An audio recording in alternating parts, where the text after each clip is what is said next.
You know, honestly, I forgot I had the counter up until right now.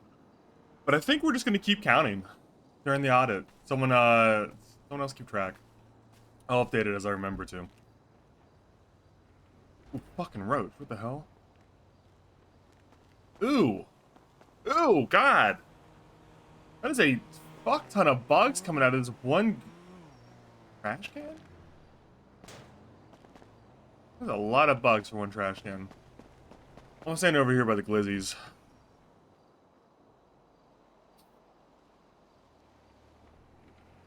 Is this an energy amp?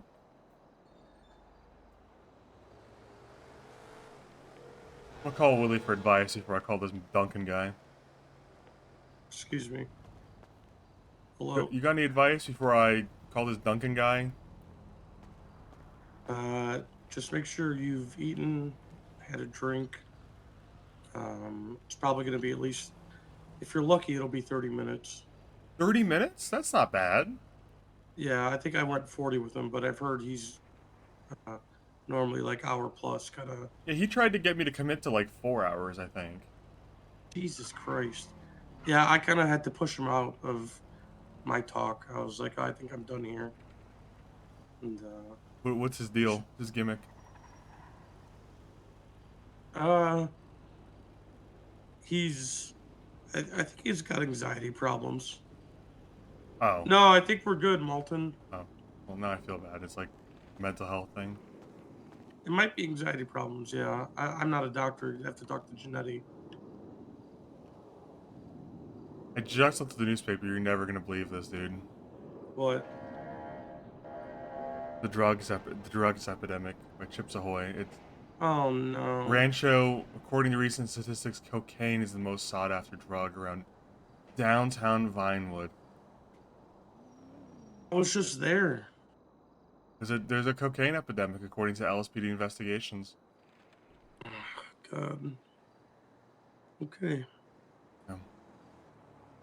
All right. Well, I think Malton and I already talked to Duncan because he hunted us down yesterday. Oh. So when you're done with that, I guess call us. Or if you're doing solo shit, that's fine too. All right. All right. Talk to you. I love you. Bye. Love you.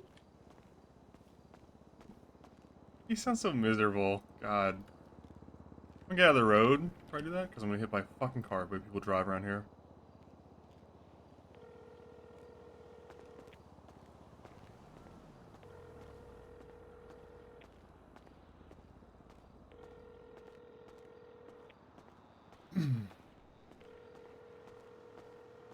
Good little cat. The bow. Boy. Just tucked himself into the blanket next to me. It got so fucking cold, man. It was like 80 degrees 2 days ago, and now it's like 29 degrees out. It's insane. Talking about Fahrenheit for the international viewers. Actually, a preposterous shift in temperature. I don't know how people didn't die. I'm sure they did, actually. It's crazy.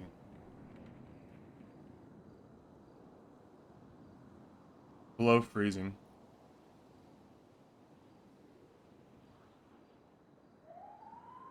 Yeah, I think he's on the tail end of COVID.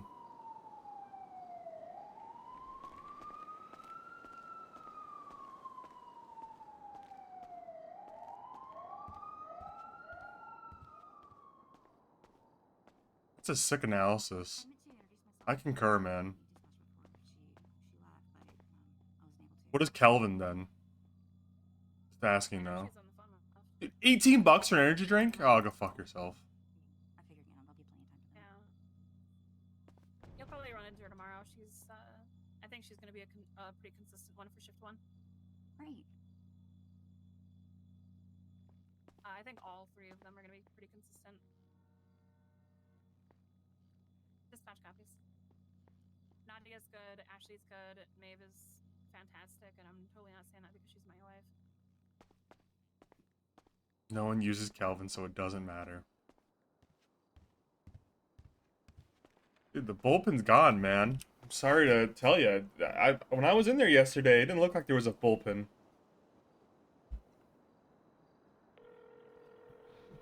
I don't think there's a fucking Hello? weapon. Alright, let's get this over with. All right. Let me just make sure my superior officer doesn't die in the hospital and come pick you up from RPD. Okay. All right. I'll see you at MRPD. Alright. All right, bye. I can feel myself just adopting straight into the Harvey Svensen relationship. Just adapting. I said adopting, didn't I?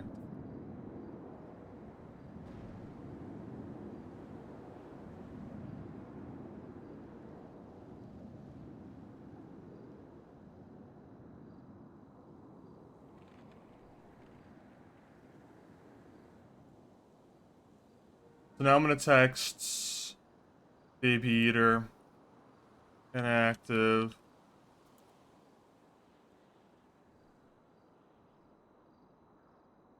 He's gonna love that. That's a little joke for him. Miss you, Johnny Devine.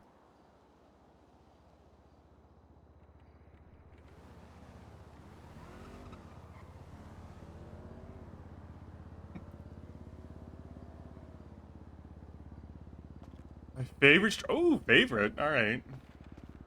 Oh, cringe RP. Damn. Owned me.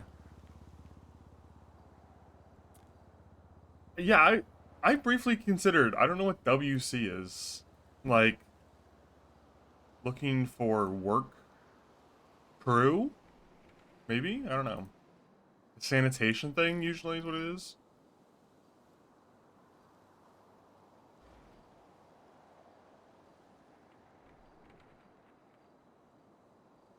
My stocks real quick.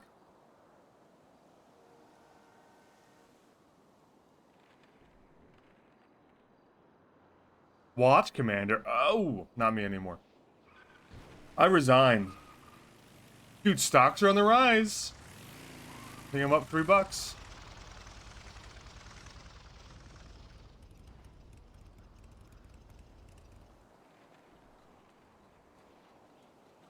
Wait, actually, am I?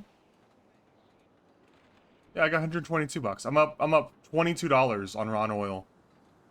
Don't even fucking don't touch it, man. I'm getting rich.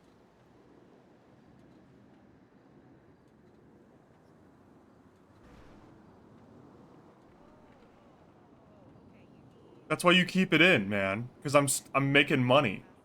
This guy's a stock noob over here. Stock noob in chat. Stock noob in chat.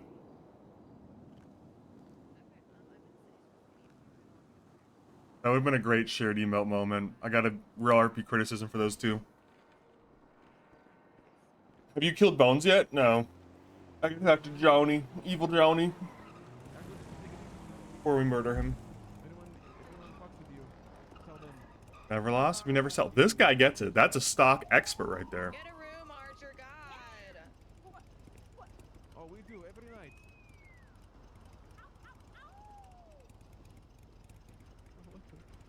Alright, I'll see you around the naked.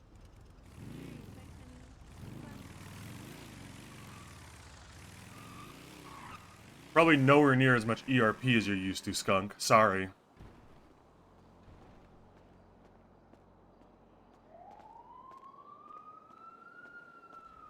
Hey, Owen. Hey. How you doing? Good. Good.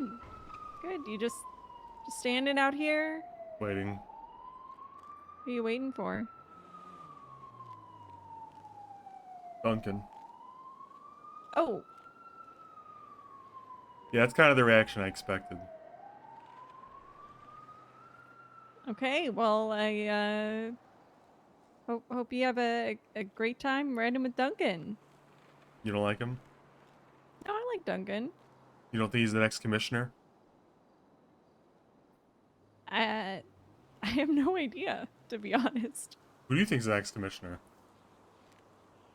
I honestly don't know.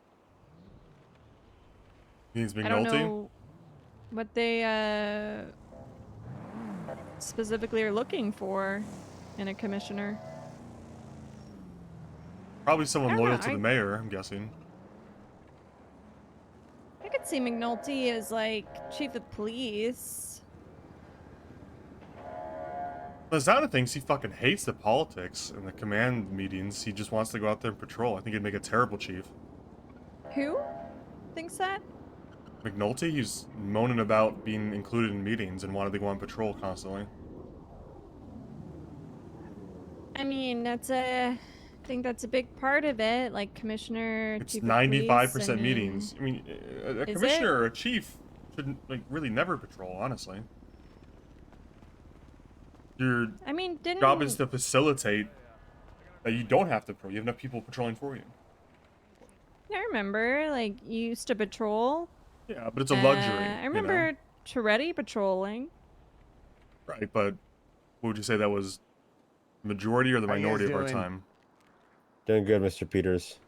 No, I'd say the majority of your time was spent doing other All right, things. Owen, you wanna get this over with? Yeah, you're right. Yeah. How much time do you have? I don't want to disclose because I think you'll use that against me. Well, no, my therapist has helped me speak shorter. See you later, Duncan. I'll see you around. See ya. All right, well, I'm still not telling you.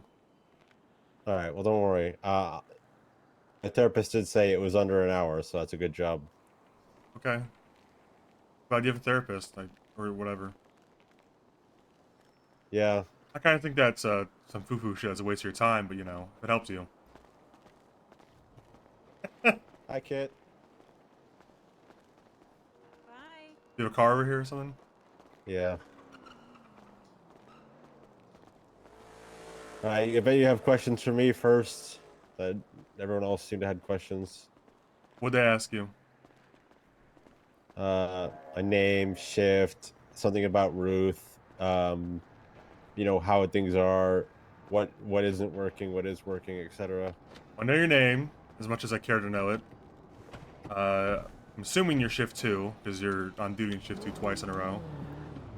I am a shift 2 guy, but right now I am a bit temporarily shift yes. Just, You know, whatever I want. we call that shift 0 back in the day. I'm shift 0, but I am shift 2 on paper, and I spent most of my time in shift 2. But I have seen all shifts, and I've seen different shift cultures. I can tell you whether this is a good or bad thing, or I don't know if this is even something that can be fixed. There is the shifts are different departments, right down to my shift is better than your mentality. I hate the knock noise. I gotta change the sound pack when I remember to eventually. Well, I'm worried it's gonna break my game if I do it. So, what do you think about your captain? Captain Slacks? Which one? Flex? I think he means well, but he is also a little bit, I don't want to say inexperienced, but he has been a captain for what is a shorter time than the other captains. I remember specifically asking him, because I was trying to make a comparison a while ago, and he said that he'd only ever been a captain here. See you guys in 20 minutes. Oh, he's done talking. So he's probably the oh, here he goes. Here he goes. the one with the least amount of experience out of the three, but he still means well and he tries.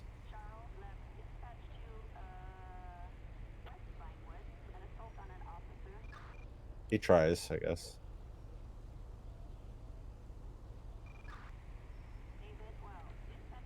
How about Turner?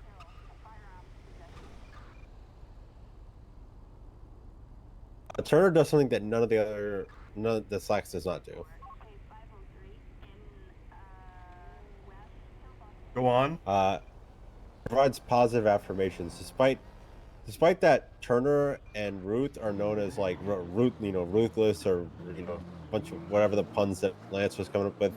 Both of them went out of their way to say, "Hey, you're doing a good job," when you are doing a good job.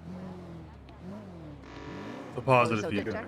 Are you playing this on Xbox? I'm playing this Slacks on is more of a Nintendo Switch. no Riley. news is good news approach. If you don't hear anything, it means you're doing good kind of approach. Okay. And what about Ruth? What's your opinion on Ruth? I've had a few conversations with Ruth. I think Ruth is a good captain. She's albeit a bit, you know, like, and it's not just her; it's all three of them. If something's not working, they keep doing it with the impression that it will work. And if someone tells them that it's not working, they're like, "Well, this is our vision. We're gonna do it." Um, but Ruth is, in her own words, not a feelings captain.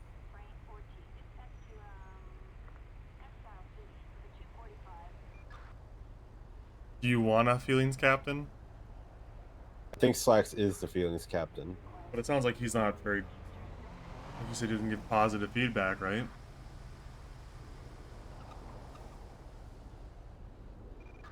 Hmm. Wouldn't Turner be the feelings captain if he gave positive feedback? He's not. So the feelings captain is in, like, maybe I don't think they really think of things like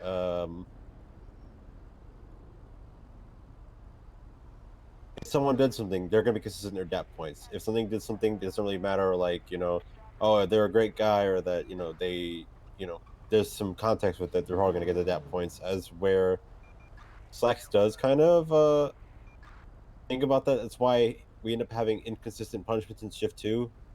I'll give you a good example. I had made fun of the same officer with a speech impediment 4 times in a row, and only on the 4th time Why the fuck did I did you get that do point. that? In hindsight, yeah, it's pretty bad, That sounds but terrible. I didn't really know that it was a speech impediment. I thought it was just something I think it's something he just did I for already know fun. who it is. I already know who it is. It's talking about Emu's character. Give me 2 times. You know, like something that makes him quirky, you know? You ever try to be quirky before? Never. Did you fix him? Did he stop when you The made speech fun of impe- him? I stopped when I got to that point. No, did he stop with the silly little... Did you call it... Speech impediment? No, you called it something else just now.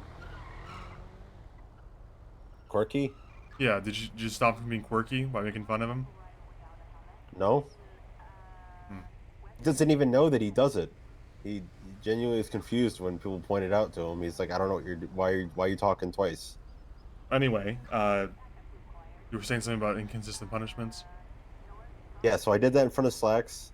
He said, hey, don't do that, you know, or you're gonna get in trouble. And I did it again, and he didn't do anything. And then I did it a third time. I got warned by another person, and then finally I did it a fourth time, and then got a dap point from the other person. There was 2 in front of Slacks, he did nothing, and then I think he's 2 just in shift parts, 1 to be honest. with you know, with Jackson, and I got dap points from that. That's where Slacks kind of just was just like, hey, don't do that, but then also didn't place a punishment. He didn't do the dap point himself. Is that the one example? Like, he forgot? It's not that he forgot. It's just he just decided not to do it. Meaning it wasn't consistent. As where someone could do It's something not that he really forgot, egregious. he just forgot to do it. Is that what you just said? No, it's not that he forgot. He just didn't want. He didn't want to do it, I guess. How do you know you didn't A do more it? serious. I didn't get dap for it. Well, how do you determine whether that's a forgetfulness issue or a intentional pardon, so to speak? Unsure. Well, what do you think the biggest issue here is? What do you 151. think the mayor summoned this whole audit situation? The biggest issue why this whole thing happened is because the mayor is confused as to why the police department is completely unstable and has no structure. 3 months into its conception, and the captains have, when asked, the captains are just like, I don't know, it's great. You talk to the mayor a lot? I talked to him when this audit thing happened, and then I stopped doing it afterwards because he started interrogating me mid talk. I was kind of keeping it with you guys instead. Do you agree with his assessment that it's a, how'd you say, the apartment with no structure 3 months in or whatever? It definitely has a lot of holes that could be fixed, and there's definitely there's thriving towards it. Don't use that word. Which word? The T word. Towards? PH word. Thrive? Don't use that word. What's wrong with it? I'm just drawing a personal boundary on that. Okay, all right. Well, I too respect bad your you guys don't know boundaries. who the driver was, so good luck with that one. What? What's going on here? I have no idea. Love this city. There was a dispatch call. I don't want to say what it was because in case. Okay.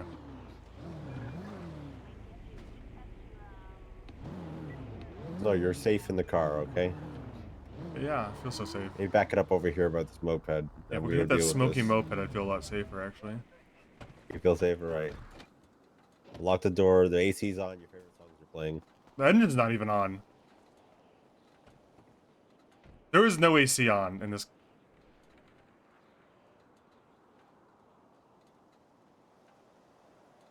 Hey, officer, could you tell them to turn off the siren? Who are you talking to? Are you not a cop in there? No. Why are you in the front seat? Are you in the front seat of that car? This isn't a cop car. Okay, cop. Hello? Narc. Hello, can you turn off the siren over there? Yeah, as soon as I leave, it'll be turned off. It's a little talk. Sorry. Did you witness a fire Okay. being pulled around here, brother? Excuse me? Witness a firearm being pulled. I didn't witness anything. I've been reading Designer magazine. Hiding 7 ARs and 3 Glocks. Standing on top of the cars and was GTA 5 thing in the world. My car's here, but I can't grab it, and I don't know if it's because the car's in the way or what's happening. Nobody actually does that. Dent your roof and shit. Crack your sunroof. Unstable. You'd fall off and break your head open. There for a 1032. Do you remember what that is? Armed weapon or whatever. It was a firearm seen in the area. You would remember that, but you know, it's been a while since you were. Been a while. Been a while. So, like I was saying, a more egregious, like besides the speech impediment thing, a more egregious example is someone could do a very inappropriate pit maneuver that knocks someone into the ocean from like Timbuktu, and they wouldn't get a DAP, as where someone else might do it on accident and get 3 DAPs for gross negligence or something. It's not consistent. It all depends on who's giving the DAP, who's receiving it, and it's not consistent. It's supposed to be a consistent system on paper, but it's not consistent when it comes to applying the DAP points. There's too much discretion, but then also that's a good thing because there are some things that you shouldn't DAP for that are mistakes that could potentially get someone fired. You think it's favoritism? I think there's a little bit of I wouldn't say favoritism, but like I know Cornwood has a lot of DAPs, but to be honest, he probably would have had a lot more DAPs if he had been DAPed for things he had done previously. Do you think he got like More a than pass on a few things? He did get a pass on a few things. I like Cornwood, but I also like that he's still around and he didn't get fired. I'm very pro Cornwood. What I'm saying is that sometimes he was doing things that were just warnings, as where some people would probably get. You like Cornwood, but if you're being fair, he should have been fired a long time ago. Not fired, but just receiving the DAP points. I think the DAP points are good for documentation and making notice something, but I don't think they should be the end all be all to firing. I think the firing should come down to the review and if they're a good fit, like just a review of their career, not so much the individual DAP points they got. What is a DAP point to you? Like, what is it signaling? I mean, I know what it stands for. It's like discipline, whatever gives a fuck. What is a DAP point to you? Is it a warning? Is it punitive action? What does a DAP point mean to you? It's a warning with a punitive action that, it's a point, right? If you get one DAP point, it's essentially a warning. It's going to fall off after 30, 60 days, depending on the severity of it. But Did it's you a say Lance warning Malton? until it adds up. I have heard 4 that. DAP points, just so you're aware. I've been told. You've been told about my DAP points? I've heard about a few of them. I know you had a few. I know you had 4. I don't know what they're all for, though. I mean, I'm assuming... Well, actually, I think I was told, but I've forgotten. It's not... I mean... Okay, so let's imagine a scenario. Obviously, we don't live in a perfect world, so there's always going to be some degree of shit falling through the cracks. But if it could be a perfect world, would you prefer leniency with DAPs, where maybe punishment would be applied unevenly, but there'd be leniency? Or would you prefer, a surveillance state type situation where if you even step out of line for a moment, you're immediately DAPed? But it's fair, across the board, everyone gets them. I don't know. Like, I don't know I'm what asking you, ultimately is the do you best. want some leniency or no leniency at all? I want some leniency, but I want it to be consistent across everyone, not just... How do you make leniency consistent?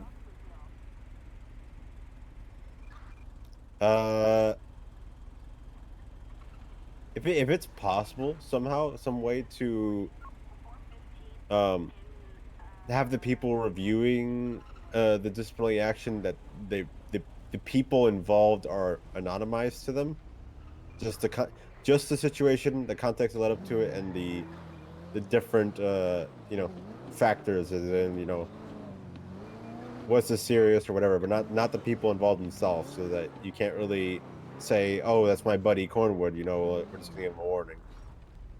What's your involvement with DAPs that are not yours? I mean, how much insight do you have? How much is communicated when another officer gets DAPed? Nothing until they're fired. We've been giving transparent announcements about people getting fired. So, okay, so it's hard to consider whether or not there is leniency with other people. Were you given any leniency when you were DAPed? Do you think it was fair? I'll go over my fair. DAPs if you want. Well, I'm just asking generally. Do you think do you think you were given contextual fairness, or do you think they were too strict? The first one with the Vola and the speech impediment thing, I'm perfectly fine. I pushed the line. Well, so you did get DAPed for that. I thought you said Slacks forgot or didn't do it. No. I ended up, after the 4th time with the other senior. So you didn't get a second one, is what you're saying? No, the first one was for Avola, making fun of his speech impediment.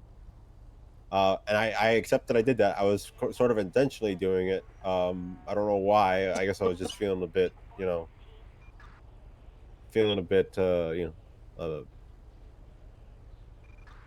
the word I'm looking for?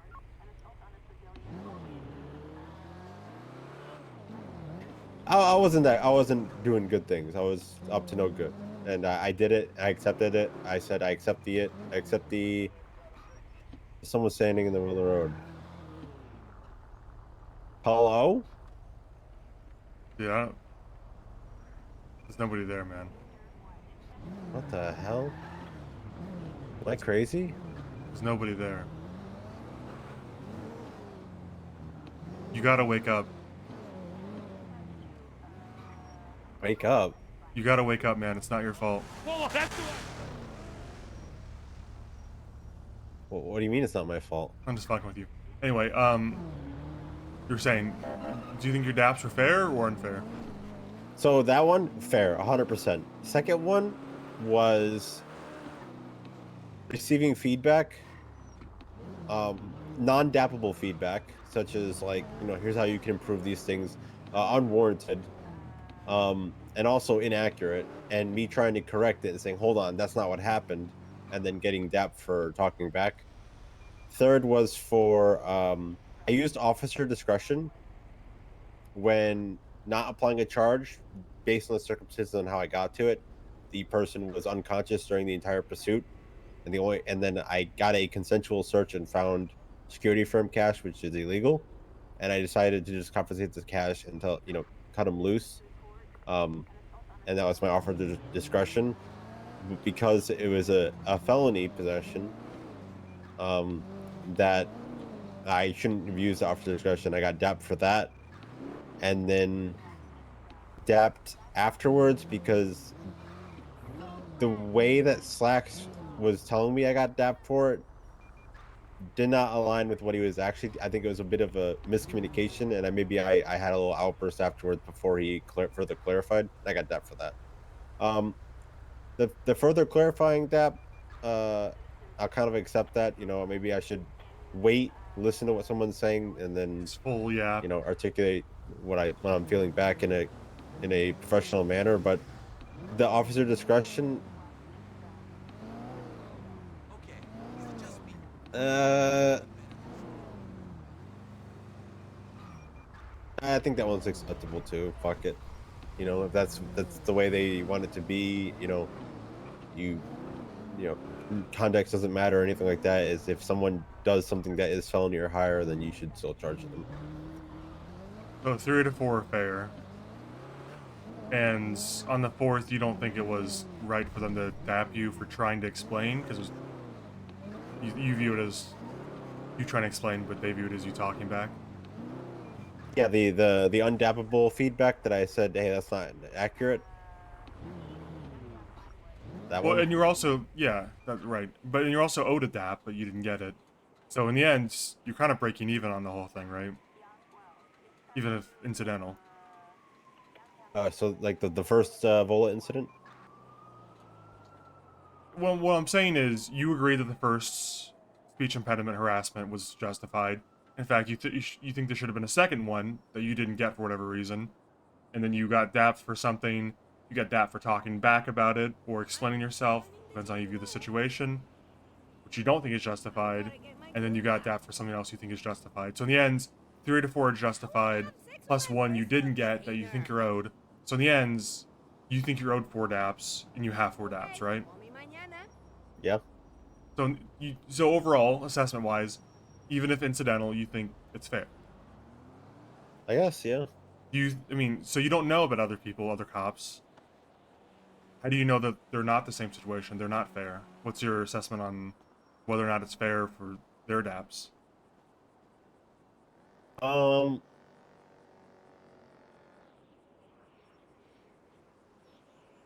I guess I can't really say for certain from my point of view because this is stuff that I hear from them, and obviously if you hear it from them, it's gonna the perspective is gonna be skewed towards what they think, right?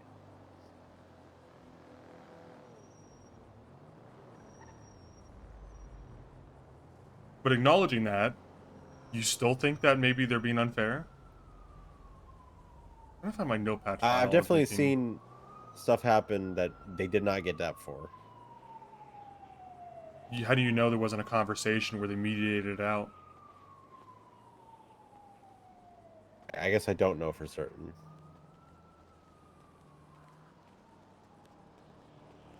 I know the DAP system is a point of contingency, and I know a lot of people are going to talk to you about it. The DAP system is also not my main point of contingency with the police department. You might hear a lot from people, Owen, about.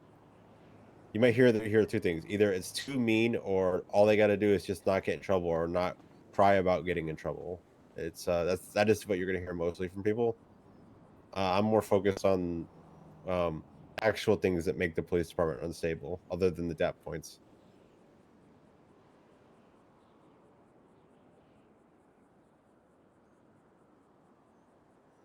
Take some notes real quick. You guys can see my notes, but it's...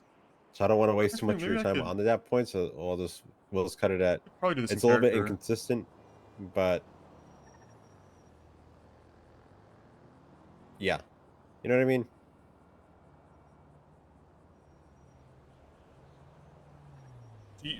What's the overall opinion on DAPS? You think that... did I change your mind on it, or were you always of the opinion you don't think DAPS are a big deal? So when I started and Denzel was getting his DAPS, I was like, it's so easy not to get DAPS. It's so easy to not get in trouble. Then I got my own DAPS, and I was like, I'm starting to see it a little bit because And I think that's by design, because there was an incident where with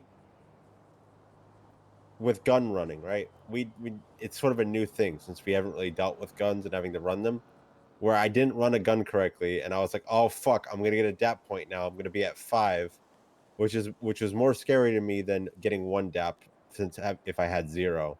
But I was like, "Oh no, that means if I get enough DAP points, this Evola thing from 60 days ago, where I made fun of that guy with the speech impediment, is going to be the one deciding. It's going to be that one straw that ends up pushing me over."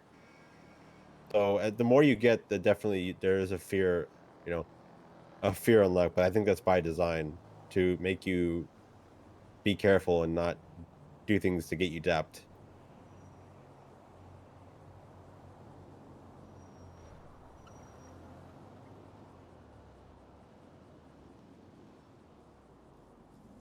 What do you view the major issue with the PD then? Major issue with the PD, the various bottlenecks that are around. There's a bottleneck on chain of command.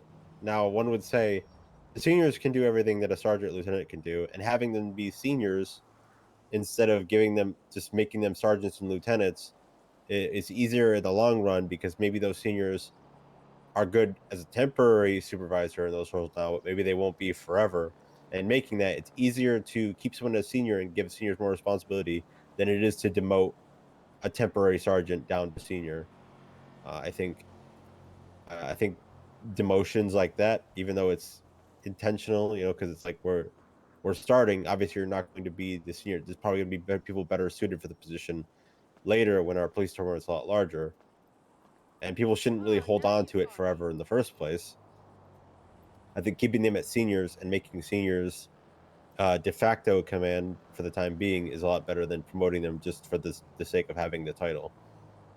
But there's a bottleneck on that because of that, and I think it's less on the name of the rank, but more so on that there's only 2 of them in each. There's only 2 to 3 of them in each shift right now, and when they are not around, the shift falls into anarchy. It is. Why is that? Is that because officers have trouble like deciding who's in charge, or people just kind of do whatever and they're not coordinated? In shift 2, this is a shift 2 specific problem. I think shift 3 and shift 1 are pretty good at it, and people knowing their place. But in shift 2, we have a lot of leaders, but no followers. So when there's no seniors, everyone wants to step up, everyone wants to lead, and then there are also some officers that fall into their what I can only describe as old habits that they can't shake for some reason. So like they'll shake the old habits when under training and under supervision from supervisors, but as soon as they're free, they will fall back into their old habits that they've been doing forever. That's what they're used to. What are they doing that's wrong? I guess a big.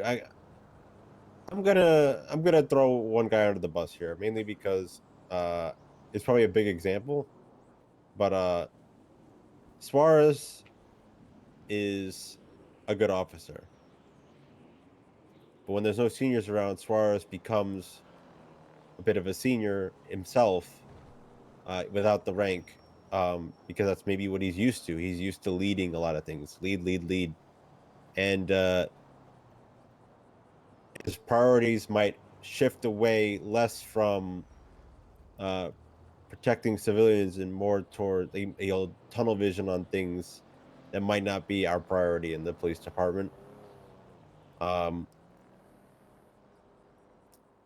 he'll focus on his own thing and less about what we're trying to work on here, if that makes sense. But You think it's exclusively with, as you put it, when we first met, soldier boys, or you think that there's new cops that also have that issue when they're not being supervised or unpredictable or forceful? I 15 think minutes, 20 minutes in the Dunkin' new Inn? cops that have had experience that maybe they work somewhere else will also fall into their old habits from wherever they worked.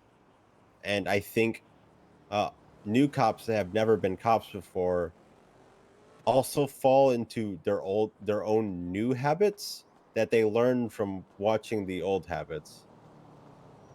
They watch they see, well, the most vocal officer Suarez does this, so maybe I should do this. They're What is Suarez emulating it pretty doing much. specifically? Like too violent? Just disregarding civilians? I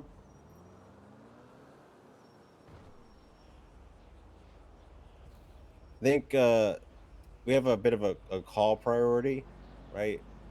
We're more focused on people and helping civilians out who are in danger. And sometimes maybe his traffic stops turn sour and they go fast and they get away. And it's a traffic stop that was probably going through a red light. And they might have, albeit if they're fleeing from cops from a traffic stop, they probably have something really bad on them, like something that could be really bad. I think he might tunnel vision on it longer than he should have while other calls are going on. And then the problem then becomes when a 911, he still cares about the 911, so 911 come up, help, I was, stabbed at Senior Buns. Instead of breaking off his chase, maybe how long it was, he'll then go on the radio and say, hey, can somebody go check on that 911 instead of him checking on it? He'll try to delegate as a regular officer.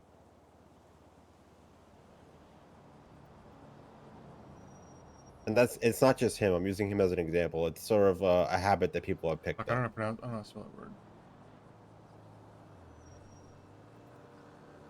So I wouldn't say it's all on Soldier Boy PD, as we put it before when we first spoke. It's just, it could be anybody. It could be someone who is old, someone who is new, or someone who picked it up, who is also new, who picked it up from other people. I mean, people do sort of emulate what their other officers are doing because if it's working, it's working.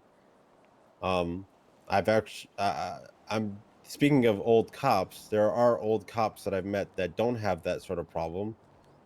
But they are just not hired because whatever reason, and we'll get to that in a second. There's a bottleneck on leadership. There's a bottleneck on training because there's very few FTOs. It takes a very special mind to FTO. There are people who are only FTOing because there isn't any other FTOs who are doing it as a temporary. And once there's probably more FTOs, they probably won't FTO. But we have a very, very bottleneck of FTOs.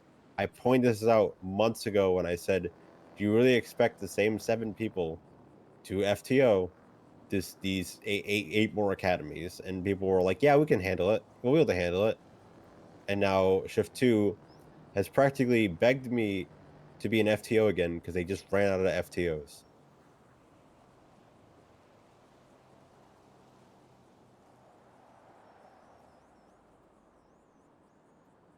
And the cadets they're bringing in, their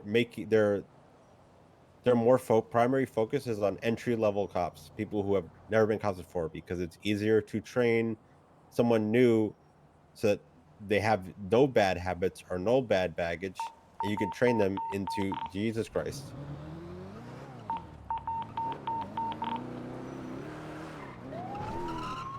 What channel is this on?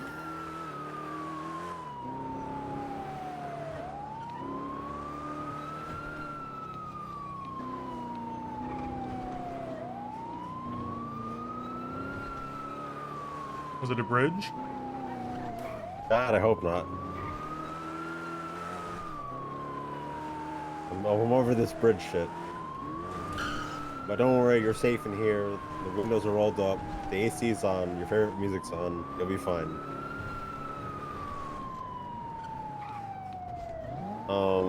You turned off the car last time.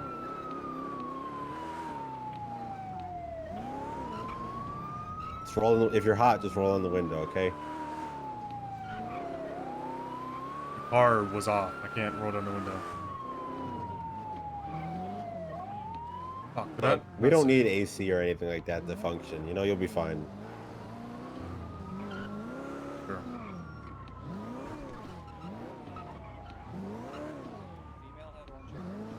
One of the males was in handcuffs. They forced Cordoba on, and then after he did that,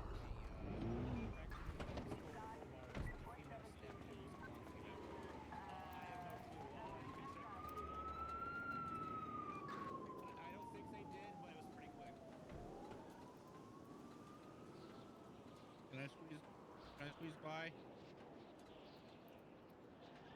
Stay out of the area, please, sir. But I can't.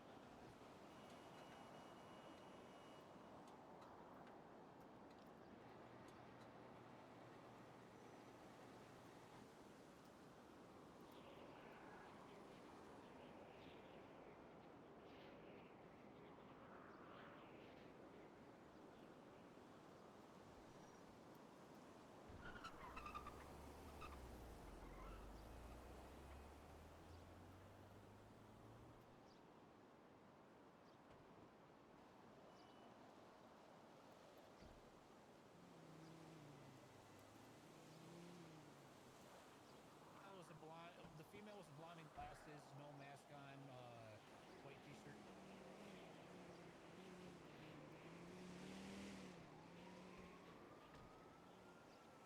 Hmm. Yes, sir. What other cops have I spoke to that I want to write about? Save this.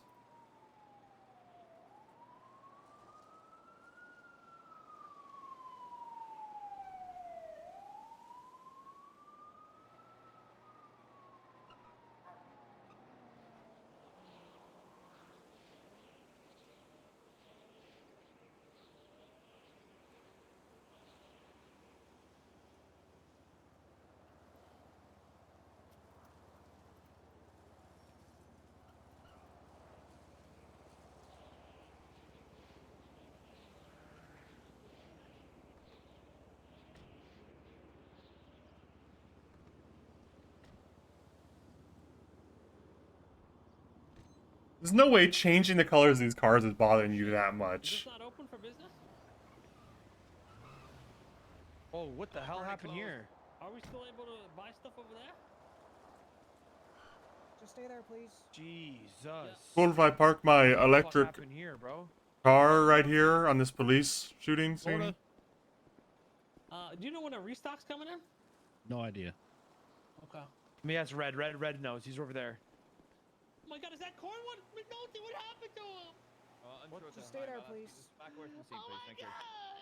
What are you guys doing? It's okay. He's responsible. You have epilepsy? Yeah, but this is the... Okay. Maybe I'm wrong about this. Yeah, let them do their job.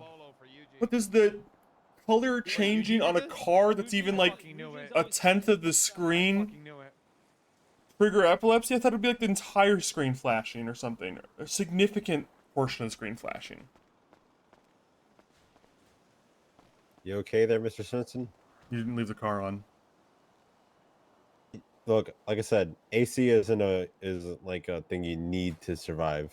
Okay, I'm not saying it is. I'm just saying you claimed I was gonna get the AC and now I'm not. Hi there. Who's red? Do you need the AC? No, but I just take issue with the fact that you claimed I was gonna get AC and then I didn't. What's up, gang?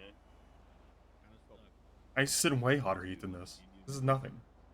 Only a baby Okay, well, would at need least- to help with something like this. Only baby would need an AC? Yeah. Be a fucking Glad that infant to you- get. I mean, honestly, I think even babies dying to, you know, what, heat exhaustion in a car. Like, get over it. It's a little hot. I see. Alright, just give me 4 minutes to make sure everything's all here and then we'll be good to go. I'm just here to make sure that What no one's happened? fucking you up. It looks like Cornwood got attacked. And so did Leonard. By what? Like, Bad people, I guess. I don't know. no I'm leads? sure. No leads. Crazy. Yeah. How about that? You guys happy? I'm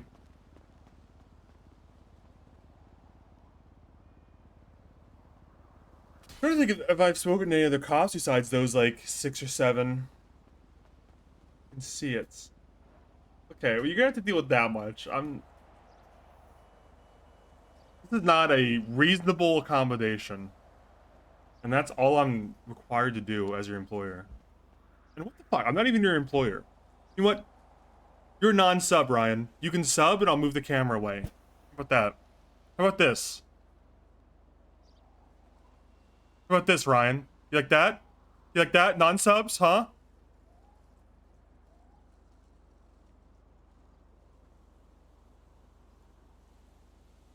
Talk to Cornwood? I've not.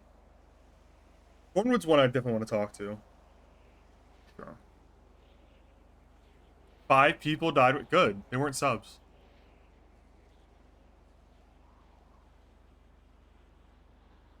Shut up, Ooh, bitch. Beans and sub. Oh, thanks for the 2 years, man. I'll just turn this away from you for a second. No problem.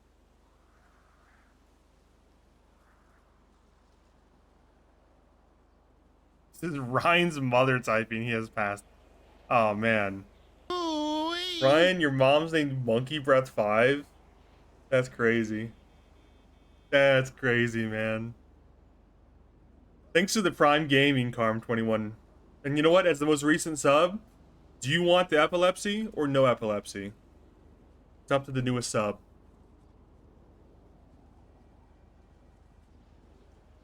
This is Ryan's doctor. He shit himself when he died. Oh my god. What a clown, dude. Fucking bozo. No, it's up to Carm21. The most recent sub gets to decide. Shut up, bitch. Okay, now it's Monkey Breath 5. Thanks for the Prime. Now you have to decide. None for the love of... Too late. Monkey Breath. Monkey Breath just overruled you right away, Carm. I'm so sorry. As soon as you typed it, you... Oilers have no say. It's just the most recent sub, man. I don't make the rules, dude. Biden said I had to do it like this. Biden said, and then he licked an ice cream cone seductively towards me. You think I want to fuck with that guy?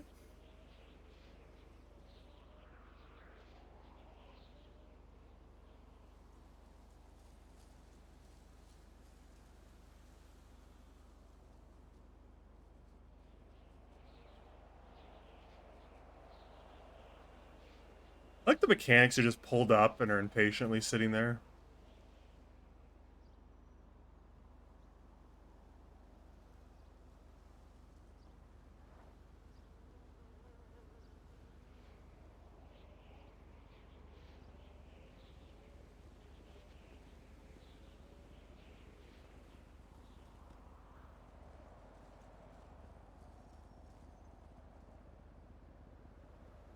Get these dead fucking cops away from my fucking mechanic shop. We need turbos, and we need them now.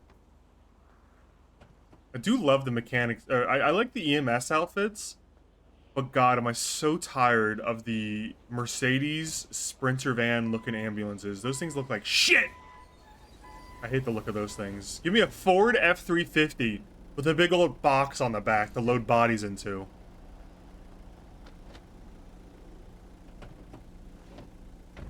Alright, so anyway, like I was saying about bottlenecks, alright? Maybe if I can get out of here. I feel bottlenecked right now, actually. We'll work it out. Alright, so, there's a bottleneck and the supervision. There's Is that not a there's blown not up too many of them. sanitation truck? Like a garbage truck? Yeah, it is. Look at that. Probably got hit by a train if I had to use my intuition. Why do you think that? Because the train tracks right there. You a I'm a detective? pretty smart cop. No, I'm not a detective. I'm gonna switch gears real quick. What do you think about the other cops who aren't captains? Yeah, I know that Shift 1 got a new captain. Jackson, right? What do you think about him? Yeah, good person for the commissioner. I don't know if many people will agree with me. The commissioner is a very important role, and it should be someone who is behind a desk and not so much in a V-Star driving around and joining every other call, you know? Yeah, I agree. There has to be someone at the top, the pencil pusher at the top, that needs to prioritize the meetings and decision-making over just getting out there and just starting, you know, going on calls and stuff. Who do you think the commissioner is gonna be?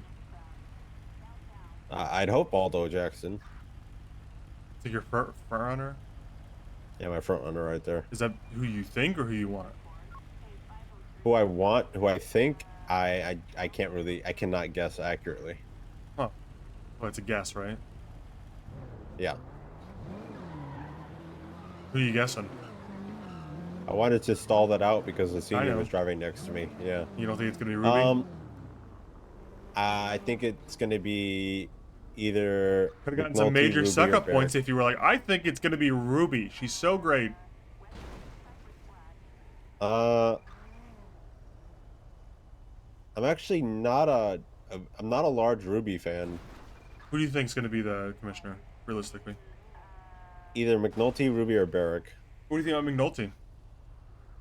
I think he is a. So I talked to Lance Malton. You know him? Yeah. So I talked to him, and I asked There it him, you know, is. because he said he was a commissioner once, and I said, you know, I asked him what his commissioner's, you know, style was, and he was more of a back end, like a pencil pusher, desk sergeant, versus a what he described as a Sam Bass, which is out in the patrol car, field leader, leading by example. Well, howdy there. Hello, How y'all doing today? we're doing green. So bizarre if people talk to you at fucking red lights. Who does that? Yeah, especially when it's green, and it turns green. You're like, I hate to leave this mid conversation, but the light's green. So anyway, McNulty, you think he's McNulty's like a Bass, and then Jackson, I think, would Jesus be more Christ, like that a tow Malton. truck is an abomination. So what's your thoughts on McNulty overall? I think he's How do you, a good guy. What's your impression on Bass? Because you met him? No. Malton was. I was trying to explain for the person rolled up on us like that. Malton was explaining that Commissioner Malton is more like a back end guy, and then a commissioner. okay. Commissioner Bass is like a. Huh? Yeah, I get it. I get that you think Malton's great. What about McNulty? Okay, I'm trying to explain. McNulty's good. He's good in that sense that you could have. He's a good field leader. I think he'd be a great sergeant, lieutenant, maybe even captain. But the very tippity top, I think it has to be the less glamorous aspect of it, which is the pencil pusher, the desk sergeant. It has to be. They're at the very top. Okay, but what do you think about him as a officer? I'm not saying what you think. He's good. He's good. He's great. He's a great guy. He's like a real knows what he's doing, or yeah, he knows what he's doing. You think he's kind of loud about how he knows what he's doing? No, I think he just does his fucking job. That's what he says. Just do You it. don't think he goes out of his way to make sure everyone knows that he's doing his job? I don't think he does that. Okay. Alright. Well, how about Ruby? She's not here anymore. So I don't know if this is a product of the environment that the captains are kind of pushing, or if this is just how she is, but I've heard otherwise that it might be the environment, not so much her. But there was a report audit, an audit for reports, and she walked in and she said, people are in for a rude awakening today. Like, it's almost like whose day can I fuck up today, and less of a how can I correct some of the issues going on. Do you think she gets some kind of sadistic pleasure out of it more than she's trying to help improve the department? I don't think it's sadistic pleasure. I think it's more trying to uphold the standards. But I don't know, there's ways to be yeah, we're gonna make sure we're gonna try to correct some behaviors, and then there's people are gonna be really upset today. They're not gonna have a good day. I'm here to, if they're not writing the reports correctly, I'm here to just ruin their day. I don't know. It's definitely set, Comes off weird, is what you're trying to say. Yeah. Comes off with the intent to scare people rather than improve or something. Yeah. And I think Ruby's not bad, but I do think as far as commissioner role and what the mayor is trying to do here about having the commissioner be there, I think Ruby being there is just an extension of the captains, and you'll have what they say, more of the same. Jackson is also you know, strict. He's by the book. He's not here to. He is just as strict as the other captains. But there's something he said to me specifically that kind of Holy shit, you own that guy, Riley. You got owned right there. There are things Owned that he even. doesn't agree with Ruth. There's things he doesn't agree with on things. He gets into disagreements all the time. But as it stands currently, since he is a senior, he does what their vision is. He does what they ask him to do. I feel like if he was in the commissioner position, he would then be there to be in the middle ground between someone who is an agitator and, you know, goes against what the captains are saying, but not an agitator, but not more of the same. He'll be able to bring a fresh perspective at the top. Maybe he wasn't able to do previously, having been a senior, you know, where you kind of just have to kind of do what they're asking. It's just such a yapper sometimes. I like lose my train of thought on what he's saying. I'm like, what did I even ask?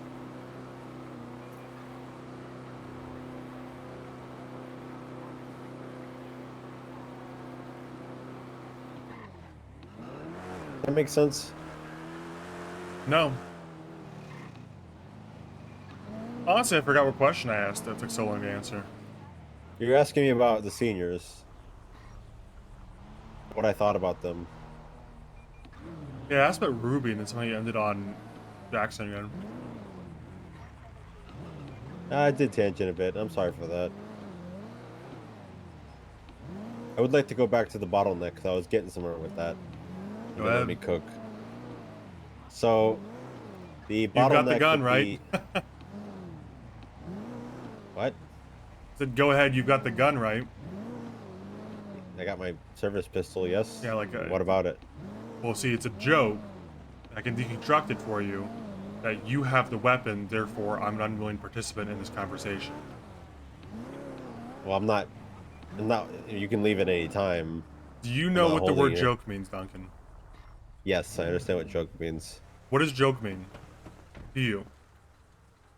Something that is said that's funny, that people laugh at, that's not serious. Excellent. Okay. Like I was saying, the bottleneck with the supervising, there's a bottleneck with cadets. The fact that the cadets are all like freshers, and that there's very minimal FTOs, and that those cadets those fresher cadets are not gonna turn into FTOs. I'm sorry, there seems to be this impression from the supervisors. Did you just get seniors, like, captains. what was that, like a third of a gallon of gas? Yeah. Jesus Christ, man. Lit up a cigarette because I thought I was going to be here for a minute or two. Yeah. So there seems to be an impression that they can train up these new cadets and they'll become FTOs and that it'll be easy. But the reality is it's going to be the same 7 FTOs, which are now down to Why about 4. can't these new cadets become FTOs eventually? What's the... Not everyone wants to train, and then not everyone's going to be naturally good at it. Well, sure. I mean, there's always going to be a percentage of them that don't end up being an FTO, but it sounded like you think none of them are going to be ready for it. Not that they're going to be ready, I don't think they're going to end up becoming FTOs. For what reason? Like, they're not good enough? They don't have the institutional foundation of knowledge, or stupid? I was told in the last FTO meeting that I was a part of, before I took a little break from FTOing, Bozo detected. was that great on 316. These people that we have right now in PPO are gonna make such good FTOs that they're gonna be like they're gonna be great FTOs. They're gonna immediately hit FTO as soon as they become full officer. And when I asked some of them what their goals are and I asked if they want to be FTO and if they ever brought it up, none of them ever mentioned that they were gonna be FTOs. Well, they're like solo cadets, right?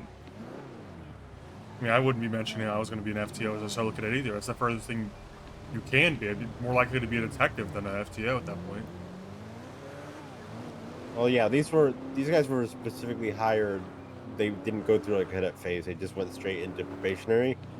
They're specifically hired to add to the numbers to help out because it was really bad. And why don't they want to be? Why don't they want to be FTOs? Do you think? I think they want to now because they've been kind of told that they'd be great at it. But originally when I asked at the time, none of them really ever brought an interest. But before I even spoke to them, I was told that they wanted to, and that they were gonna be great FTOs as soon as they became full officers. The Great 116. And there's I the got idea you. that you have an abundance of them, and they're just gonna keep coming. But the real bottleneck, besides supervisors, besides the cadets being all freshers, is the recruitment is extremely bottlenecked because there's this honestly, I'm not sure where you're going with this because it sounds like they weren't going to be FTOs, but now they're going to be FTOs. So what's the problem? That they have to be told to, or you don't think they're actually going to do it, or what's the exact issue?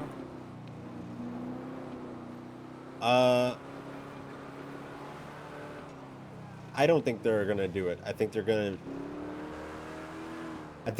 to feel the need to because they're being pressured. I stopped being an FTO, and I just recently they pretty much essentially begged me to be an FTO again. They need it. Why don't you want to be an FTO? Maybe that's a better question.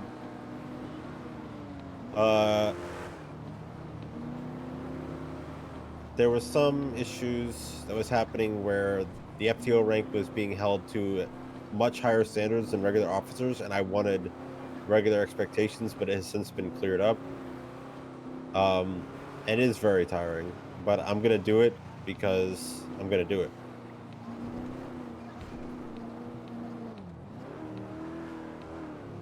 I'm just gonna do it.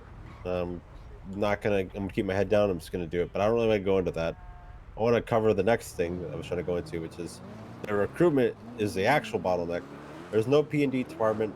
Hiring is essentially whoever the captains say they want to hire. Sure, we have the illusion as FTOs and seniors that we play a part, because they'll just pick names that have already selected people that they were already going to say yes to, and ask us to interview them for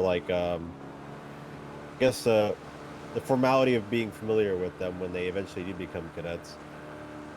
But there's some aversion to hiring experienced cops, much like yourself, because I don't want a fucking job, dude.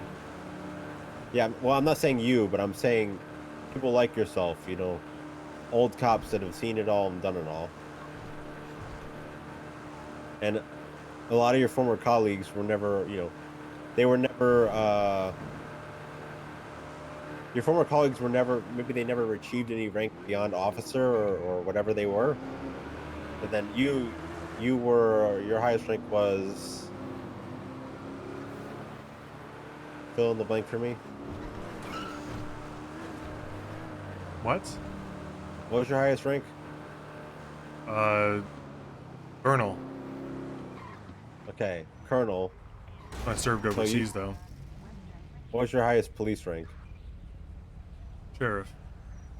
So you were sheriff, right? Obviously, you've seen it all and done it all, but some of your former colleagues maybe... Whoa, what the hell did I just man, hit? you're just fucking ramming this guy. You're up his ass. Can't even see him. Some of your former colleagues maybe never achieved the rank of senior officer or whatever equivalent.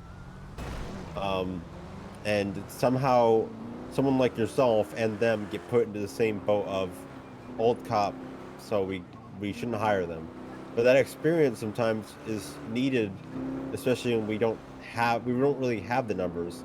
But for some reason that there is this bottleneck by making sure that the selection process is entry level and less, experience. So if you have experience, it's bad for you. But if you don't have experience, you get hired, and then, hopefully you work out and you stick around, which a lot of them don't stick around. They think they want to do it. They do it. They realize it's too much or too stressful or too much paperwork or not enough action or too much action, or they get their pursuit called off and they quit. There's a lot of risk put on new people to fit the bill, instead of anyone who's probably had experience and these knows what they're getting into. Once I finish writing on these? Can't edit these So anymore? the first academy, 10 people were hired, only 5 people became PPOs. In the second academy, 8 people were hired, and only 3 people became PPOs, one of which quit after the first day of being a PPO because their pursuit got called off. So they went 42 and they never came back, and they didn't say anything. Silent quitters, you know? You were a sheriff, you know what that's like. I mean, you're always gonna lose some, you're gonna lose some people. They just weren't cut out for it, and they go home and they realize it's too tough. Yeah, but the intentional bottlenecking of... When you say intentional, what do you mean? Well... The captains want this? Do you think the captains are not entitled to pick who they want, by the way? Because you said you felt like the FTOs and the seniors were given the illusion of choice, but it was ultimately who the captains wanted, but who else would be making the decisions on hiring? Is it not their privilege to hire who they want? It is. Per the, the way that's set up, they are in charge of hiring and firing. I guess what I'm saying is, I guess I don't necessarily agree with the, and I say intentional because it is kind of intentional that the selection process is mostly geared towards freshers, entry level, 0 experience.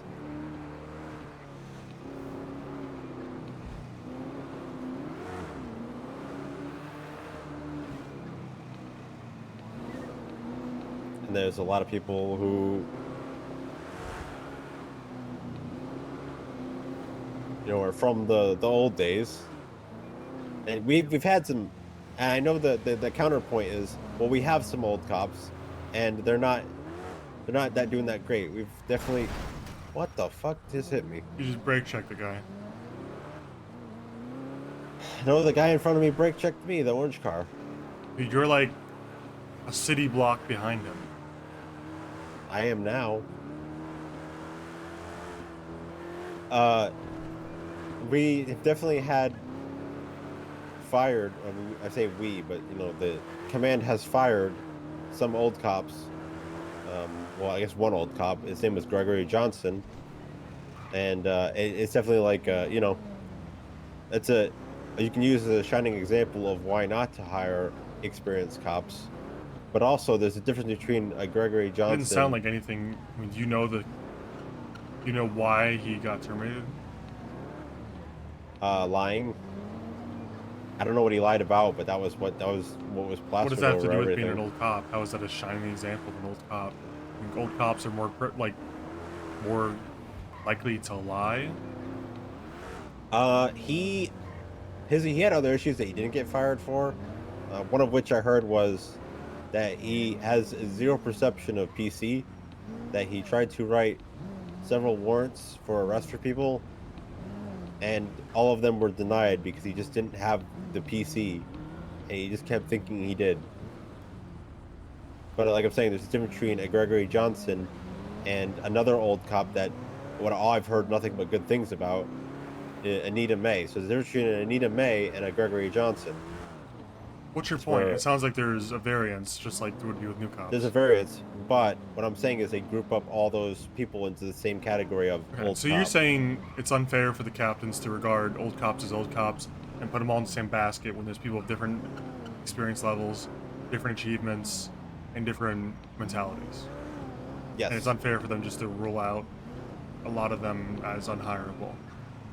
Yes. The issue is it's not that they won't be hired. They're not unhireable forever. Is that they want to pour new people in before they hire old people.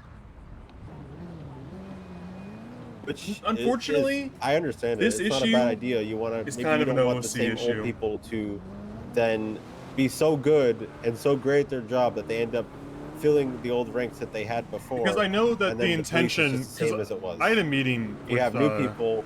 I'll talk in a second. And then they end up shining. We have new shiners. This guy's named Rip Riley. Really good guy. Never been a cop before. Command material. So it does work. Who? His name's Rip Riley. He's a new cop. He's never been a cop before. He's command material.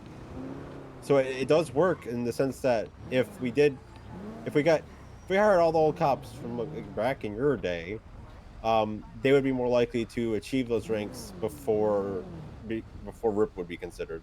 Because they're not here, then RIP is considered.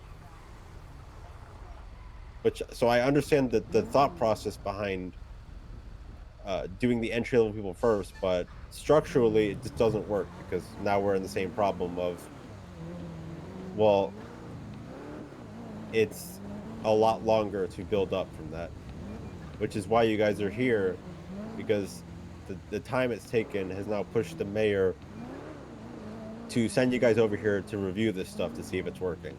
Now, I don't really know what I can and can't say from the conversation I had with management when I was the sheriff not going into everyone's a Rip 4.0. Riley. Not everyone But I that's sat hired is down Rip and Riley. talked We end to. up- I won't name any Ideally, names. we I sat could down Rip and talked Riley, to some but of the the end- management but and the the end result we an normally admin or get two. is like a bug Whenever, Flemings kind of like or an Penny exit Lane. interview with the If you don't know who those guys 3.0 are, high commands, me, Miles, and whoever else with some of the PPOs staff that are struggling, and it seemed like their because goal was to hire almost have they new cops were pushed across ahead way across the too board, all fast, new cops.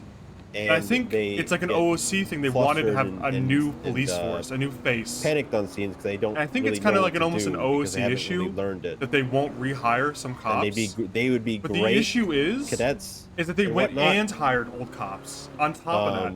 So it's like if they were it's in a hard better to keep that as an OOC thing environment when they to- went and to hired learn. cops like Brian Does Knight. that make sense? Yeah. It's tough to balance because I think it And, started off that's as like one an of the OOC reasons when I spoke to directive, the seniors today about getting but then they FTO went back and just when hired they- a bunch they of asked like me old to. cops And I like said, "There's one thing I like wish I could Denzel have done more, Shiesty and I Brian wish I Knight, could have who weren't even taken Penny particularly more good cops. In fact, and give her, it's storied the training fucking, that she needed. who in fact were like bad cops, almost like objectively, like they got in a lot of Because trouble, these new people get thrown caused a lot of into the- issues, like, yeah, and got fired.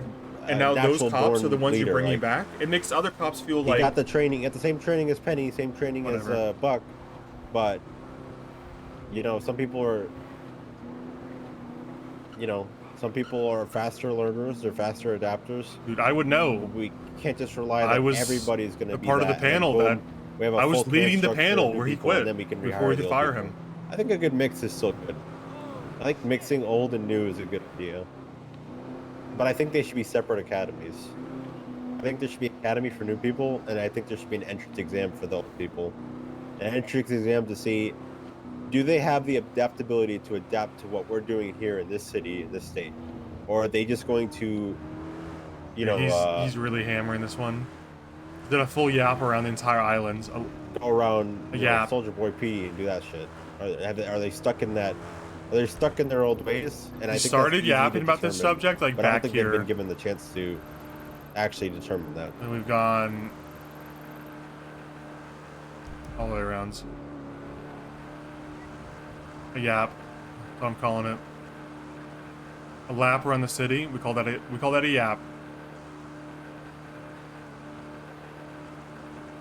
If you were in the captain's shoes, what would you change, Mr. Svensen? I'm not being audited. No, but don't you have ideas? Like, what would you change? Handedly, I think two issues. One, they do need a chain of commands. They need to hit that on its feet a lot faster than it is. I think it's causing a lot more issues than it's solving. Like, I think they have the idea that by not promoting the wrong people up, it'll save issues down the road because they don't want to have to demote people. But I think by doing that, they're shooting themselves in the foot. At this point, it's just better to promote people up, and if they're not right, demote them back down. I think inaction is worse than making a mistake at this point. Do you think you should normalize demotions if they're not fitting the bill? Yeah. How do I think it is in the passenger seat of that car? Like Tesla. Anyway, yeah, I think they should just promote people up to like sergeants, lieutenants, whatever their structure might be. Doesn't really matter. And if they make mistakes, they should demote people back down. They're afraid of demoting they're afraid of demoting people because of the morale hit. But in reality, you're already taking a morale hit every day you don't promote people. People are feeling people aren't feeling rewarded, and they don't feel like there's movement upwards or downwards if they don't. If you're a cadet and you see the same seniors you saw when you started, your tenure in this department 2 months ago, you're probably not going to feel like even you could make senior someday if those seniors haven't moved up by now. So it's not helping anything. They're hurting themselves more than they're helping themselves with this whole... I think it's hurting too. I forgot to mention this. There's a lot of rank chasing going on. A lot of... Oh, I'm sure. I've seen a lot of people that are very... backstabbery.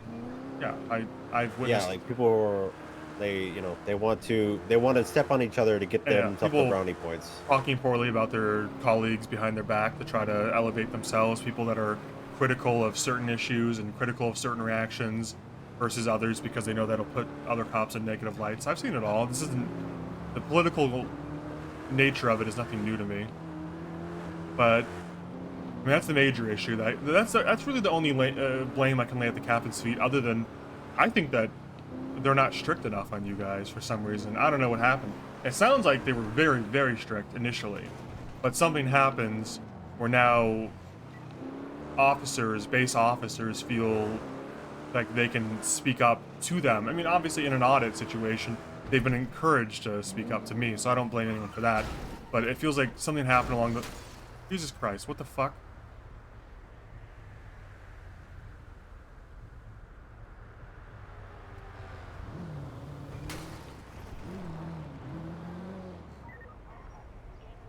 And take it.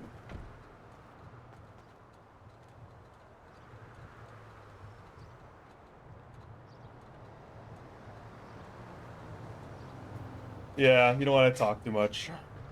My fault. What I was saying earlier, when I was trying to talk over him, is that it kind of feels like the whole "we won't hire old cops" is kind of like an OOC decision, but it sucks because they undermine themselves right away by hiring old cops, and they weren't even particularly good hires. You know, like, I'm biased. I'll state my bias, my OOC bias. I love Snow. I love Stubble. I would stick my neck out for those guys in real life. I've known Snow for like 8 or 9 years or whatever. I think he's a really great guy. He's got some... People have some hot takes about him, but I don't think these people are... I don't think these people have spent enough time, like, understanding Snow to say something like that. Well, whatever. That's my bias, right? As I like Snow, and obviously I like Stubble. And seeing those guys and, like, Ripley apply for cop and then not get it was like, damn, okay, well, maybe they are sticking to their guns and they only want new cops. But then it was so difficult to understand why they went and hired, like, Andrews, Denzel, Shiesty, Cornwood, like, Brian Knight, and then you have other cops that aren't even bad cops, like Anita May. Anita got rehired, Barrett got rehired, Suarez got rehired, and I'm like, I'm not saying all those cops are bad, like, fully bad, but there's no, like, objectively. Brian Knight got in a lot of trouble at the end of 3.0. He got fired. Like, well, he quit before he got fired, to be clear. But, objectively, the character did something very hard to understand for most characters and got fired. So, like, why did Brian Knight get rehired? Why did Denzel Shiesty get rehired if there was no rehiring? So, in any case, I think the problem is it feels like it was an OOC decision not to rehire cops, and it just feels like it was unevenly applied, and it's been brought into roleplay now, because I think if they'd said no new cops and no old cops at all, it would have been like, okay, they're just doing this, full straight up. But because some cops got rehired, now it's kind of an RP thing, you know? Like, how do you mediate? How do characters understand why did Barrett get rehired? Barrett is a pretty good cop. I mean, I don't know if I'd say Barrett was a pillar, but he was definitely very, very consistent in Shift 3. He was always there, like, hours and hours a day. Very consistent. Whenever you needed Barrett in Shift 3, he was fucking there. So Barrett is a good cop by all standards. But how do you understand that Barrett... How do you, in character, rationalize that Barrett got hired, but Stubble didn't? That's the big problem. And I think it's difficult, because the answer is... OOC. The answer is they didn't want Stubble back for some reason. Maybe they felt like Stubble had done too much and accomplished too much, but I don't know. I really don't know what their answer is. So it's difficult. Oh boy, here he is. What's up? Thanks for the raid, Lance Malton. You good? Are you? Jesus, man. Yeah, I don't know what happened. I guess it wasn't my turn to talk. My bad. No, you can continue. You're talking about how people have gotten too loose and been able to speak up to the captains when they shouldn't. I just, it feels like officers are too comfortable talking back to captains. I don't know what happened, but it seems like there was a cultural shift, maybe very recently even, where for some reason officers feel entitled to speak up against their bosses. Like they've forgotten that this is a boss-subordinate relationship somehow. Maybe they don't.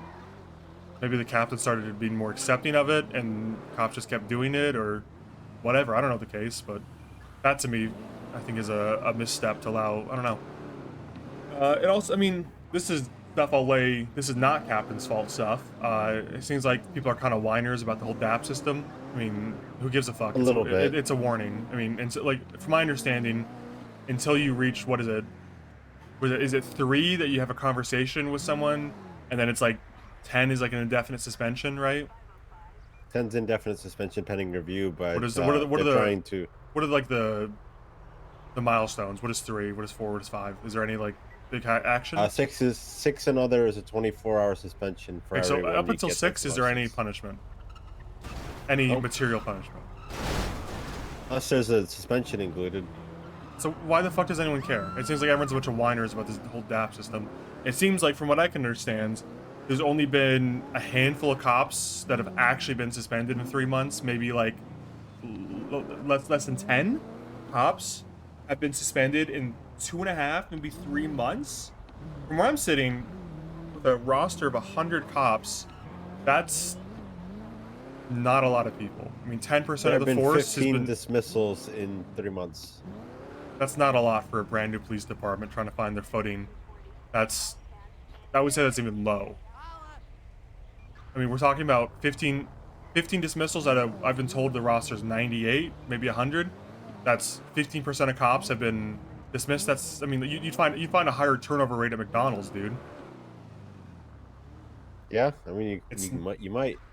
You absolutely would. I'm with you on there that the DAP system is probably incorrectly like the poster child of this whole audit thing. People are going to talk about it a lot. I mean, you asked my opinion, and my opinion is that people are whiners about the whole DAP system, because it seems like even yourself, you've got 4, you think you deserve 4, maybe not the way you got them, but you deserve 4, and you don't even see punitive action, so you get 2 more, and from the sound of things, they fall off after 30 days unless they're a moderate or major, and it doesn't sound like any of yours are. So you're going to be DAP free in 30 days, if not much sooner, considering when you got them. No, mine are grandfathered in. Well, in any case, if you just don't do it again, and you learn your lesson, you won't even see a punishment, ever. You know what I'm saying? Like, who gives a shit how many DAPs you have, unless you hit 6? If you really want to look at this the wrong way, you get 6 licenses to do whatever the fuck you want before you even have to consider, oh, maybe I'm doing something wrong. You know what I'm saying? Like, back when we had a strike system, you know, it was 30 strikes before you got suspended for a single day. So you basically had a license to get 29 strikes before you actually got in trouble. The way I'm considering it, I don't know. I mean, I'm probably heavy-handed when it comes to punishment. But in my opinion, there should be no verbal warnings if you have a DAP system in place. What's the fucking point of a verbal warning if you can give a DAP? A DAP is a verbal warning. You know what I'm saying? It's yeah. The only difference is like you're documenting it, essentially. So I guess it's a written warning. But in any case, I think a verbal warning is completely worthless. I think it's worthless for traffic citations. I think it's worthless for punishments for cops. It's just completely worthless because no one else is going to know that you did it. There's no documentation of it. So next time they do it, as long as they don't do it with you, it effectively didn't happen, right? So if you, let's say for a traffic ticket, right? You run a red light, the cop pulls you over, gives you a verbal warning. You run another red light, another different cop pulls you over. They have no idea you just got a verbal warning. It's fucking useless. Unless it's written, it doesn't mean anything. And a written warning is only signifying, hey, slap on the wrist, you know, not even a slap on the wrist, just, hey, don't do that again, you wagging the finger. Like, who gives a fuck? People are too sensitive to this shit. Yeah, the question I wanted to ask when you started talking about how people are talking about the captains, what is what can be done when, and this is how we got here in the first place. There's this very serious, clear issue with the police department, and people are pushing their concerns up the chain of command, and basically being told, in a roundabout way, this is the way we're doing it, so we're just going to continue doing it. What's the solution to that then, besides You don't pointing like out it, that it's wrong? get a new job. I mean, they're the fucking boss, you know? If you go to work at, I mean, to be blunt, if you don't like it, move on, you know? Like, I mean, they've been elected or chosen or whatever term you want to use, and they're the boss, right? If you have problems with that, I think there's nothing wrong with giving constructive criticism. But I'm not saying, you know, you can never complain, right? But there's a big difference between constructive criticism and coming, you know, it's one thing to bring a problem and also suggest a solution. It's another thing to be like, I don't like this, I don't like this, I don't like this, I don't like this, I don't like this, I don't like this. And it's also, I very, very much believe in punish in private and praise in public. And I think that should apply to your, you know, to your bosses too, not just for your subordinates. If your boss does something that you like, I would applaud them and say, you know, for morale reasons. I mean, even not just a suck up, but like to try to keep morale high. If you like a decision a captain has made, I would publicly praise them if possible. And if you don't like it, I would approach them in private, respectfully, and give constructive criticism with a solution to it. I think what happens a lot is people don't like something and they shit on it publicly in front of other subordinates, in front of their colleagues. They don't give their boss the respect of approaching them in private and saying, hey, respectfully, sir, ma'am, I have an issue with this. Here's how I would move to solve it. You know, and because I think when officers get together and start whining about, oh, DAPs are too strong, oh, you know, yada yada yada, it creates animosity towards the captains in the ranks, and that honestly is a fireable offense to me. Yeah, that's a good point. Whenever I complain about something, I always bring a solution. I just get also told in the same breath that Salt either Shaker one, too. that Thanks for the solution will prime. never work, Thank you. or Thank two, you, man. I've already covered that, McLewis. I'll It's look an into audit. it, They're but obviously then I been never hear anything directed back to about talk it, to the and then audit if they want the issue to. still persists. That's obviously an exception from what I said previous.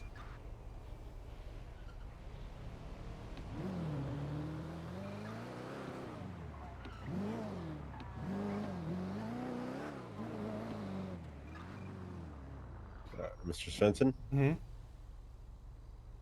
What? Oh, you want me to continue? Yeah, what's the question? I said that the issue that I've run into with my own constructive feedback was I either get told that the idea I'm suggesting is impossible, or / we're gonna do it our way, no boo boo, you know, we're gonna do it our way, or B, I'll look into it and then I never hear anything back. Well, my response would be one, you're not owed a response. Again, you're not, and it goes back to thing number one, you're not in the chain of command, so you're not owed a response. If you were in the chain of command and you were part of the, you know, part of the solution, so to speak, they would communicate what's going on and tell you why or why not you were using your issue. But if you're, you know, a patrol officer, they don't have to tell you what's going on, although maybe it might make you feel better for them to tell you if they are or are not using your thing. They're not required to. But, I mean, sure, maybe it would help you feel better to know if they were or were not using it, and that's, you know, like a Turner moment, like they need to be constructive of your feelings. Oh, Jesus Christ. Turn the engine off and roll the windows down. Then too. What do you want? What do you want? Here we go. 155. You're a lucky day. Stop going through red lights. Okay. Be safe. What happened? All right. 32s, like 2 32s on Fudge. So, like once again, you know. So here's the thing: it's a balancing act between what they have to tell you and what they can't tell you, and what would be nice to tell you for making you feel included. Right? They don't have to tell you anything, but maybe they could to make you feel included and your feedback valued. It's ultimately up to them. And if they say, we want to do it our way first, I think you got to respect that and let them do it their way, you know? I mean, there's many ways to skin a cat, you know? And ultimately, they're the captain, so they get to choose which way to skin the cat. You can bring the suggestion to them, and if they don't go with it, then what are you going to do, you know?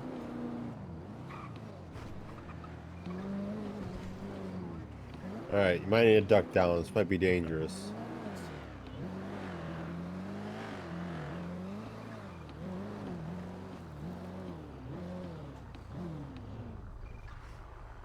Alright, I'm gonna stop at the bridge.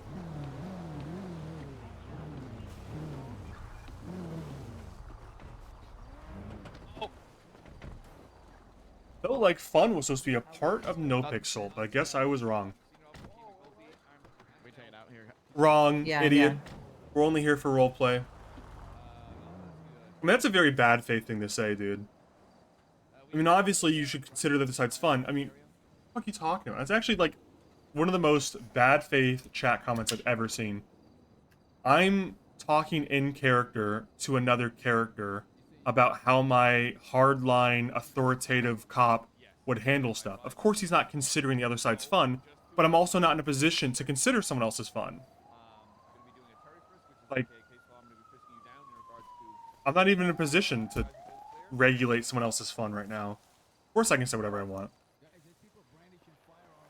No, brother, do not touch your radio. No, I'm frisking you to move to that point. And what if I don't consent to this? Well, then I'm gonna... As a role player, you should always try to consider to make sure the other side is enjoying themselves to some degree. But I'm talking to Duncan in character, and I'm pretty sure Duncan's having a good time talking to me. So I think I'm doing that. My character giving my take. My character, sorry, I have to say my character a lot, because I have a lot of new chatters in here. When Svensen, my roleplay character, talks to another roleplay character, Nescar P's roleplay character, Duncan, he may say things that are not necessarily fun for another roleplayer to experience. But here's the thing, there's no other roleplayer here. We're talking in character to each other. The third roleplay imaginary character doesn't exist at this moment.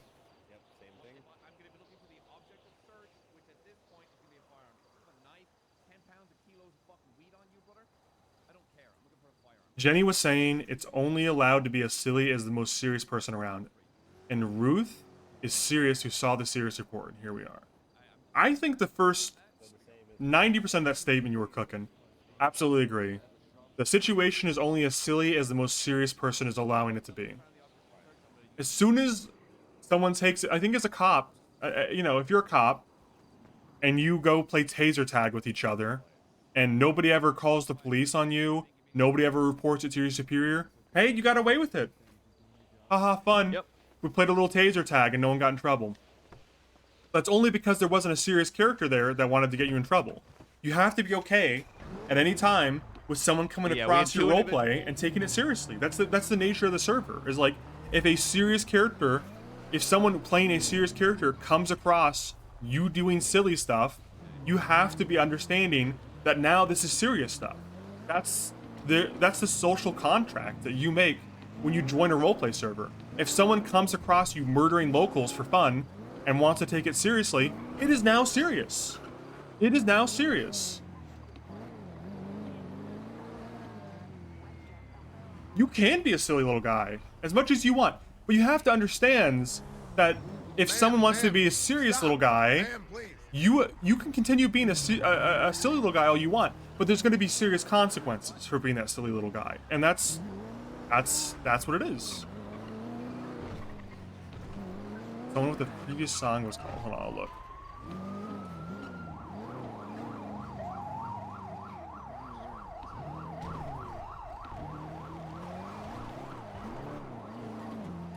I think it's this song. I'll link it to you. I think that was the previous song, for whoever asked. Saw you ask. I don't have like a command for it. I really hope Svensen gets to talk to Ruth, but I don't think Svensen will get a chance to talk to Ruth. My suspicion is... I wish you could hear the radio right now. I'm glad I can. I'm thinking Ruth is going to... I can tell from your tone it's not great.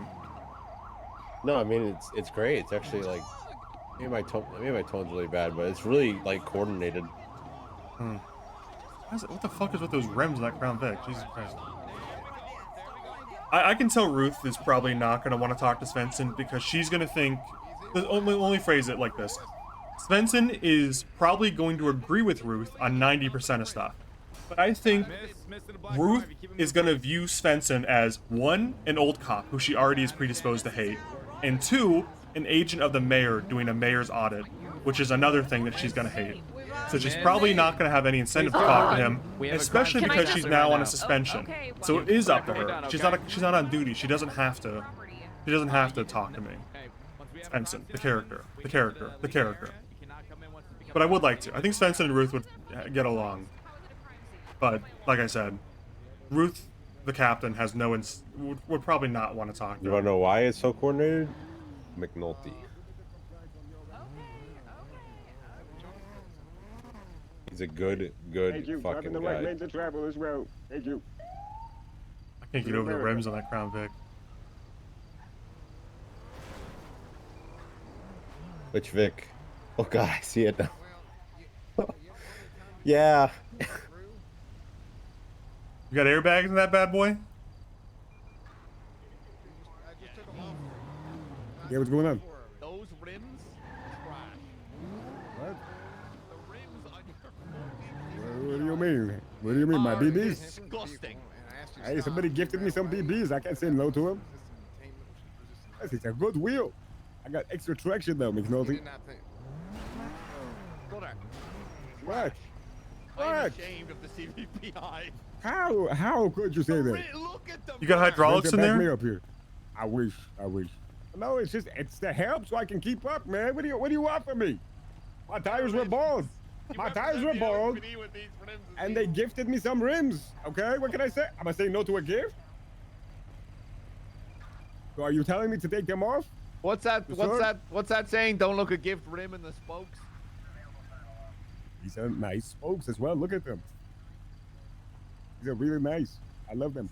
What's the current situation of the Bastards? Also with Owen. I'm a What the cruel hell's viewer going who on doesn't here? want to It's watch a VODs frisk. right We have now. a brandishing. The Bastards are She just kind kept of running and in doing- hibernation because Why didn't she complain? crime has been really tough to get into if you don't play 12 hours of Alright, let's NoPixel a get out of here. day, which none of us do at the moment, and I probably never will. So crime has been tough for us to get into, and so I kind of got just kind of walking around to meet up with Molten, and ended up falling into this I know it's under mayor's the audit sarcastic. I RP think thing. this is my tone. This is how I come off. But that was really well coordinated. McNulty is, like I said, he's good. He's good at what he Yeah, he does. seems like a very patrol-focused guy. He's got good coordination and patrol-focused. scene commanding, but it seemed like he had a pretty healthy distaste for meetings and such. Yeah, nope, I agree. That's why I sort of vouch for Jackson, because Jackson can also be that, but he will prioritize getting the meetings done. I think it would take an act of God to get He'll do what Svensen needs to be a cop again. It would take to get things going. something crazy. He's fine. If anything, I'd make a new cop somewhere down the line. Maybe like some kind of crazy commissioner type thing, but that would be totally no chance. Basically, it would be very, very. What else no is there to chance. talk about, really? I was thinking, I don't know.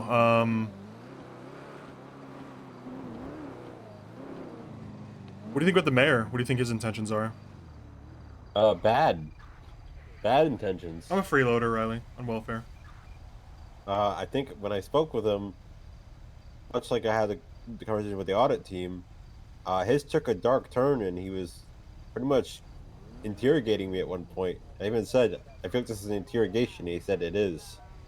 I think he... Interrogation isn't strictly like evil intentions. It's just means he's asking hard questions. Sounds like he just wants to get rid of the captains and less about fixing the police department. I think if he wanted that, he would have gotten a different auditor.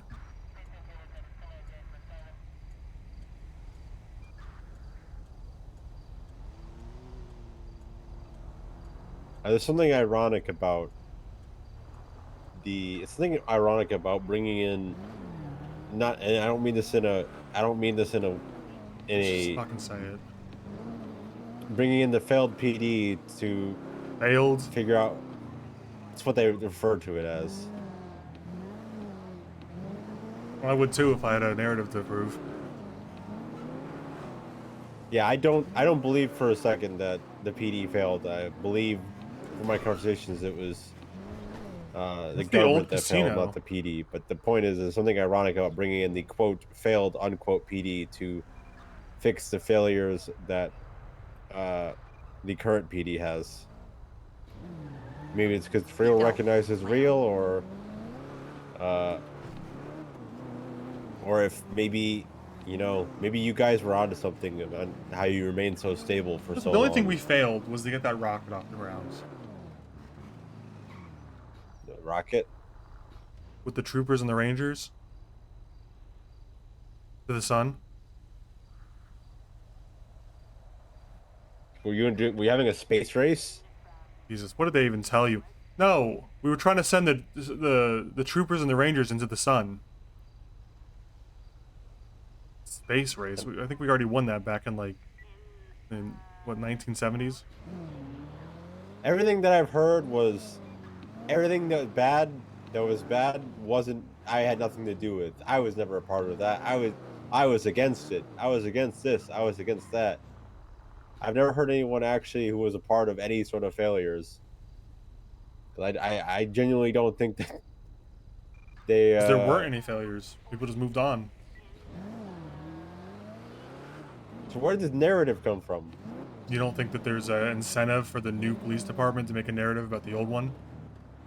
Oh no, I believe there is. I've definitely heard somebody who really, really wants really wants their own rank, almost kind of insecure about hiring new people. What are you talking about? An old cop, but he says, I was only a cop for 6 months, so I'm not old, and I'm not like the other old cops. Sean Maple. Yeah, one of the rangers. Of course he would say that. When we marched him on that shuttle, he wasn't talking so much. The shuttle never launched? Oh, well, that's when the Fed stepped in. Yeah, I guess there is a bit of a narrative being pushed around, that. As he definitely was a little bit too defensive about his time. Well, it sounds like he needs to be because Ruth hates us, or hates anyone who's ever had a badge before, which is also in her interest because she herself is new, right? If someone came with more experience, I mean, think about it like this. If you were brand new with no experience in this city, and, dozens of qualified officers with experience in this city came through, years of experience, I bet I'd also be threatened by that.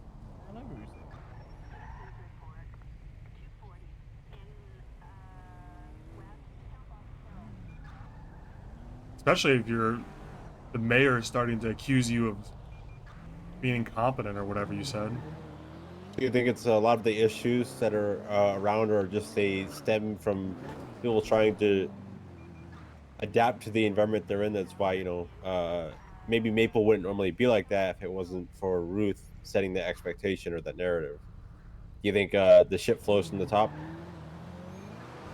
I think people who say, I don't like politics are morons, because it's all politics. The only way to say that effectively is I hate politicians. Because that's a politician is just someone who identifies as a career made in politics. It's all politics, though. I mean, careers, jobs, we're all doing politics. It's all making narratives, defending ourselves, putting down our enemies, and the people that are kind-hearted get the first casualties of this whole thing. The reality is that Ruth is in a system that encourages her to put down experienced officers, slander them, shit-talk them, because her own job is threatened by them. And then it sounds like Maple is encouraged to do the same because Ruth doesn't like old cops, So if he wants to move up, and it sounds like he does, then he needs to get in line or, you know, suffer the consequences. So, you know, we're all victims of our own situation, but we all have control over our own actions. It doesn't mean they're blameless. Like, you can, you know, it's not like an arrestable offense to be a spade, but you can call a spade, right? Yeah. That makes sense, yeah. That makes sense. That makes sense. Like, I knew Maple decently, even though he was a ranger. It's in his interest to try to shrug off the label old cop, because he would suffer career implications if he didn't. But he is an old cop. 6 months is, I don't know, I mean, maybe, I don't recall exactly. It might be 6 months, but he was on duty for, I mean, in those 6 months, he probably put in well over 300 hours or something, you know? Like, the guy was as old cop as it gets. He was integrated into the systems and everything. You know, it wasn't like he did a few shifts. He was doing hundreds of shifts for dozens of hours a week, you know? He's a committed cop. And not even a bad cop. For a ranger, he was pretty good. Pretty, you know, one of the ones that I was like, damn, he's really gotta go on the shuttle, I guess. But still had to go all the same. Did you know Slacks back in the day? No. He told me that he was a cadet back 5 years ago, but no one I've ever spoken to remembers him. A lot of cadets back in the day. So he just sort of blended in. He might have been, what's a guy named Ringo or something, but I don't know if I spent any time with that. I didn't like that Ringo guy anyways.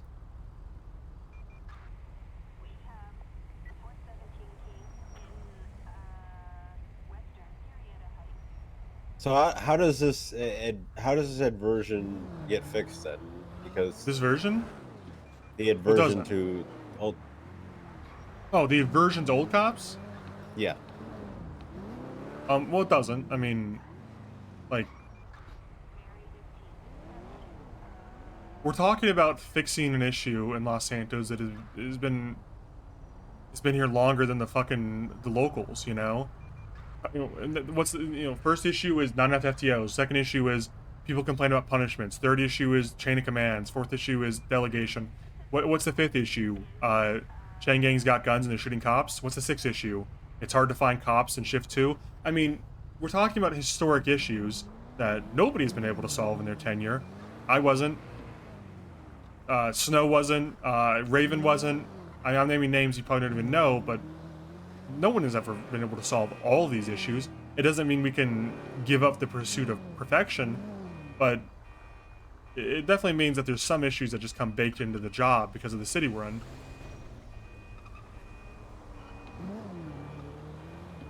So them trying something new by bringing entirely fresh people is their solution to... Jesus Christ.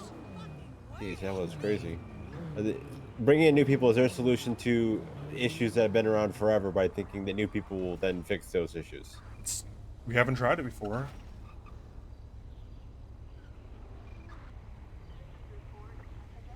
I mean, part of the issue in itself, this whole audit, is it's like Monday night quarterbacking, which means, you know, if you're not a football fan, it means the game's played on Sunday. Now we sit back in our, you know, in our armchair and watch the tape in our comfortable, you know, theater and watch as we see, you know, what mistake a $1 million athlete made that we could have done a lot better. You know, it's ridiculous to some degree. Obviously, there is stuff they could do better, stuff that you know, they're making errors that I've seen before.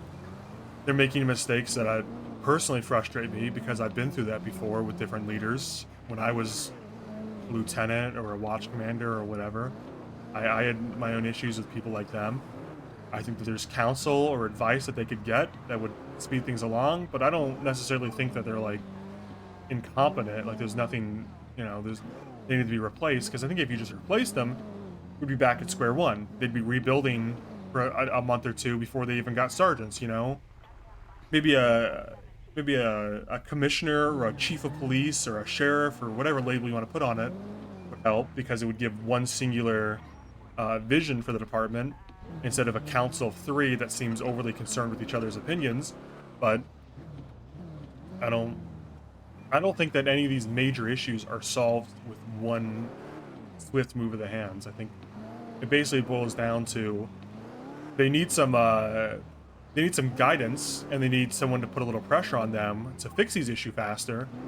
But I mean, I you know, I don't know if you know the mayor like I do, but I put that guy. I was the guy who booked him for fucking terrorism 7 years ago. You might ask why I would agree to essentially work for him in an audit, but I've seen crazier things in Los Santos, and if I feel like he's up to no good, then I'm just not going to tell him what I find out here, you know, just waste his time. But the reality of it is, we're in Los Santos. It's a pretty crazy place to be, and I'm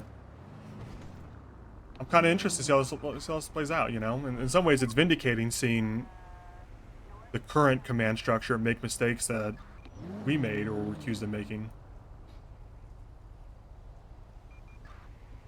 So, time is a circle.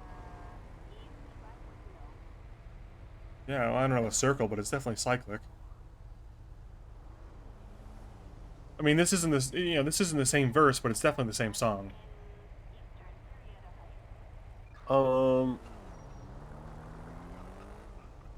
I was told there was a specific instance that happened before that is kind of similar now. I was told there was a point, maybe before, I don't know how long, before, during, or after your time as a policeman. I don't know how long you were working. There was a time where they decided to get rid of every rank and make everyone just a regular officer, and it made people all like power hungry and bloodthirsty. That's what it was. Yeah, that's what it was called. Yeah, I mean, for some reason there's an obsession, it seems, and I don't support what they're doing. There's some kind of obsession with people at the top ranks. I never felt it myself, with making everyone the same rank and having them fight for their promotions. But I think that only leads to inconsistent field leadership, right? Like you said, McNulty is a good leader in the fields. He should be, that should be signaled that you want more of that by promoting him further. But, if everyone's an officer, then McNulty isn't necessarily, let me put it this way. If there's 5 cops on a scene, you have a type A cop like McNulty who is clear, concise, and efficient. You have a Cornwood type cop who can be a little wacky, a little silly, but, means well and probably gets the job done eventually. Or you have someone, completely oddball, like maybe, I don't know, like, maybe like a I don't know, I'm trying to think of like a real shit cop, but let's just say a shit cop, because I can't think of any names that you'd even know. The problem is that if just say the names, it's not that I know I can't them, think of any, it's fine. Okay. Like, Harvey, it doesn't mean anything to you, but anyway, if all 3 of those cops are the same rank, then nobody really knows what the right approach is. What is the approved approach? If they're all officers, and they're all trying to get you to go with their system, nobody really knows what the approved approach is. But if McNulty is elevated to a sergeant or a senior or whatever, then everyone knows that is what the captains want. That is the example to replicate. If Cornwood is the captain, or if he's the sergeant or the senior officer on scene, then people start to know, oh, they want more Cornwoods. What Cornwood is doing is getting him promoted. I should do the same. They're following their example, right? If Shit Cop gets promoted, then they realize, oh, I should be like Shit Cop, because Shit Cop got promoted doing that. I'll follow their example. And so I think there's some obsession with making all the cops the same rank and having them fight for their food or something. But I think it's a huge mistake every time to not just start your police department with built-in ranks, so people know exactly what they want out of you. If you go on patrol day 1 and you see a McNulty, I should be like McNulty, because McNulty is in charge, and I want to be in charge too. Or, I don't want to get in trouble, and McNulty won't put me in trouble if I'm like him. You are absolutely right, and I think I have been saying that. It sets the tone. Sorry, I got ranks. It sets the tone, and I think that's the most important part. People, like, even if you have even if you just want to be a basic patrol cop for the next 15 years and then retire on a pension, at least if you know who your sergeant is, you'll know what tone the higher ups want from you. You know what I'm saying? If you can see a sergeant out there and you know what they're like. Anyway, that's it. Yeah, so that does remind me that I did think about that. I feel like the skeleton crew should have started with Still talking to Duncan, yeah. ranks. People just had the rank. Absolutely. I think it was a huge error, and whoever's judgment call it was to not start the skeleton crew off with some structure whatsoever. I would understand they didn't want to fill all the ranks, so there's no growth whatsoever, no movement. But there should have been something more than just like, okay, here's 3 captains for 3 months, have at it.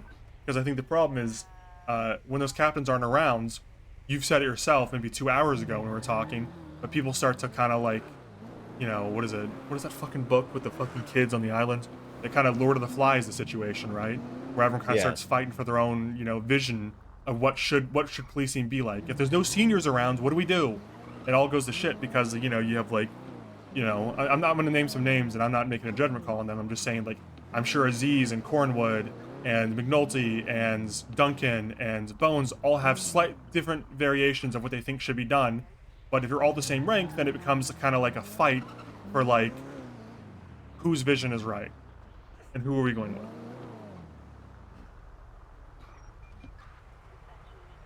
Yeah, that does explain now about the whole fighting for it. It does explain what.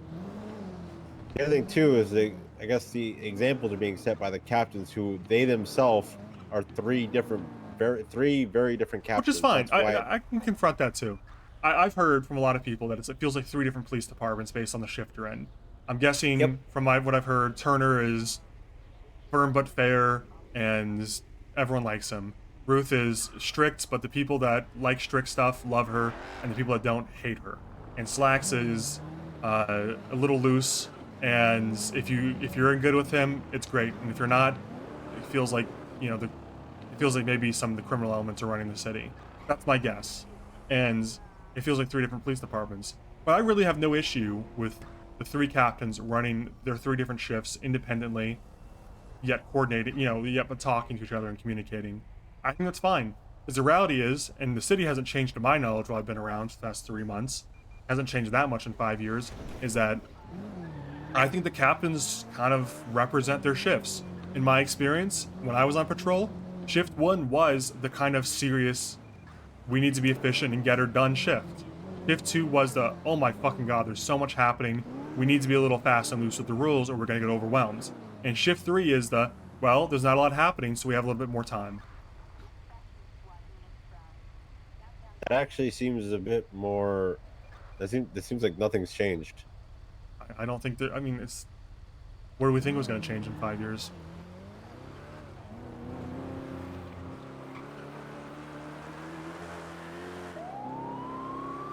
That fucking BJ is gone. Oh no, it's not. There it is.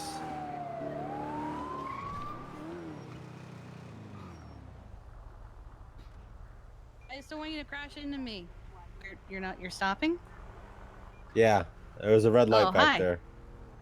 Oh, was there? I'm sorry. Is that Westfield? Yeah. You're not gonna pull no, her I over? just missed this green light. I mean, yeah. I mean, I can. Probably will. Thinking about it. Oh, that's even worse. Yeah, That's okay. a fucking tow truck. You think they're cute or something? What the fuck was that? What's that? What? Why didn't you pull that car over? What the fuck was that?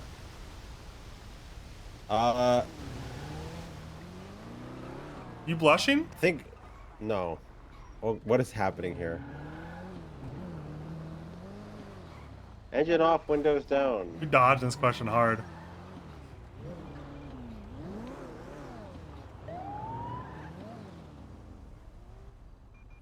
Stand by for further direction. Owen, do you 155, know 1038 Mo? northbound, I try Power add Street, tow him truck, Molly on occupied my new one ton. account. I don't know what you're asking, Cat Purple, 1978. Hello.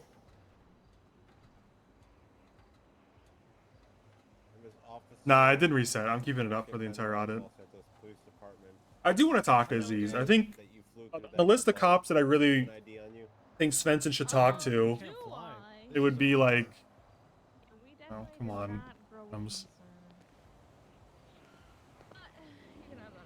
Hey, why you in the car with Dunking? I'm a hostage. For real? Yeah. You're safe with me. Oh, thanks, man. What's your name? Reason to be driving this massive Owen. tow truck unsafely. Owing? Yes, Oh. No G on the end. before you Oh. called me over, I said, and I Owing, quote, yeah. Nice to "Wow, meet I've you. never driven a tow truck Owing. before." And then I said, "Wow, now I understand why everyone drives like an asshole in this thing. This thing's real hard to control." This Duncan guy, you think he's nice? One more time? Yeah. What did you do? Alright, I'm gonna go run your information, make sure there's nothing out of place, and I'll be back with you in a minute. Please stand by. Not fine, Mo. Also, He ask stream someone have else to get disability. over here and Not get away from my cop good car. spelling. Oh, I'm not in charge. I'm sorry. I just don't know. I don't know what you mean, man. Leo, get the Wish I hell could away help. from my car and go back to the tow truck. Why is Savannah panicking? Leo, go back to the tow truck. I think in terms of the other cops that Svensen wants, well, Svensen would benefit from speaking with. It'd be like top of the list: Ruth, Jackson, Hornwood, Aziz, and then ex cops. Shiesty would be good. My fucking cop car. And then aside from that, I think there's like some basic patrol officers, like I mean even the seniors, Put like the bag Ruby back and up. McNulty would be good.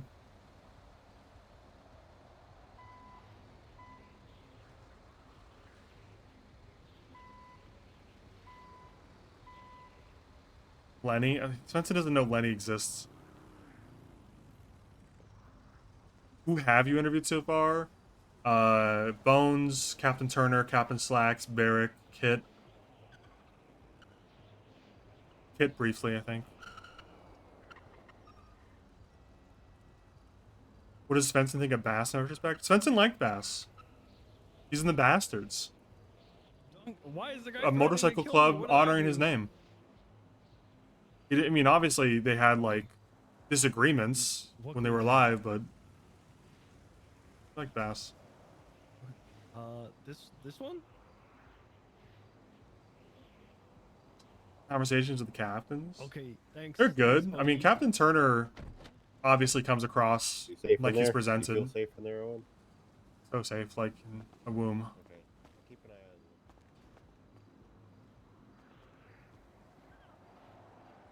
you. This Duncan guy stinks. $1 million? I don't think, I mean, objectively, I don't think Lenny would have anything interesting to say. But it would be fun to catch up with Svensen and Lenny and see what they say to each other. Acknowledge that you received the ticket. Probably nothing of interest, nothing of value would be said, though.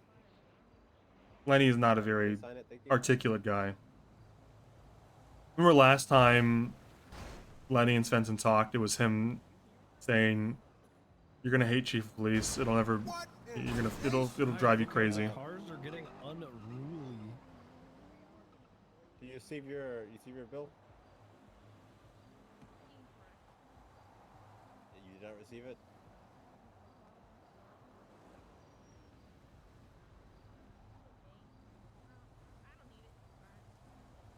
Let me try overtime. No, that was right after he quit the second time. Draki, thanks for 30 months. Hey, since big you won. dog. Hey, big dog. Definitely not the IRS Definitely here. not the IRS. Loving the Love the stream. Keep up the good work. Quick, wacky, little crazy, goofy question for you. Have you filed That's your till April, taxes right? yet? Stare. Anyway, you've been billed. I don't know if it went through, but you should be. And, hey, what the fuck?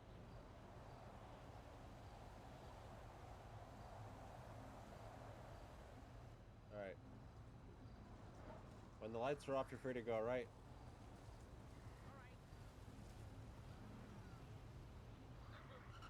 It's not about you, Mr. Escobar.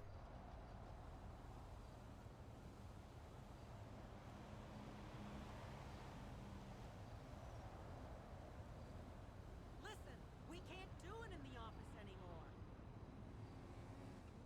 I'm not on ground Sure. control, so you'll have to pull out. Alright. Alright, I will. I definitely will. Yeah, I definitely will.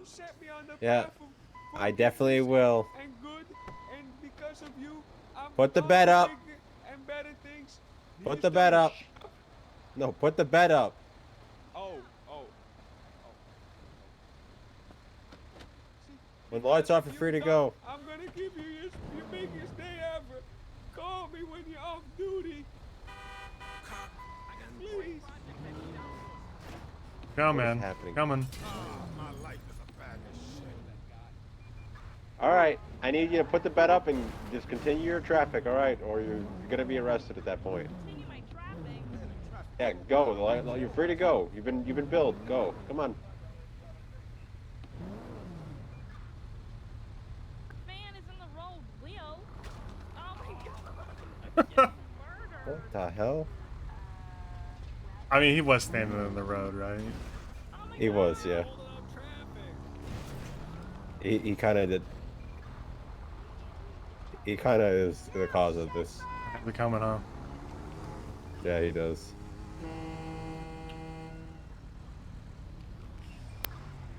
Oh, I want to give you something. I'm gonna give you the best day ever. You were there for me when I was on my lowest, donkey. You gave me $900. Because of you, I was able to buy designer shirts and pants. I mean, not pants, because I didn't buy pants with your money. I bet you got the money. But because of you, donkey, because you set me on the right path. You my guy. I'm forever in you. That you hear me? Forever. Okay. Forever.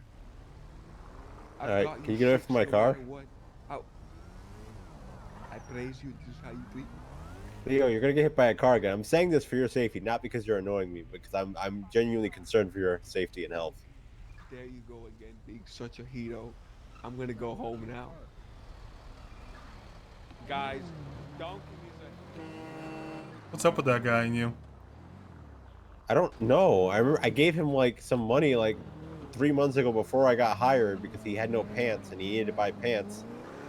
And then he I don't know. I do not know. But check Sounds the like glove box. That's for you. What is this? It's football. Like a paper sack. It's in the paper sack. He gave that to me, so I figured I'd give it to you. You like football, right? This is You trash. like sports? You give me trash. You don't want a football? I have the opportunity right now to fine you for littering, and I think I might. You're the one who But gave I it to don't me know. against my will. I'll contest it. I didn't give it to you against your will. I don't even know where you threw it. Oh, it's right there. Go pick up that football. You're the one who tried to force it on me. I don't want it. I didn't force it on you. I said I want you to have it. And Well, I don't want it. Or can you pick it up and bring it back then? You go pick it up. I don't want it.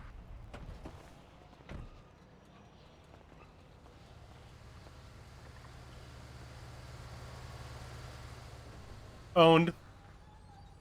Owned.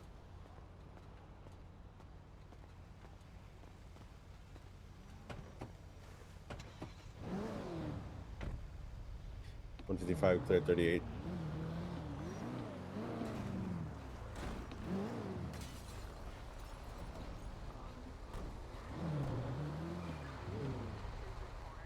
In trouble. All right. That being said, where were we before I took that traffic stop? You refused to pull over a car full of 4 women because you thought they were cute. That's not what happened. You were blushing. That's not what happened. What happened then? Break it down for me. I don't exactly know if the light was red when they went through it. Dude, they were going 100 miles an hour. Can you see that with your eyes? I didn't even have a radar either. I don't push something unless I know I can push it. Bro, you're blushing. No, it was because, like I You're said, I flustered. don't know if... Do you know those If they had- you know those girls? I knew a passenger. Oh, yeah? Because I knew a passenger. Damn. Like I said, I didn't know... Like I said, I didn't know if the light was red. If they had said, yeah, I went through it. They I'm were sorry, going I probably 100 miles an hour. There's no chance you didn't know they were speeding, though. I mean, this new speed limit, I haven't been able to eyeball it yet. You just admit it. You just couldn't get out of the car. They would have seen. Seen what? Let's just say that baton's on the back of your belt.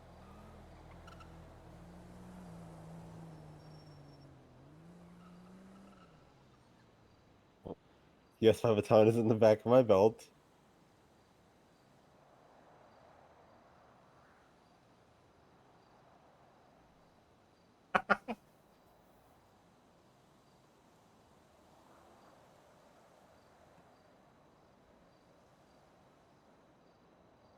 You're not like looking up her MDW profile and doing something weird, right? I am writing the ticket I just gave. Oh, thank God. 'Cause I will get out and run if you start doing that. I don't need. Like I said, I know who a passenger was. I told you why I didn't pull him over, is I didn't have 100% confirmation. And I don't. Well, push also stuff because you like couldn't that get out of sick. the car because they would see your boner. I don't have a boner. Well, not now, I hope.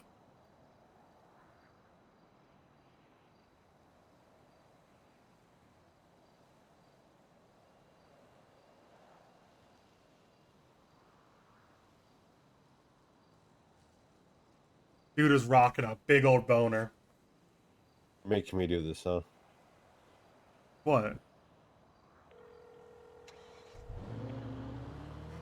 You're not gonna like call one of those women and breathe onto the phone or something, right? Hey, I did not have a boner. Okay, great. He's making it really weird. Shit, look, Svensen, Owen Svensen. Yes, because the sheriff is accusing me of having one. Or not the sheriff, the former sheriff. Harvey moment. Ooh, a little Harvey moment right there. Call me the sheriff. Former Sheriff Owen Svensen is accusing me of having a boner. So he said that's why I didn't get out of the car and pull you guys over. Harvey moment. But that didn't. That's not what happened. I'd earthly call them and say, you know I didn't have a boner, right, though?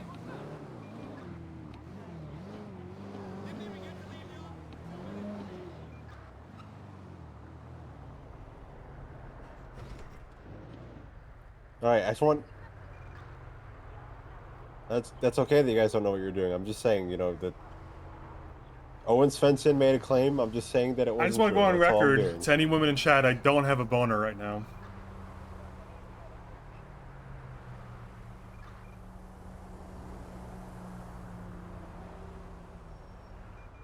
Hey, were you not in that car? Okay, all right. This would have been really awkward out of context then. Called him up. Yo, I didn't have a boner. Yeah, but You know that, right? whatever Owen Svensen says, it did not happen. Only the women, that's right. Yes, I did not have one. Okay, have a neutral day. Huge. Why you got to do this to me, man? I'm here for this audit, man. Nobody put a gun to your head and made you call the woman and say, you know I didn't have a boner, right? Why on earth would you do that? I don't even know who that is, much less have their phone number to inform that you had a boner.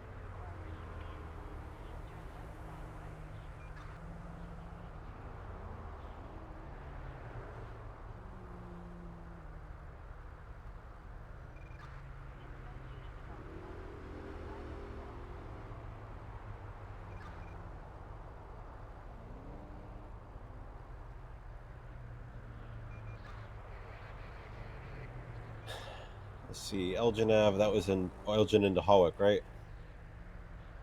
I don't know, man. Or was it Elgin into Occupation?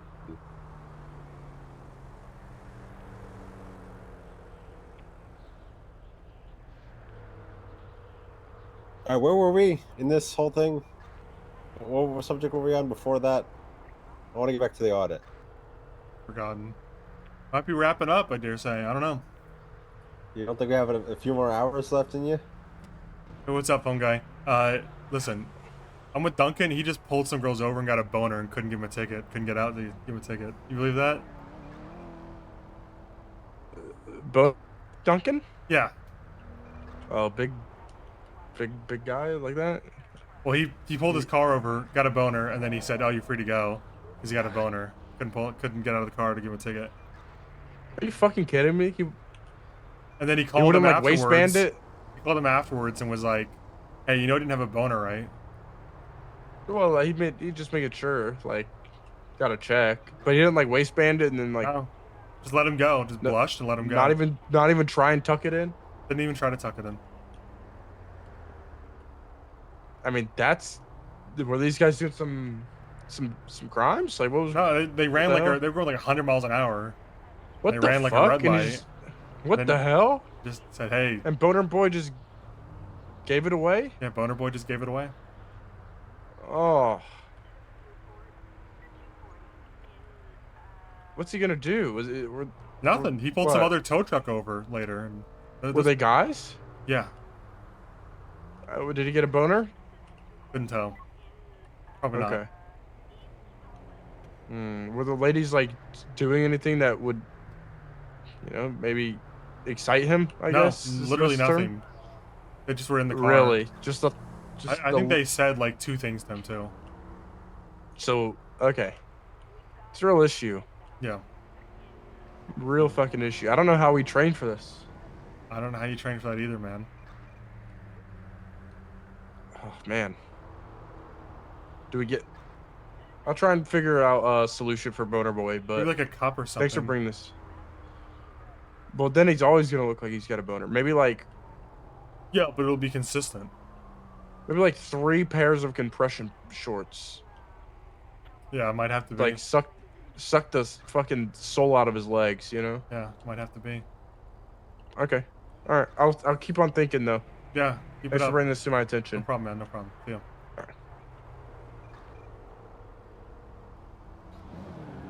Hey, everything you just said is not accurate to what He happened. calls Boner. right away. I call you Boner all the time. Calls him right away. Okay, that's not what happened, Bones. And you want to know how I knew it was you he was talking to? I addressed him as phone guy. Who else would it be?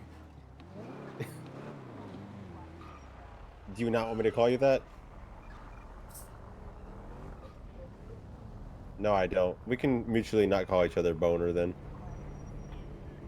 Well, no. Yeah, phones is fine. Yeah, so anyway, that's not accurate to what happened. I can tell you what really happened, but I'm sure you don't care. No, I'm saying he's fucking with me because he thinks it's funny. Because it's sort of like a cynical I'm not guy. fucking with you. You actually had a boner, dude. I could tell. I didn't okay. Why would I fuck with you? I barely even know you. I did not have a boner, okay?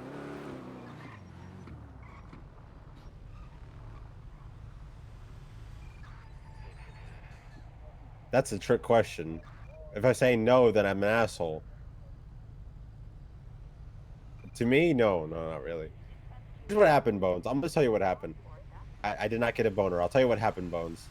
I couldn't really confirm if the red light was a red light or not. So I was hoping that I'd pull up, say, "Why'd you run that?" And they say, "I'm sorry," and then I would pull them over. I don't push charges like that. Can't stick. This guy was like, "Oh, why didn't you pull him over? You got a boner. You got a boner." That's what happened.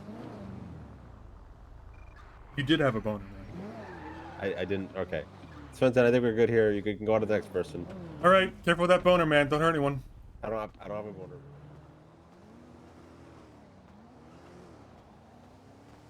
See if Malden's around still. Oh, I guess he's not for sure because he rated me. But I don't know that in character.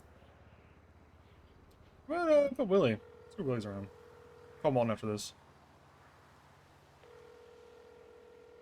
Mayor's office. Mayor Thurbrad currently at City Hall. For your questions and concerns. Also receive your business pearls. If you have any, hooray.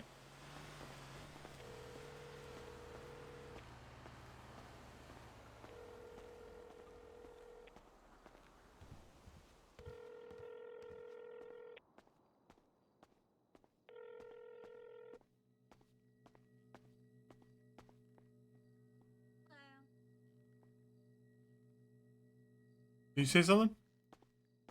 Said hi. Oh, what's up? Not much. How are you? Good.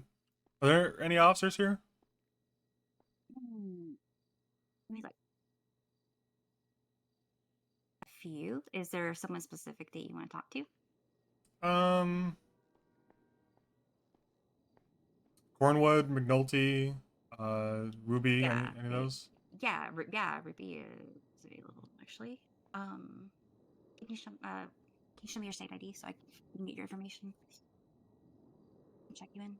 Yeah, I'm Oh wait. one of the auditors from the mayor's Yeah, office. I was gonna say you look totally different. Sorry. Different than what? It's than earlier. Did you not come by earlier? I was here earlier, but I was wearing the exact same outfits. Oh, I talked to 2 auditors. I'm sorry. We're talking to Lance or Willie. Those would have been the other 2. Okay. Was he wearing like a tacky white suit or a tow trucker? Malton? There it Are is. you talking about Malton suit? No, Yeah. I didn't think it was tacky. It's okay. It's all my he's my brother. I can say that. It's a spring. It's a spring kind of look. Anyway, let me let her know that you're here. Actually. Sure. I'm sorry. Look at some more chips.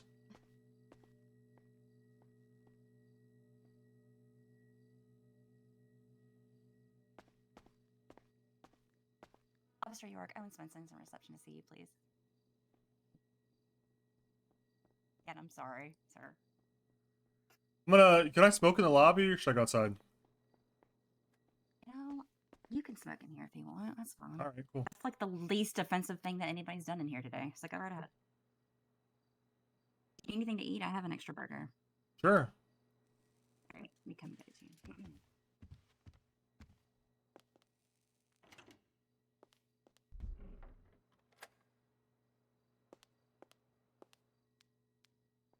Me one knowledge. Hate that. Thanks. Sure. So you're like, are you dispatcher or admin assistant or in the middle? All of the above. I'm primarily reception though for this shift because take a lot of reports typically. I'm still working on dispatch though. How are things? Learning it and stuff. Pretty good. I mean, not terrible. I don't think. I don't know. I mean, it's a challenging shift. So I'll be right back. All right.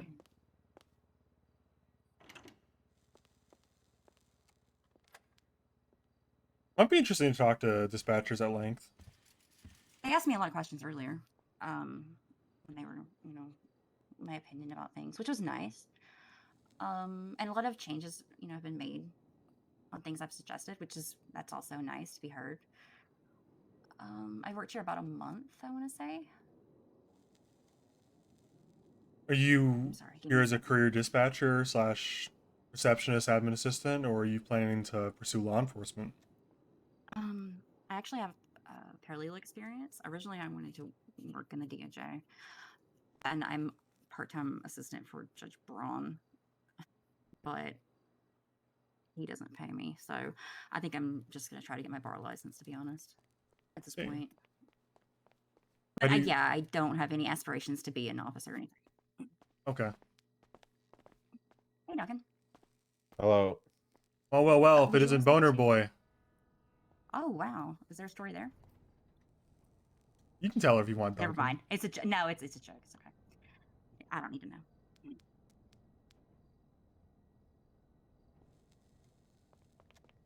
Owen's a funny guy. He's full of jokes. Someone else used to call me that. Who used to call you that? He's dead now. Oh, You have a lot of dead friends? Yeah, a few. It's horrible.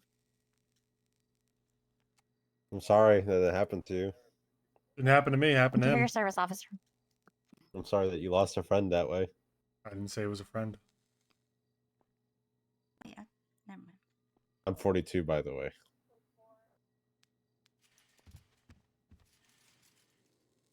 Goodbye, Owen. See you, Boner Boy. Did you want to talk to him? No, I just did.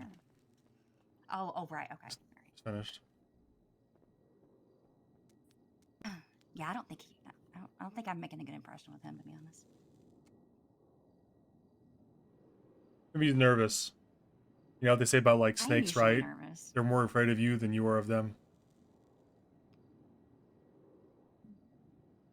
Dispatch copies. I don't know what to say to that, to be honest. Sounds like you guys have a lot of history, though. Almost none. Oh, okay. I mean, you have an inside joke at least. Yeah, I was in the car with him, and he couldn't get out to issue the car a ticket or a warning because he had a boner. Oh. Yeah. You guys must have pulled over somebody dragged him. Anyway. Believe it or not, I don't think, I don't know. Well, whatever. Have a good night. About running home to, never mind, I'm not going there. Professional setting. You know, I might ask Officer Cordwood if he is available since Officer York doesn't seem to be available. Let me go All right. see if I can get him really quickly. Clapped his ass till he went off duty.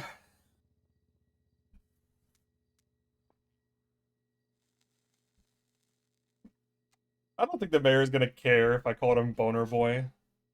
But I'd be interested to see what the mayor says. That'd be so funny, actually, if I get yelled at by the mayor for calling him Boner Boy during my audit.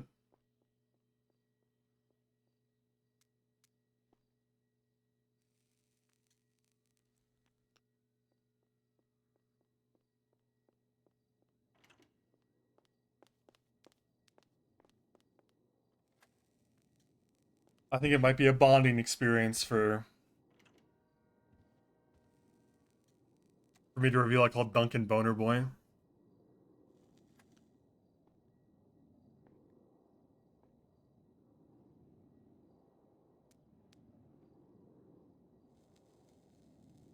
Is this a leap year? I was just realizing it's like the end of the month. You know, if it's a leap year. It is a leap year. What does that mean? Do we get an extra day? What does that, or one less day? It means you get one extra day, right? We get the 30th or the 29th. Yippee! Tomorrow exists. An extra day on the month.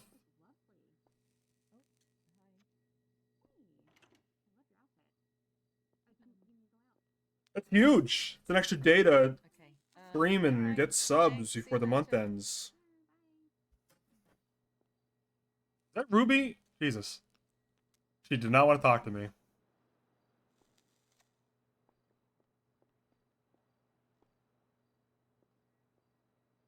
Hey Owen, I've been gooning since the Chief 1114 stream ended last night. Can I get permission to stop gooning? No! Keep gooning!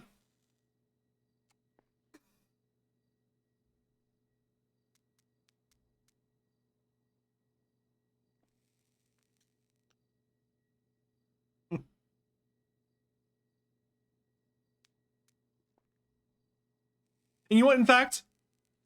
Goon harder. That's an order.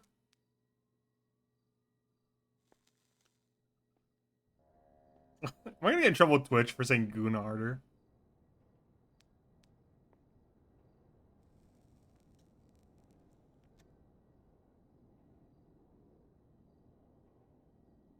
You aren't the sheriff. Fuck you. You're not my real kid. I'm only your stepdad.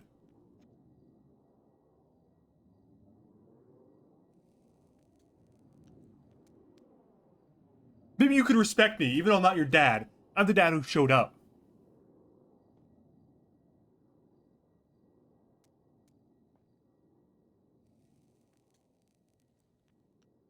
I'm the dad who gooned up.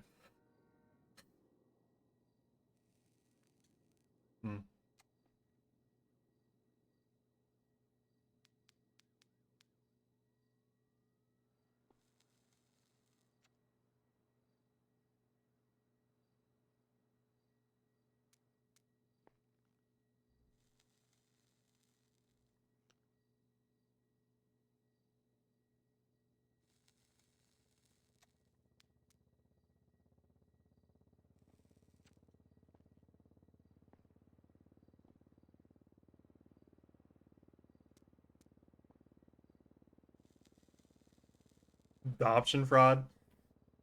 Ugh.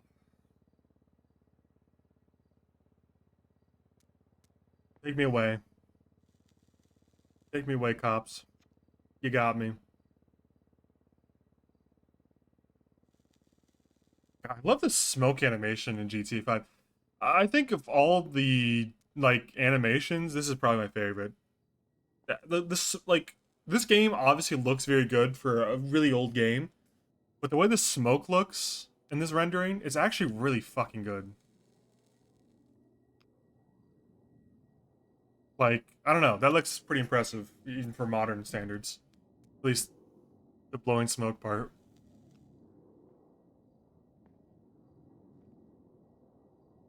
I don't know if she's gonna come back or not. Maybe I should just go to the city hall.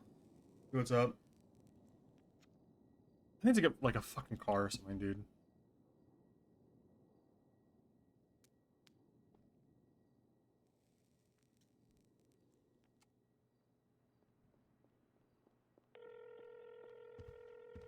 All right, I have requested. I'm sorry. No problem.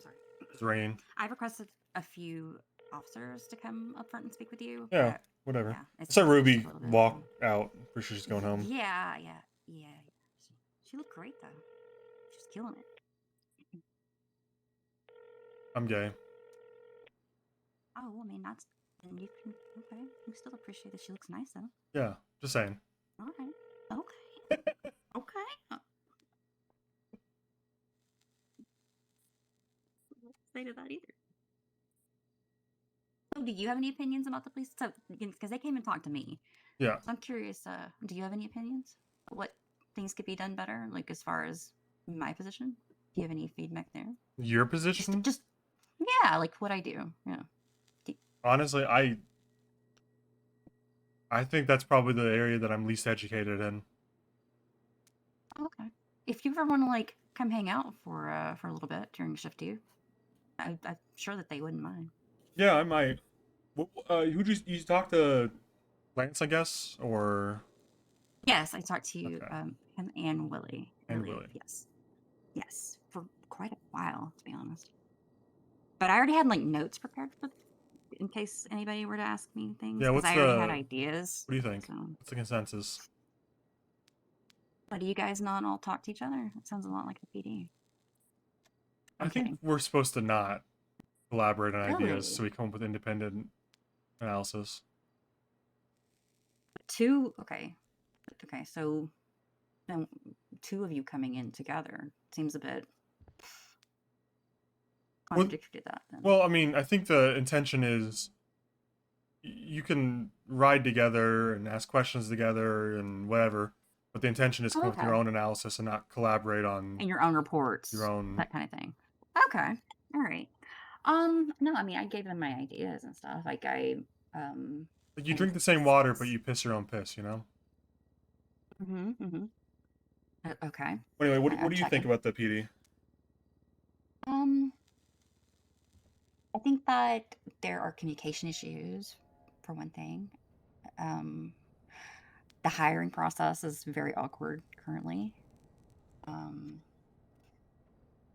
I really value having a position where I'm front facing for the public and wanting to be more transparent with them in certain areas. I think would be great, as opposed to being I don't know how to put this. Like a blocked funnel sort of, kind of thing. Like that does not give people trust in the PD. When I first got this position, the unions were big on like not talking to anybody, not filing reports, things like that. They wanted to handle things internally as opposed to the police helping them. And I hope that I've allowed people to feel like they can actually come and talk to us. Anything to improve, I think, like relations with the public, to give them confidence in the police department would be good. How many people do your job currently? I know that there were 3 more dispatchers recently hired. I have not met them, but as far as there's one other receptionist, and that's Chastity. She works shift 3. I am the only shift 2 receptionist, and then Jalen works dispatch with me at shift 2 typically. But I think she's been training too. Like she's been working a lot of hours. So I guess 2, 3. I guess 6 total. But yeah, it was just like 3 of us. Is this current? Only 3 of you? Until the most recent dispatch hires. I was not hired by, but Leah Strong was working here too when I first came on. And then she now works at City Hall. You think you guys have enough? to do what you want to do? To, like, represent, you know, to interface with the public and whatnot. I don't think that there is a receptionist for shift 1, actually. I think that that's important, that we need one. I mean, I think that there should be. They were telling me when they were here that there were like 3 or so dispatchers on at a time years ago. Yeah, there used to be. That seems like, you know, that's really hard for me to like wrap my brain around, considering how I'm used to working when I'm on duty. There's a whole system. So, I wasn't really tied up in it, but when I used to work here, I think we had like a whole dispatch department. Essentially, they had like and there's a internal room back structure there and stuff. for yes, and they asked me about that too, and I do think that there needs to be like a leadership position for. How are you still in here yapping? Really? There's no way this guy's coming at me for yapping. Come on now. I keep my points clear and concise. I can. Remember when we did an entire lap around the entire it. city, a yap, if you'll call it? We did a literal yap from, what was it? From Del Perro Freeway on the west coast. By the time you were done talking, I'm pretty sure we were in Grapeseed. On the other side of the island. Wow. And listen, I got no problem with that. I asked the question, you answered it, but don't come in here and call me a yapper. And he was asking me questions. I was asking her about. Hang on a second. What's it? I'm sorry, I can't hear. 9.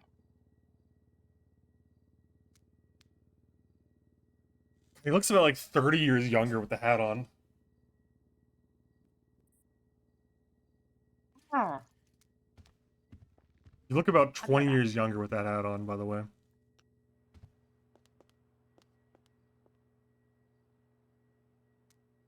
Like, I'm not even sure. Wear a different hat. If I was working behind the bar, I don't know if I'd serve you without seeing ID.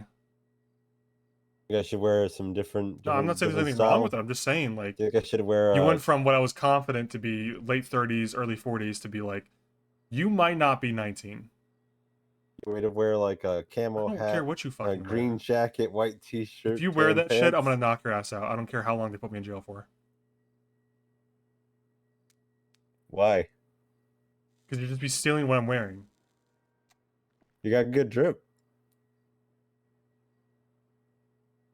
Don't try me. What brand are those sunglasses?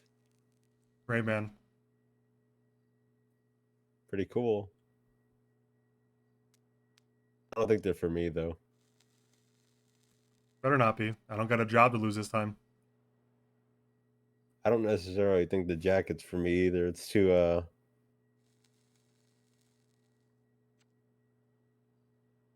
too mountainy.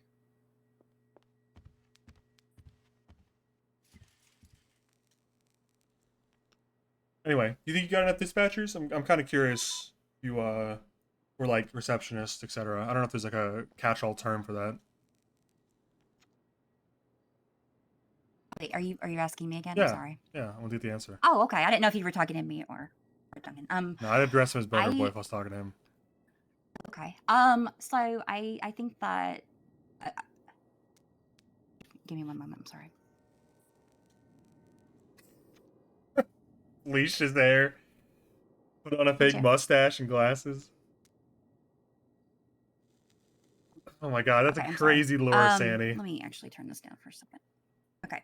So, I like the idea of having multiple dispatchers for a shift. Like, I did not know that was how things were done in the past. That's something that I'm working on actively. Like, every shift, I'm trying to do more and more. I got so much more information from Jalen tonight.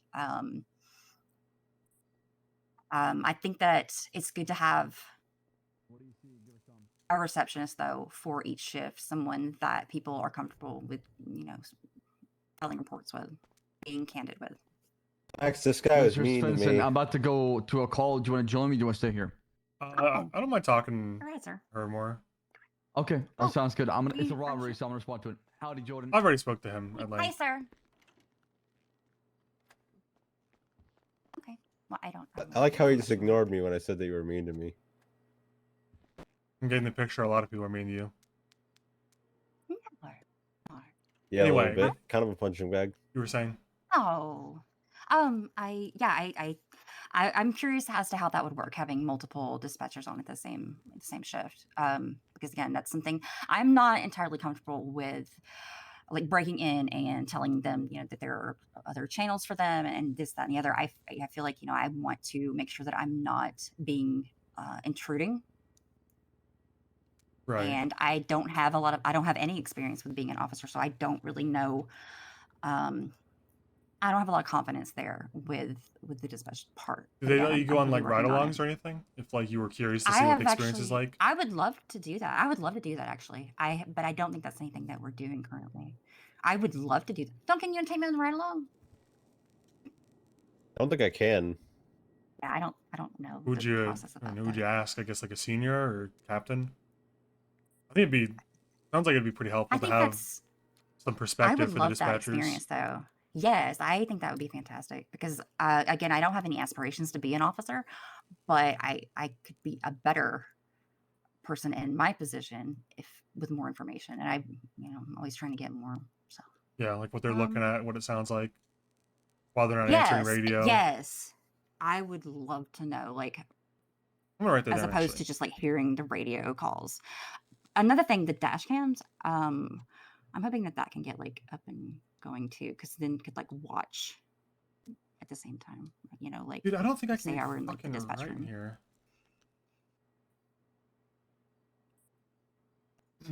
You think there's enough, like, what's the process for bringing on dispatchers? Is it kind of spur of the moment through the captains, or is there an official process?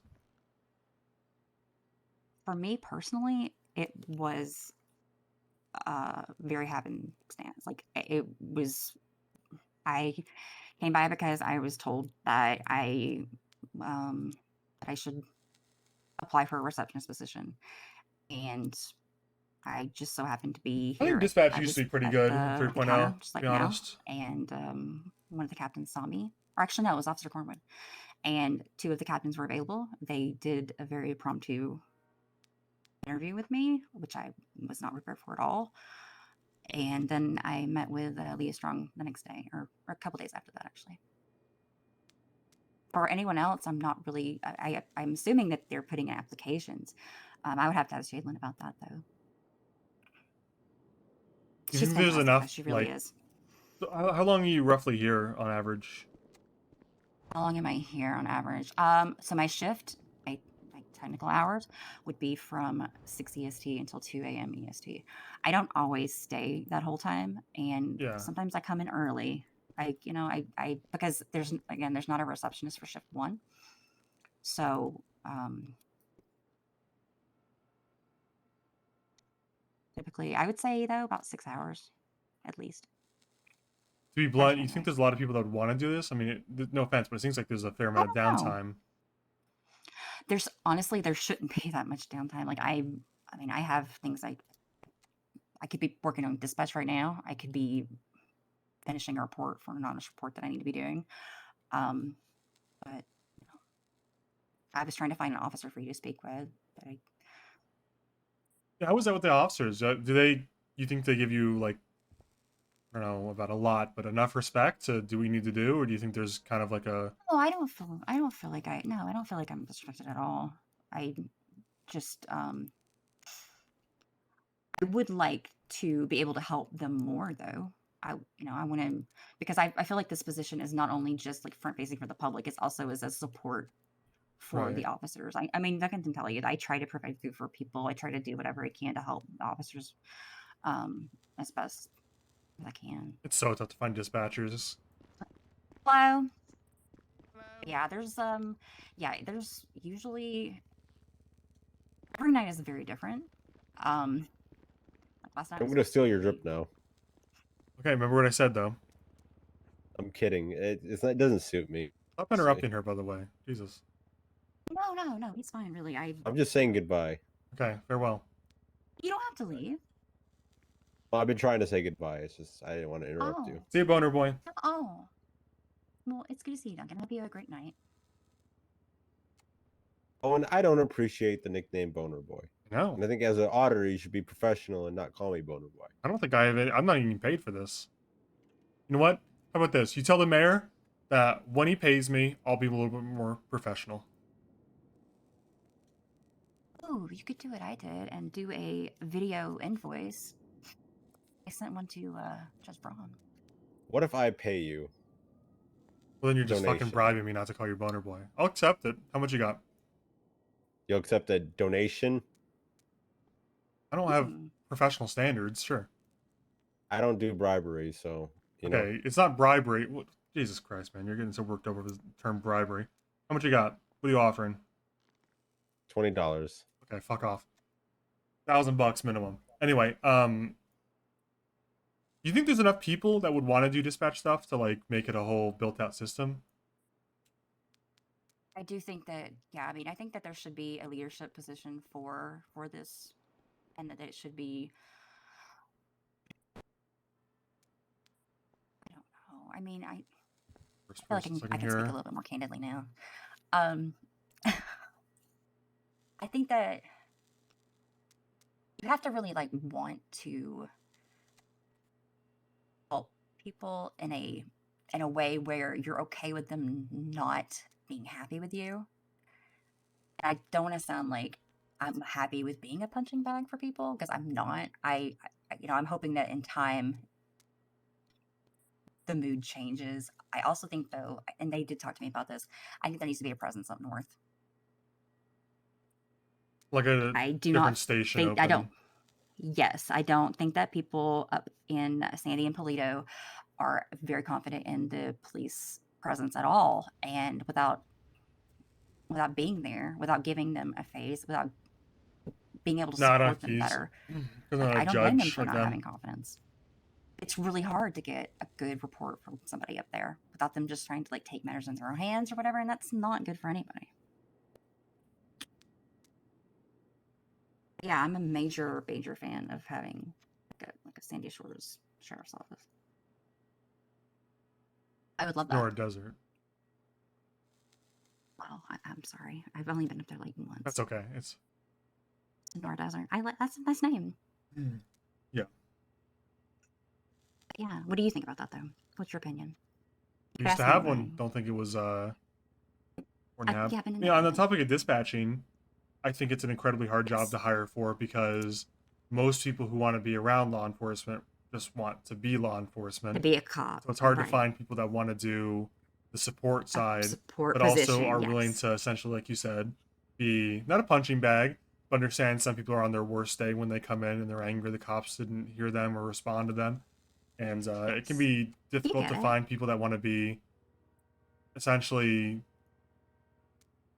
I don't know, a punching bag again, but like on the front lines, none of the glory, none of the guts, trapped behind a desk, and giving support to officers. It's a tough job to hire for. And it's like, you only hear anything when you fuck up, for lack of a better term. So it's, like yeah, there's not gonna be a lot of back patting for dispatchers, because when you I'm not trying when you to do get, your like, job, everyone's like, all right, it's a nothing statement when you do your job. There's no like, congratulations, you got the bad guy. You just didn't fuck up. And when you fuck up, you the get best criticized. part of it, right, exactly. So the best part of it though is like, if someone looking for you when you're not on duty. I think that was for me. Like it's obvious that I was needed and I Making wasn't a difference there. to the point where people miss you, yeah. Or just that they needed help, obviously, and if they see that they needed assistance or whatever. So anyway, do you have any like recommendations though on how you think that I could be more supportive for both the police department and for the public? I mean, it sounds like it's a difficult fjord to cross, I guess, with captains' relationships, because they got a lot on their plate. But it sounds like it would benefit a lot to have if they want more dispatchers, a clear hiring process, and then an internal leadership, so they didn't have to deal with it. Like obviously, like Slacks is pretty busy. Yeah. Yes, and So I have yet to meet another captain. Like I have never met Captain. Yeah, it's and that's something that kind of bothers me, because it's like I don't know. It would behoove you, I guess, to have more contact with the captains or a liaison. I think honestly the best Best situation would be some kind of liaison with the captain, so because they're busy, so you don't have to feel like you're wasting their time. You have a dedicated member of PD to reach out to, maybe I guess there's no I'm defaulting to sergeants or Jalen for lieutenants, that. but Right. someone who's They're got an senior official title, officers, yeah. right? And that person can Yes, interface yeah. with the captains for you and get you what you need. I would even be okay with like having like a lead dispatch and then a separate like lead reception if there were that many employees in these support positions. A lead I- dispatcher who creates like training material standards, and then And we a have PD a liaison that would be someone who can get you what you need from the Yes. captains. yeah, because I know like some of us our strengths are in dispatch and then some of us our strengths are in reception. You can't, it's Right. normal though to not be great at everything. Not Like everyone how wants to some do all. officers are great, on the road as opposed to maybe, I don't know, doing reports. I don't know. I don't know what I'm trying to say here, but I think you get it. I'm very, very confident in my reception abilities. And that's something that I'm very passionate about. Just like I'm happy being an assistant to a judge, and yeah, I want my bar license, but that's not because I want to be, like a full-time attorney or anything. That's more of I have paralegal experience before I moved here. So, and I do think that I could be more of a help to the city in that way when I'm not working here, because I typically do come back after the storm, after my shift ends, to do that part-time job for Judge Braun. But anyway, yeah. What do you need What to do do you your think job about- better?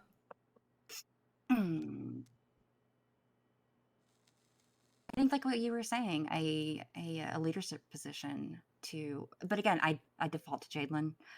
I don't know that is a position that she wants or is interested in. She is fantastic though. She really is. She is amazing. She's doing so much great work. I What's Jalen's also last think name? that Sawyer.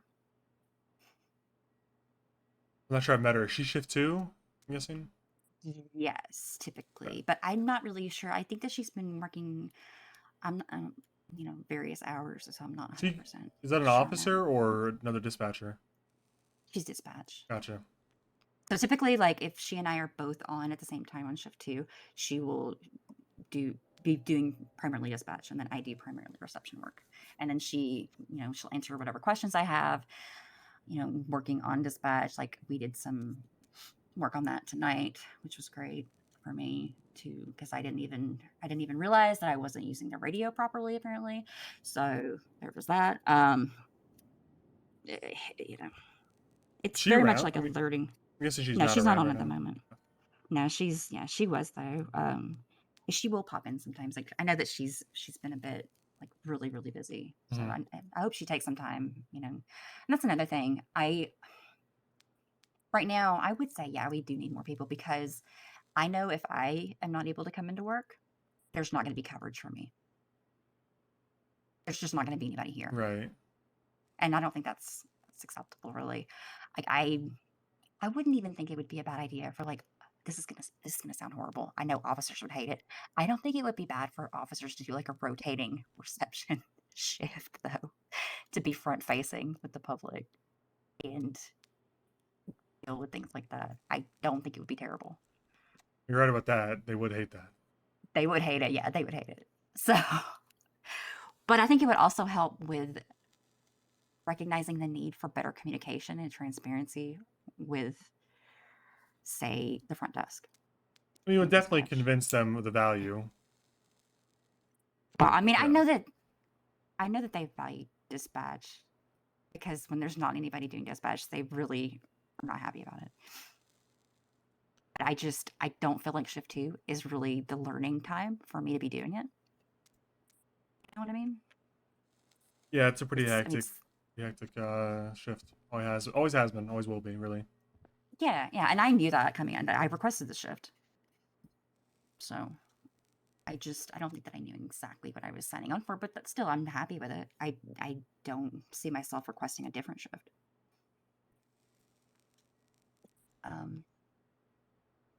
What do you think about having another remote office, though, like up north? I'm surprised there's not already one. Okay.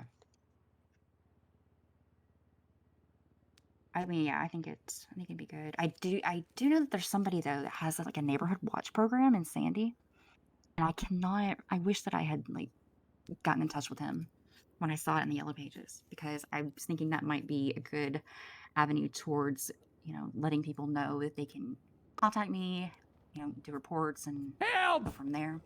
Help! What's wrong, Mr. Jones? Help! This Right. lady's trying to kill me. It's the lady of the lake. Wait, Oh. ma'am, no, oh my. Help me!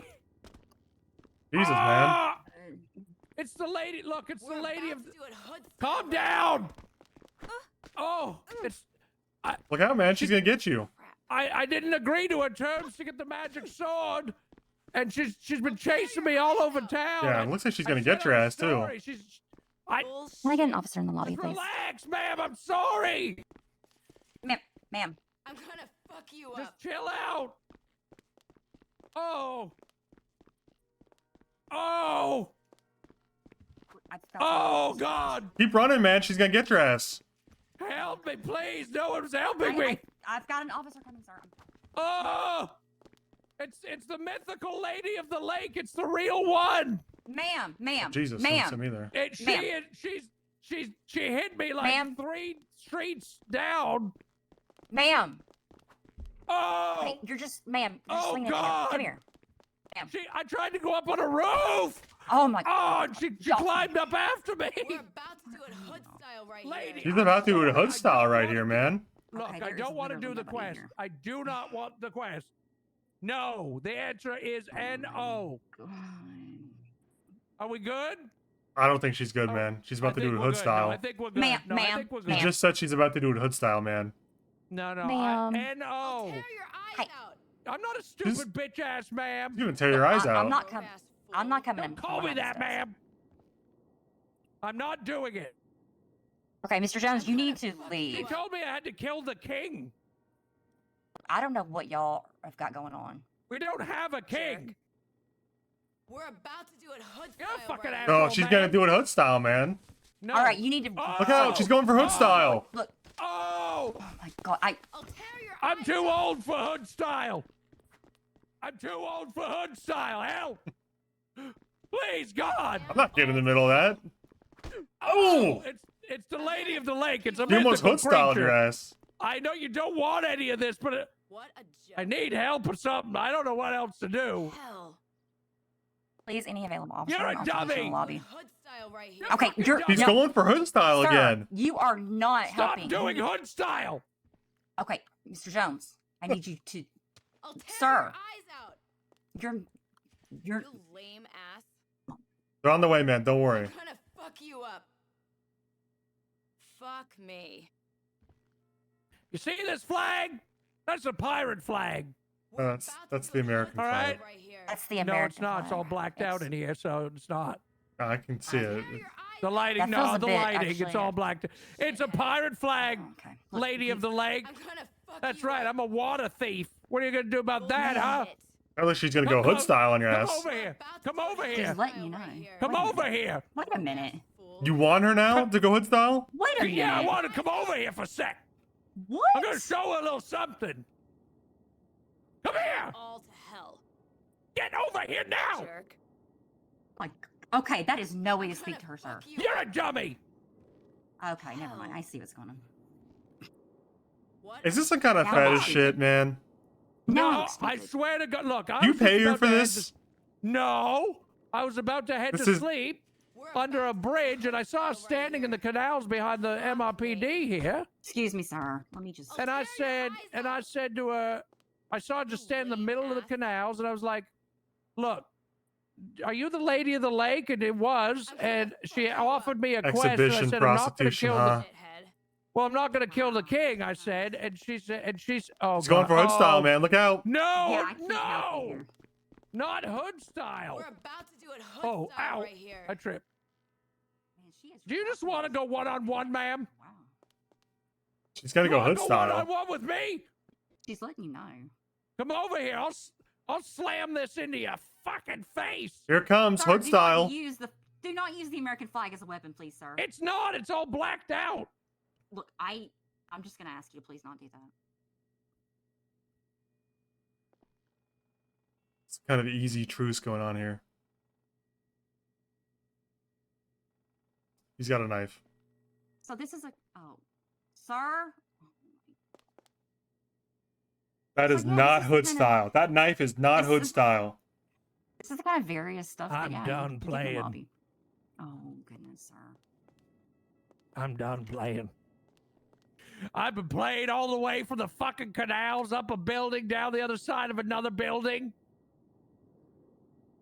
All the way up here. She's been beating my ass all the way here. Mr. Jones, this is DJ Hubcap Oh, style. here comes a cop. I can see one pulling up. Yes, thank God. I hope. Yes, Oh, it's Cornwood. Here it comes. This is gonna be good. I wish I had popcorn for you. A fucking blaster. Careful, man. She's going for hood style. Hello? She's going for hood style on that guy. And he's got a knife. Thank you so much. What the hell is happening? Hubcap, is that you? He's going for hood style on him with the knife.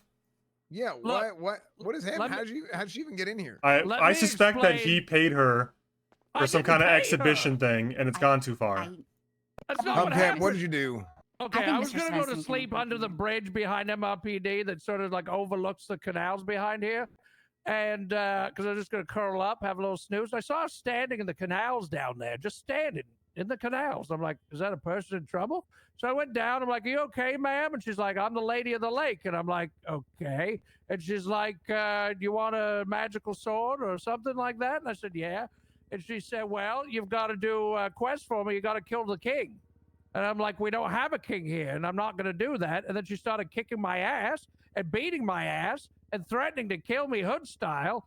And she's chased me from down in the canals all the way through the train yard, up a building, down a building, and all the way in here. I think he's if you just I think he's got a boner, man. I'm not gonna lie to you. She keeps threatening hood style on me.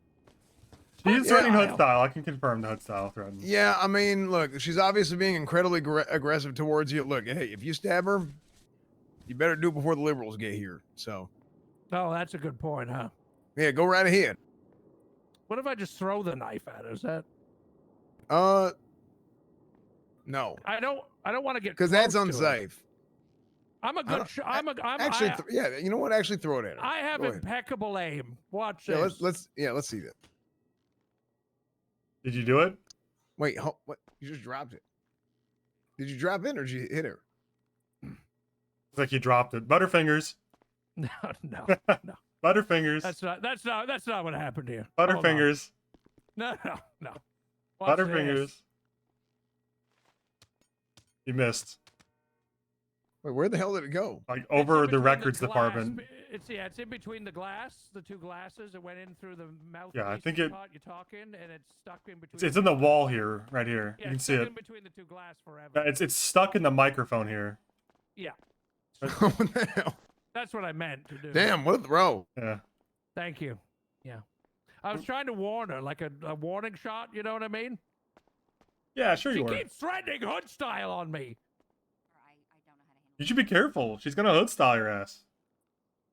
Oh, thank you. Just take care of her. Shit, I don't care. Okay, yeah, shit. All right, well. Just make sure you do it before the liberals. I'm gonna get out of the way because I don't trust Yeah. Graham. Yeah, that's a good idea. Let me just. All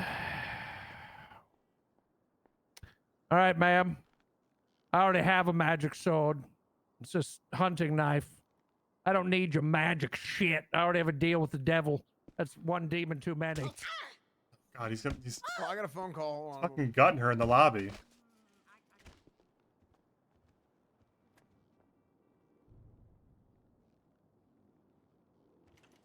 Sorry, I had a phone call. He gutted her. Oh shit. Okay. No. Okay. Okay. Hubcap, I've heard this referred to as cornwooding. This is a demon. You gotta cut out a jugular. Yeah. And then you gotta cut out a pineal gland. You gotta eat it and burn it. We gotta burn it. Get a fire going in the middle. No, Hubcap, we can't get a fire. That's arson. Please, we can we just burn it? She's gonna come back. She's gonna come back. I've heard that referred to as cornwooding when you keep stabbing after she's dead. No, that's I had a to make Sam Bass sure. salute is what we call that. You don't understand what you did to Yeah, me. an SBS. She got into my mind. She was talking in my head. No, I understand. She was trying to prostitutionalize you. No, it wasn't prostitute. Well, sort of, but to kill the king. There's no king here. Yep, we'll just go ahead and throw her out here. It's fine. Oh, that's a lot of blood on my jacket. Can I do you do valet coats? Who are you talking to? Ma'am, do you do valet coats Why here? would she do that? Do you do a valet of coats? No, I'm telling you, no. You're very. You can't Cornwood, do you guys valet coats here? I Or? can't even validate your parking. Oh, we I'm don't. sorry. We don't. My coat, this leather jacket is covered in blood. Look at how much blood is on my jacket. Yeah, that's bad. Yeah, Can you give me some water from that water cooler back No, there? I think it's empty. Here. Yeah. I think it's empty. Ooh. Here, let me just give you. I can give you Okay. this, sir. Can I have Let a? me Do Just, you have any coupons or vouchers? no, I wish I did. But there, take that. Oh my god. Okay, thank you. What kind of nonsense? Is I'll take that. So. Oh, yeah, take sorry. that. Just go outside, maybe pour it on yourself. You'll be alright. Pour it on myself. Like, okay. Yeah. Well, not What do in they here, call though, that? please. Please not in here. What do they call it, like a prostitute bath or something? Okay, I know what they call it, but it's not that. Truck stop bath. Well, I don't know. It can vary. I Public guess. bathroom bath. Hey man, I lived on the road for years, right? I used can to clean tell. myself. Believe it or not. This is Jordan. How can you tell that? Got that look about you.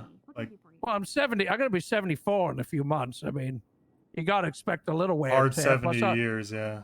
Oh yeah, drugs, sex, rock and roll. You ever heard of it? I can see did every minute on you. Yeah, I did all that. Sex. Well, I You got invented that hat? positions. Do you have a hat? She knocked it off All back right, on the bye. road, so I'm gonna have to go get it. Yeah. Hat would really behoove you, I think. Do I need to call? What do you anybody mean it would about behoove this? me to have a hat? The hairline's Do I need rough. to call man. anybody about this? I'm No, 74. this- Look, this is look fine. at the, Locals I don't want have you to rides, look at the it's- back they're of I my don't head. want to look at that, man. Well, Can I'm you gonna see be honest, sir. I can see I the seam, embarrassingly yeah. did not realize. It's not a seam. It's a back part. I part my hair in the It back. looks like a ball sack seam, dude. I part my hair all the way down the back, and then it goes into two different parts. Can you please? Can you see how far down I let my neck hair grow? I can see it. It looks on like my a ball head? sack seam. Yeah, but Why you don't see you- how far back the neck hair goes? I do, yeah. Maybe you should You should- take Mr. Svensson with Can you, you and move you guys that could to the go work this forehead? out. Well, no. The problem is, whenever I go to get a haircut, I tell them not to shave my neck. Why? That's my neck. That's my hair. What do you think a Why haircut would I is? have them? They make the hair shorter, but they want to shave. They want to completely remove the hair from my neck. You know it's not forever, right? It's not even even. Do you see how it's not even even? It goes down I further know. on the right. Whoever your barber is, you That's- should fire them. No, I fired the ones that try to fucking shave it. You I should said fire no. the one that is shaving it, or whatever they're doing. What are you talking about? Whoever your barber It is is should be funny. tried for war crimes, human atrocities. The UN This should is step my in. this is my style. I chose this style myself. My barber and my stylist for when I'm on the road, that's when I have the big hair. I let my hair grow out and I do it up 80s style. And that's real good. I love that look. But every now and then it gets a little itchy, so I just I shave it short, I trim it, and I get the back part. You see that on the back? The ball sack seam, yeah, I see it. No. But when I part it, Could y'all, ma'am, could y'all could you step to just the look side at this? so I can talk to her? So I can Sure. talk to her? Can you real just quick? look She at the called. back of my head, ma'am? Hey, come over here. Hey, Come over what here. can I do? Okay, yeah. Can you just look in the No, light? not you. Spencer, do you want to talk? I think. Okay. Yeah, sure. I I'm see sure it. you got a lot to Looks say. like- it Yeah. looks like- Is that your Do you phone? need a better light? let's go Do you this need way. better Your phone's light? ringing. There's a lamp It here. looks fun, sir. I'm gonna It looks bend great. You down. look Can you great. see the back of my head? Hello. Yeah. It looks Howdy. Howdy, how you doing? And I go left. I'm doing good. Right. And I actually glide the comb in the middle down my neck. Yeah. Or Yeah, near? if I don't have my gun out, then people will come up and try and rob me and shit. And if they try and rob me, I have my gun out, I'll just turn around and shoot them. So, yeah.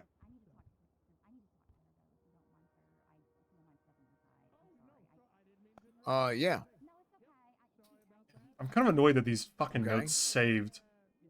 Can't edit them anymore.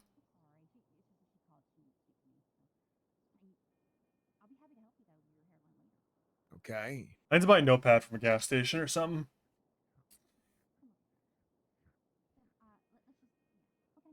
It's your friend's card. 25TGN879.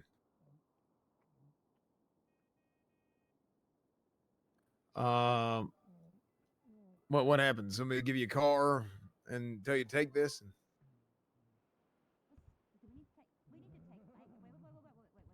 Who's the guy?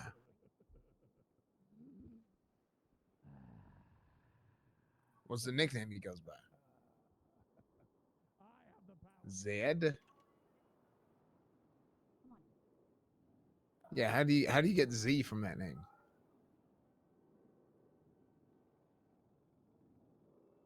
When do all auditors meet with the mayor and discuss findings? I think it was talked about Saturday for the council meeting.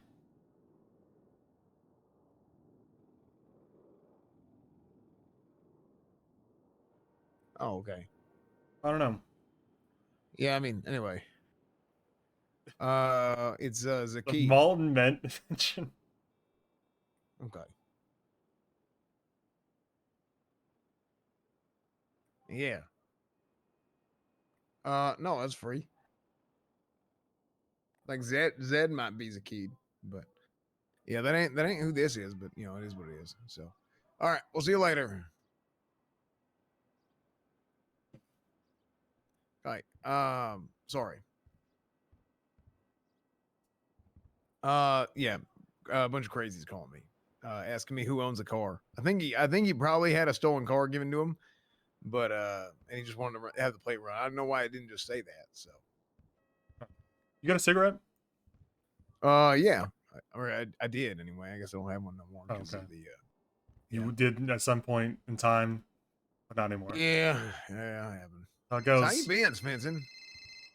Oh my lord, Duncan's Yeah. calling me. Have you talked to Duncan yet? I unfortunately have. I call him Boner Boy now. Okay. So how you been, Svensen? I've been good. Did my time.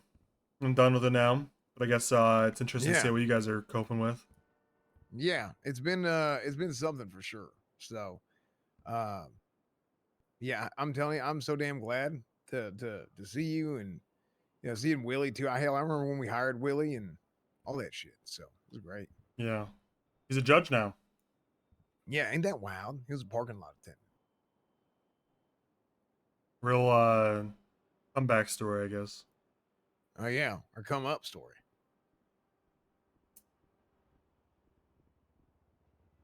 So, I know you've had a pretty rough turn with the PD. How's that going?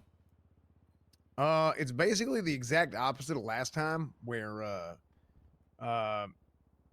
I came in and just operate the way I do, and I'm nice to people, and do community policing and build relationships with folks in the city, and just be honest with people 100% of the time. And this time around, it's like when you do that, people think you're up to no good and doing bullshit. So If I could be upfront, you talked to Yeah. Jenny, Willie, and the other one? no, wait, who's the other one? You know. Malton? Yeah. Wait, what happened between you and Malton? You just got to be careful how much you say his name is all. Oh yeah. You start saying Malton a whole bunch, it kind of shows up. Yeah. Is that what it is? Yeah, I discovered that. It's Yeah, ain't that crazy? Sometimes I say Malton and my phone rings. Okay, Well, actually, let me go get my phone. Yo, man.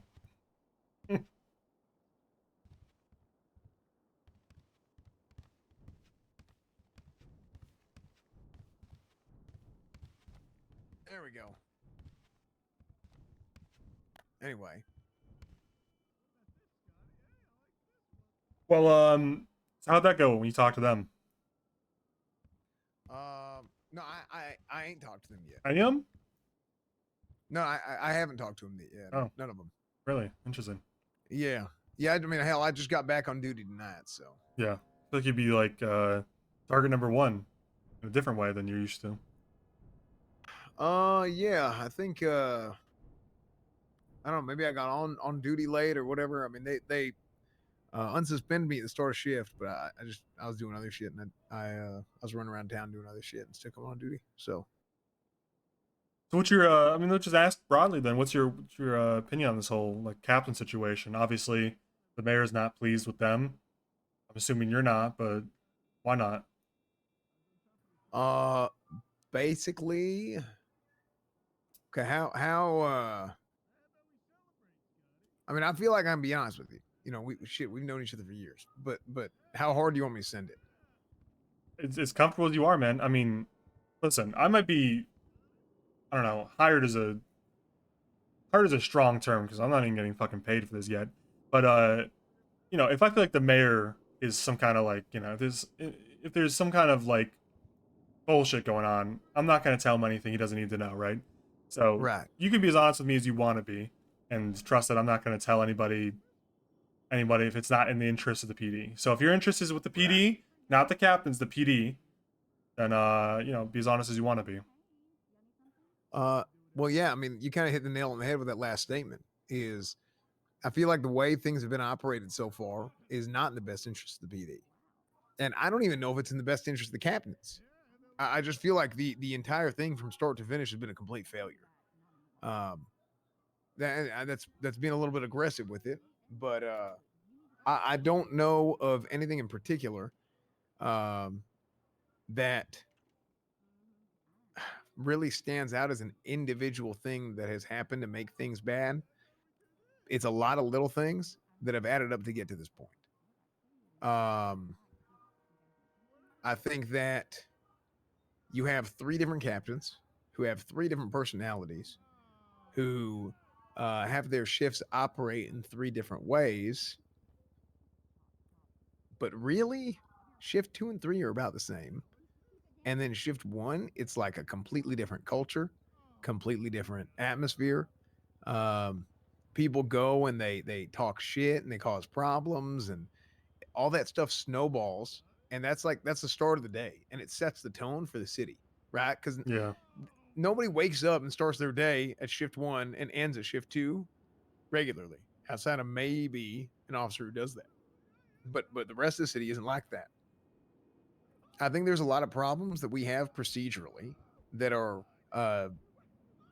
they're very disappointing, because I've had a very eye-opening experience being on the other side of the fence with my suspension this last week. Like as a civilian? As a civilian, as a lawyer. What do you see like walking around? The big thing that I see is major lack of presence, lack of response to 911 calls, lack of it's not really lack of, but it's this is probably the worst thing. I'm trying to think of the word to use here. I think we don't use prosecutional discretion properly. So we have situations that happen that we like, it's not even that hard. It's just common sense. And it happens over and over and over again. So you should just kind of know how to handle it. So we'll press the wrong charges. We'll not cooperate with lawyers that come in.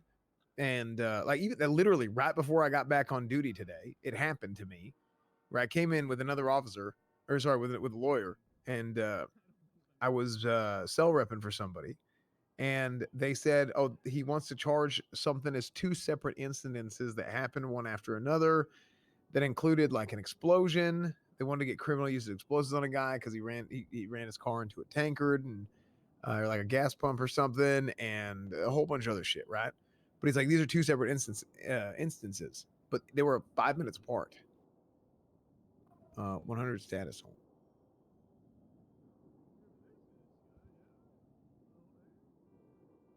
I got a question for you. I'm gonna ask this in the order I think it's gonna get the longest answer. So like, okay. What's your opinion on, let's say, Captain Slacks? I think that'll be the shortest answer. Okay, you want the shortest answer or the longest answer? No, I want you to answer as long as you want. But I'm asking your opinion on the captains. I'm gonna start with Slacks because I expect that to be the shortest one relatively to the other ones. You know? Okay. Okay, they're calling for me on 311. You need to go? Yeah, and they said you can come with me. All right, let's go. Fight me like a real man. We don't need a fight. Got it. Okay, so if I was doing this properly, I'd be telling you to get a vest on, etc., etc. Yeah, don't worry, none of them have.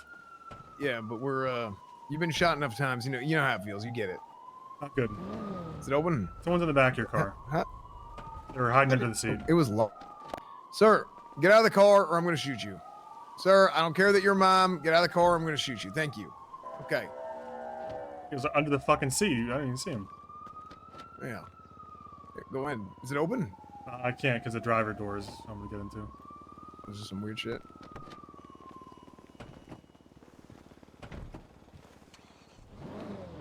Yo, you see it was locked when I tried to open it whenever I got in? Yeah. So I had to get locked after it was already in there. I got no clue. He's also, like I said, under the seat or some shit. He like appeared from under it. Yeah. Yeah, that was wild as shit. Innocent sex. Okay. Wait, hold on. That's what I would have said. I would have said, "Get out, or I'll blow your brains out." Yeah, we gotta Get do out, some or the shit. first thing will be your brains.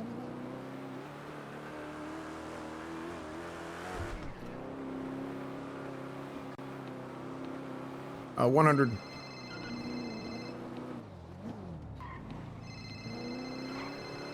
Person to leave this car will be the brains if you don't. Okay, we're gonna go join them in a second. I'm gonna do a pit stop. All right. Hey, Duncan, I'm joining this chase right now.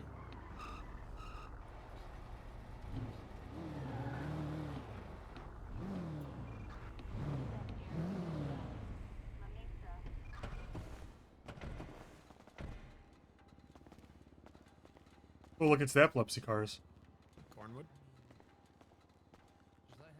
Okay. Hey. Oh. Okay.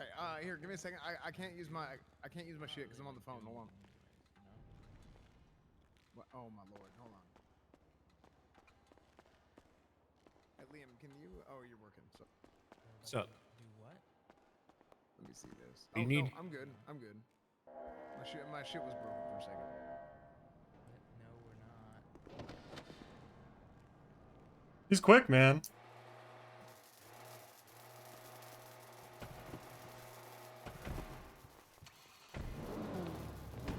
All right. Thanks, Liam. What the hell? I bubbled him hard.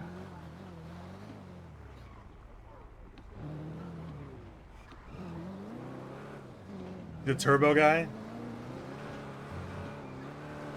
Like he puts in a turbo to like it takes it back out because they don't get We're to a robbed for it. freeway. That's crazy. Went to his red drop.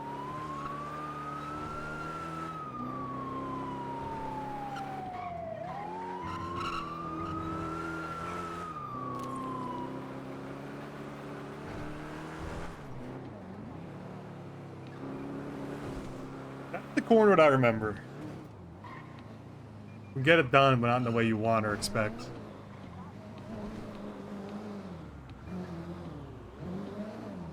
I'm sitting in the garage. There's no car here.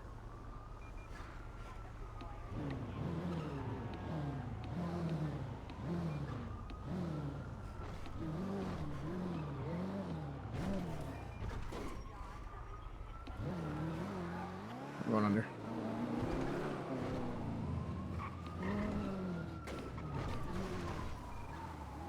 Stand mobile.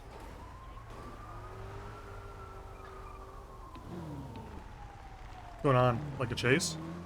Yeah. It's on the phone. Oh, yeah, there it is. Yeah, I'm watching for a interference vehicle. That's a or gun. Pickup. I just heard Bones yell taser, taser, taser, and shot him.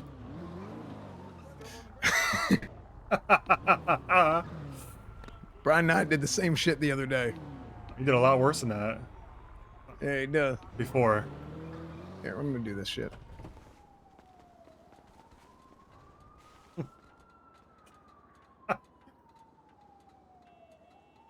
Taser, taser, taser.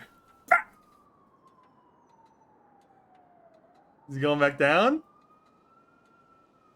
He's on a little loop.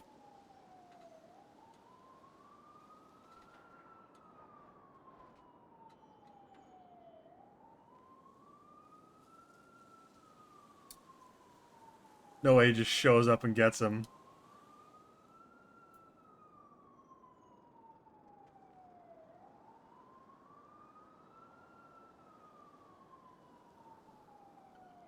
Yeah, you'd think if you're saying taser, taser, taser, Homeless, and I was. you'd be pretty certain it was a taser at that point.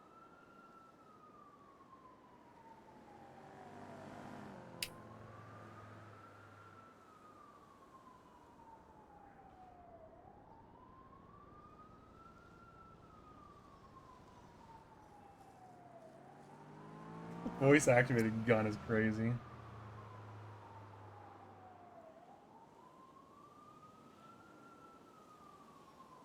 Dude, that cat wants food. I can tell. He's hungry. Hungry.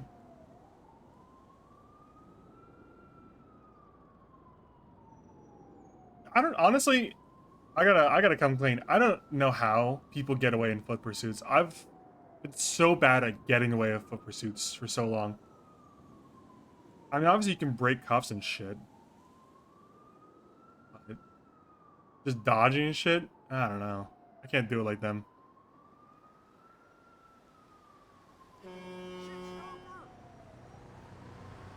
Swap into swap. Yeah, breaking cuffs is super easy.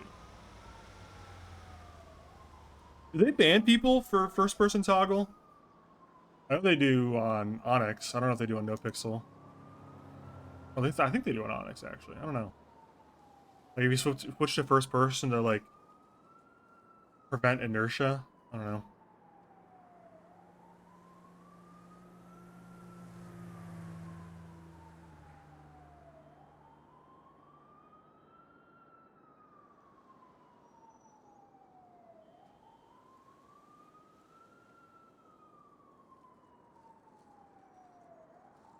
You know what I hate about this cop car?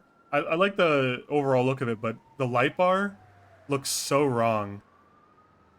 Not being centered over the B pillar. Looks wrong.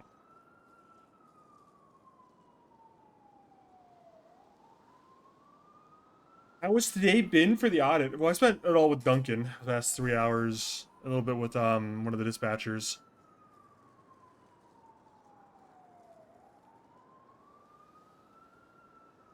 So, you can imagine how that went.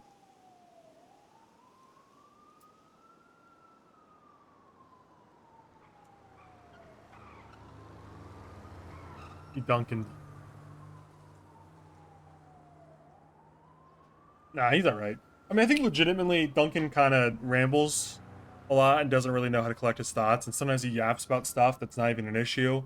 He just kind of... Duncan's kind of like our little rumor guy, man. He, a lot of the time he was spent talking was talking about other people's perceived issues. And, like, he couldn't even confirm if they were real issues.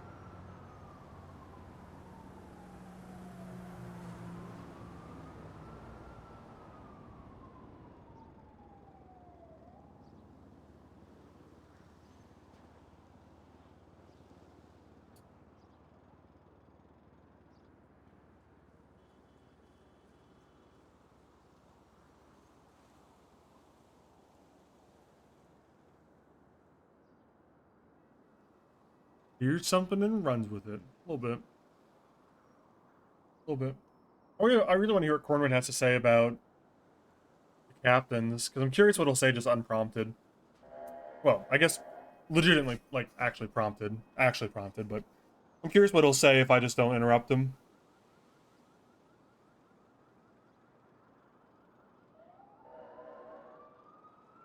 Because I'm gonna guess that he'll say Slacks is a little looser on the rules, but fits his shift and is fair.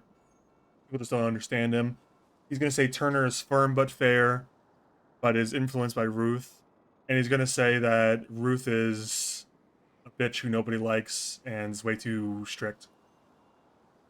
I'm kind of curious what he'll say about Jackson, who I understand to be the interim captain in place of Ruth, and the mayor.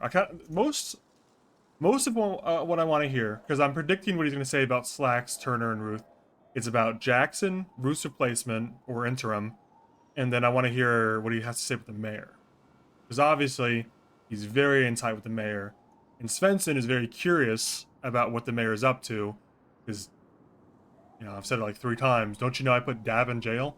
But Svensen was the arresting officer for Dab when he finally got caught for terrorism, so he's ultimately suspicious of the mayor and wants to know what Dab is up to. What's his goal with being mayor?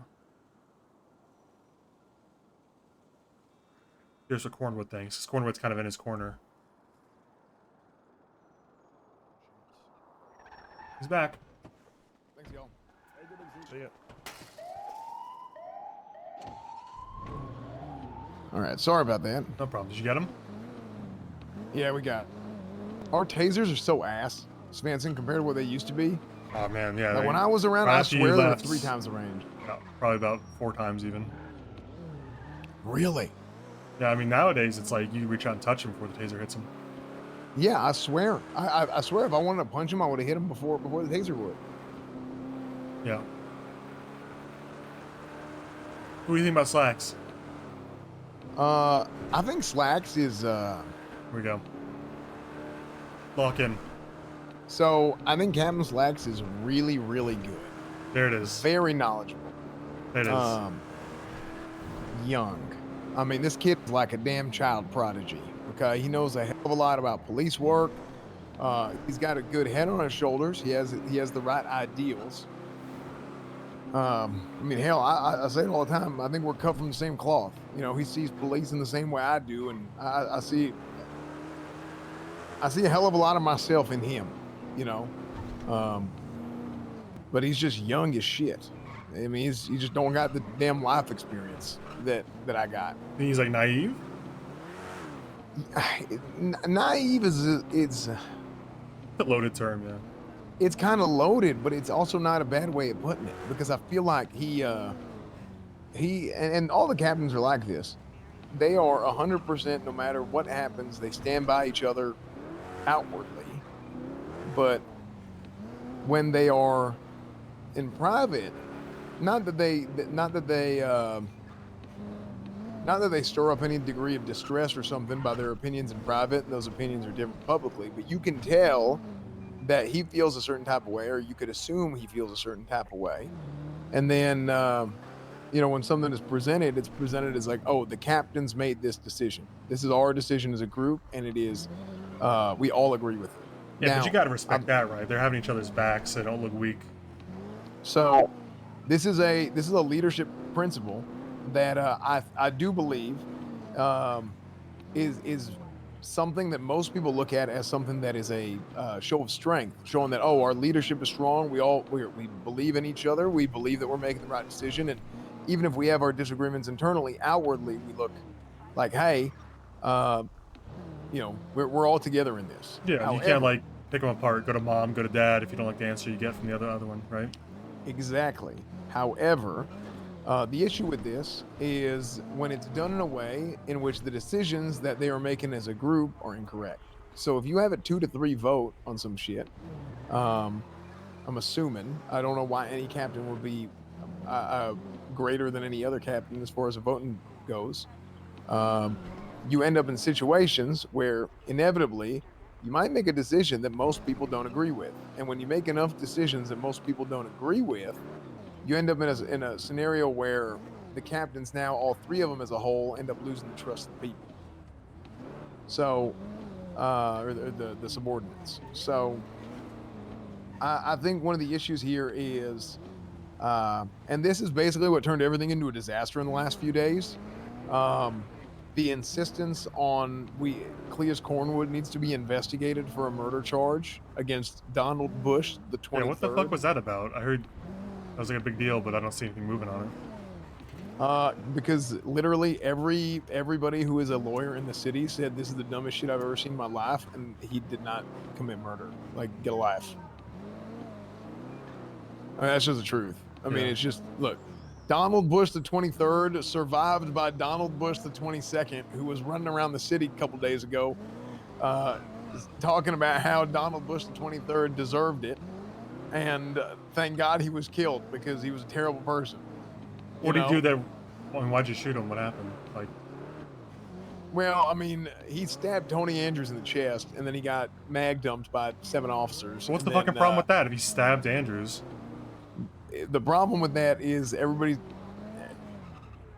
gets real damn upset about everything. Now, I do agree that I made him. Look, you want to dap me, you want to give me a strike point, you want to give me a demerit for, I did call a suspect down, and I was reloading my weapon, and I gave him one more. All right. Now I didn't shout and declare one more for Sam Bass. Look, I've heard the stories. I was gone for 2 years. I was completely out of the loop. I didn't know about the war. I didn't know you were sheriff at one point. I mean, I didn't know any of that shit. Cleaned up. Yeah, I was completely out of the loop. Now it's great hearing that shit because hell, I missed y'all. Whenever I left, I didn't want to leave. It was just I just had to go back to the farm. It is what it is. And wait. So it's murder because you gave him another bullet? He's already dead, right? Well, right. Well, they claimed Was he that still moving? I mean, look, you got a number of situations here where, like, I'm just firing away and he's flopping around shit. I don't know, right? But by the time that I reload, okay, suspect, you can tell, right? But you don't know if he's playing possum, right? Like, well, I mean, like, listen, shit. I'm not gonna. You and I are a lot more experienced than some of these other folks, right? Like, you know how people play possum and they do some bullshit, and you never know, right?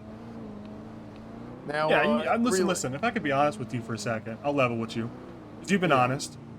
What's one bullet versus 100? If you're trying to kill the guy to stop the threat, why does it matter how many bullets you used? Who cares? Exactly. Why does one extra bullet make it murder versus the initial 10 or 20 or whatever? Like, right. If someone's trying to stab Andrews, like, I'm assuming your partner, y'all used to be anyways, then why would it make a difference if you jumped 2 magazines or 3?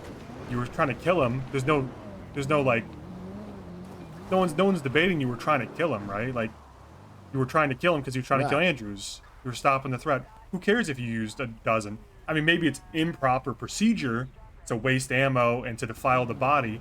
That's not murder. An extra bullet doesn't make it murder. I mean, maybe you get like DAF for it because it's unprofessional, but who cares? Right. I mean, they gave me 5 DAPs. A 60-day DAP. Yes. That's the thing. This whole thing escalated. We always talk about de-escalation and all this kinds of shit here. And I've made the example because I'm part of the old guard, Oh, well, this is how things. Oh, the old failed PD and all this and that, and they pull a whole bunch of bullshit and they lose the city.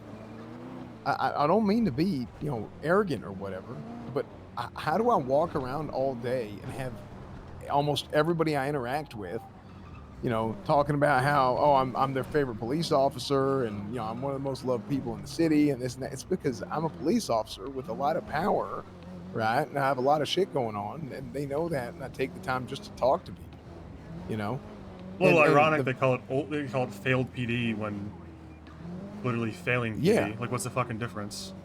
That's literally what I said. I said the same shit. Now, I mean, I normally keep my wits about me, but I did, I lost my head a little bit recently. But, and I said some shit that I don't necessarily regret because I believe most of it, but maybe I shouldn't have said it in the way I said it. But, when you get to the point where I'm now on my back heels, I'm getting targeted for shit. You give me 5 DAPs, 10 making an indefinite suspension. These 5 DAPs take me to 9, and then I get 1 additional DAP because Brian Knight lied on a report claiming that I was falsifying evidence. Knight. Hey, that's I what fired his lying ass, right? Knight. I mean, well, I was going to, but he Good. quit in the middle of the fucking panel. Well, there you go. You should have seen what he did in Sanguin. Yeah, I heard he put a damn bomb on an EMS. Yep. Yeah, so... And that's not even what I was going to fire him for, believe that. Well, I mean, the EMS might have deserved it. I don't know. EMS volunteered from what I heard. Oh, that's... You do that shit nowadays, that EMS is going to get killed, murdered, whatever the hell, and they'd still get dapped. They'd suspend the EMS from the grave. Yeah. But yeah, I mean it's just wild because I was at 9, and then both myself and Aziz's statements stated that Brian was not being honest and he was misunderstanding what we were saying, and he was told that, and then he still chose to. Oh shit! Oh, I thought he was gonna crash. And he still chose to say the shit he chose to say, or the shit he said about us doing this shit, right? So we had 2 statements to 1, and I still got dapped. So I went from 9 to 10 into an indefinite suspension. And this was all given to me weeks after it happened. And immediately after I'd spoken with the mayor, because the mayor initially approached me about, hey, what's going on with the PD and stuff. So I told him, hell, I'd meet with him. And I met with him with Flop. And in fact, I invited Captain Slacks. Flop? Yeah. Wait, what's wrong with Flop? I mean, what's right with him, you know? We used to ban saying that his fucking name at meetings. Really? Why is that? That's just the way he is, you know? Oh, hell. I mean, yeah, but he just ain't I right. think Flop's been great. He's okay. I mean, he's a little full of himself, I guess. Oh, you think so? He used to be anyways. Maybe he's changed his tune. Oh, okay. I mean, hell, it's been 5 years, so. But not for a failed PD. Yeah, what Jesus say, turn you the cheek or whatever, I guess. Right, exactly. So, anyway, that's where we're at with that. You know, we met with him. I invited Slacks, but we couldn't actually make it happen. We said we'll continue after his, the mayor does this nerd shit, Dungeons and Dragons, I don't know. So the mayor had to leave. He said he'll come back later. But I got hit with 6 daps going from 4 to 10 after the meeting with the mayor, which I told Slacks about and I invited him to. So look, I'm kind of over a lot of this, by the way. I'm just letting you know the process in which how I was treated. Just the facts of the... Immediately. Right. And so I ended up getting indefinitely suspended. Now, also these 6 daps were applied to me several days, maybe 3 days or so, before my original daps from 60 days ago were about to fall off. So they waited a few weeks to apply these, but also they sent it. They pulled the trigger after I met with the mayor. Do you think that was malicious to like prevent? So how does that work exactly? Do daps fall off from the time you get them, or when the last dap you received came through? So each dap is individual, and it falls off from the time you get them. The DAP system is horrible, and it blows my mind that they changed it, but it's like some bullshit fix just to make people feel like things are changing, but they made it more complicated. It's actually, I say the word DAPS so much, I'm getting exhausted from talking about it because this has been a topic of conversation for two months. Thank God knows why they just call them strikes. Yeah, it's like, okay, we're not going to call them strikes because strikes didn't do shit. So we're going to call them DAPs, make them very impactful. Exact same fucking thing from what I heard. Tell me if I'm wrong, but it's like 6 to get a suspension, 10 for a review or whatever.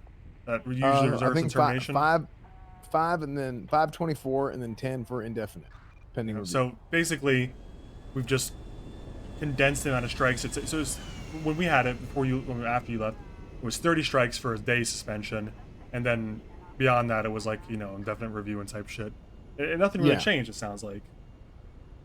Well, the thing is they last a very long time. 60 days is pretty wild, I heard. Twice the statute of limitations. It should be 20 or 30 maximum. I mean, look, I'll be honest with you. This sounds crazy. I don't even know. I wouldn't even want to be the commissioner, but I would come in and I would tear the shit up. Who do you think's going to be the commissioner? You're close to the mayor, right? Yeah. I mean, we ran against each other in the election. I'm going to be one of his groomsmen at his wedding tomorrow. So I know the mayor pretty damn well at this point. I mean, that's why he was coming to me in the first place. He hasn't told me who he's thinking about. My personal opinion is that it should probably be Barrick or Ruby York. Yeah. I think Barrick, Ruby, I think I could do it. I really do, because things ain't quite like they used to be years ago. with me anyway. You know, I'd been retired and all that. And I was getting the rust off. But I don't know if I don't know if that's a position that I would really want, because I feel like it's I don't know if that's something that I could really do. I could do it, but I would really want to do. What do you think about? I'm going back to the captain. What do you think about Turner?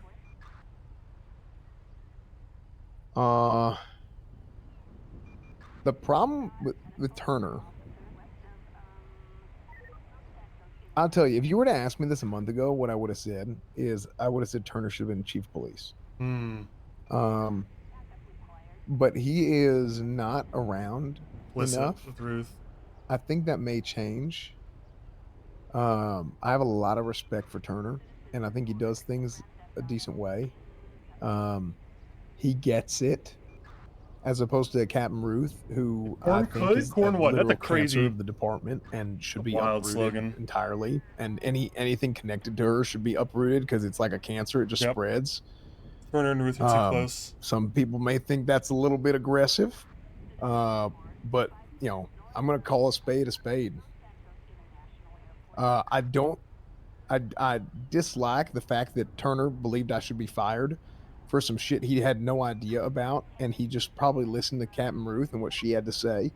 And Slacks is the only captain that voted in my favor. And also at my panel, at my review, there was no Shift 2 senior. There's Aldo, who I barely interact with. What do you think about Aldo? I mean, I'm kind of skipping Ruth here, but I heard he got interim, and some people compared him to Ruth and said he was like same shit. Okay, so you got Captain Ruth, you know, Captain Ruthless. Okay, then you got. I've heard Saddam Ruth saying. I've heard Saddam Ruth saying, Captain Ruthless, you name it. And then you got Aldo. So you got Aldo Jackson, who's basically like She Ruth, you know, is like Diet Ruth. Yeah. Well, I would say She Ruth more than likely. So, and then you got Ruth Jr. That's DeRollo. And then, I mean, I would say that's the big three. And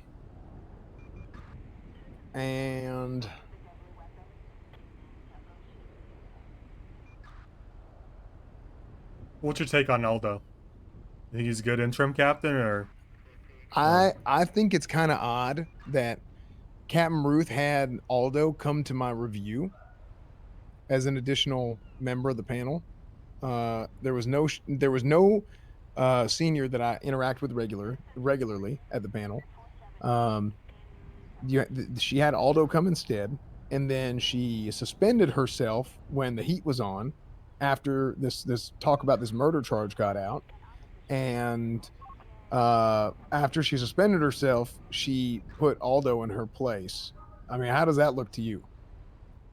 To me, it looks like Aldo. I mean, it sounds like he's someone that she trusts to do the same shit she was doing, whether that's good or bad. Exactly. It's up to you. Exactly. You know, how you feel at Ruth. Yeah. So I think, like I said, I think Ruth she's been out to get me since day one. Multiple times, people have been saying shit. She hates everything about the old PD. Absolutely hates it. I mean, I came in and got dapped for a bunch of shit that I didn't do. She took everybody's word over mine. The amount of times I've been dapped for shit that never happened because somebody said some shit, or the fat cop did this. Oh, the big one did this. That, you know how insane that is? Where I get singled out. You know, I can't like shit. Wade ID is crazy. Yeah, that's yeah, like that's some bullshit. So I like some shit I never did. Like at the okay. So they're just taking civilians' word for it and dapping you up? It's other officers. I'm telling you, it's shift one causes so many problems because it wasn't like this at the beginning, but there was a culture established in shift one that it's like children. They're tattletaling. It's like fifth graders. And the whole, it's crazy because the two seniors that I think were promoted first over any other seniors, current seniors, were DeRolo and Aldo. And I thought Aldo was great. But recently, Aldo has been weird as shit. And I don't know why, because I always thought Aldo was great. And I talked to him a lot, but I didn't actually get to interact. Like, we didn't get to work together much. But I would talk to him about shit. Because we seem to agree on a lot of shit that we talk about. But then we don't actually get to work together. And he voted on firing me, and I'm like, hello?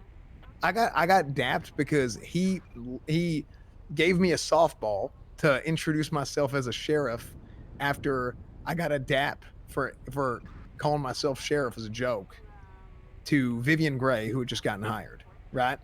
New Yeah, cadet, no, here, introduce yourself. He's gonna be the sheriff. I was like, oh, howdy, I'm Sheriff Cornwall, just saying some bullshit. So right? you're saying he set you up? He set me up, and I called him out on it in the meeting. And you know what's crazy?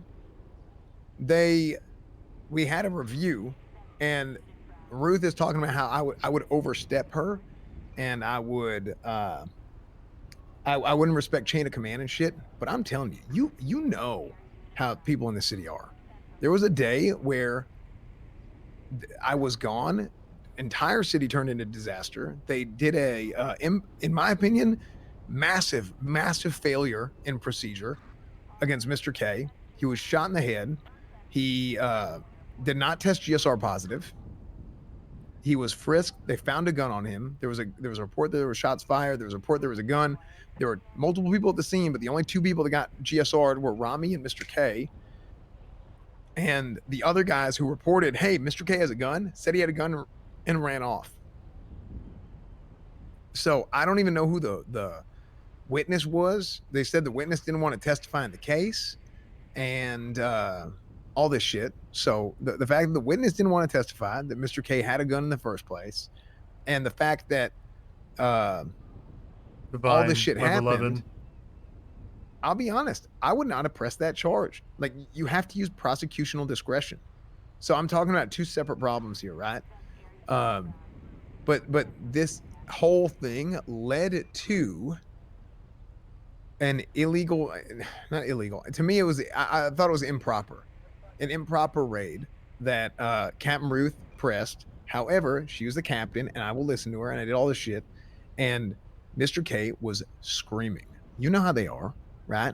Criminals in this city are crazy as shit. Yeah. So Mr. K is screaming. We have a raid for Gene Paul going on, and Mr. K at the same time, and Dundee. Literally, all three of them are in the sales at the same time. And for some reason, Captain Ruth gets on the radio and is like, "Hey, I want to push a raid warrant on him right now."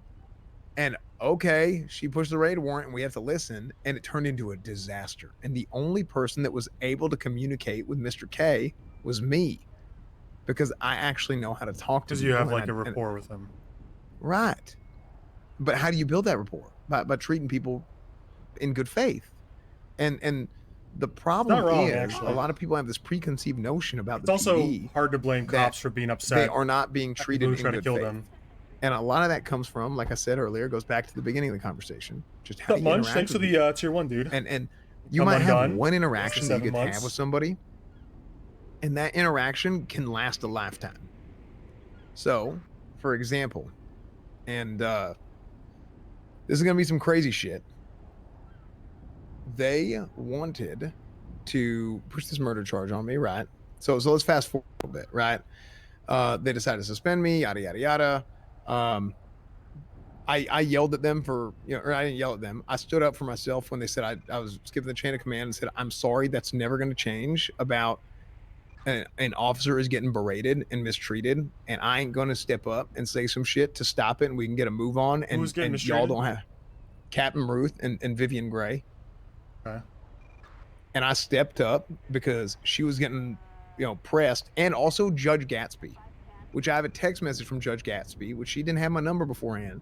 She went out and she sought out my number and gave me a text message and thanked me because she said, "Thank you for actually, sticking up there and doing." I'll read it to you.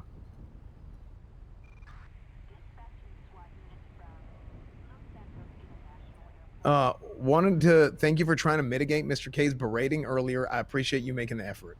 Gatsby. Literally.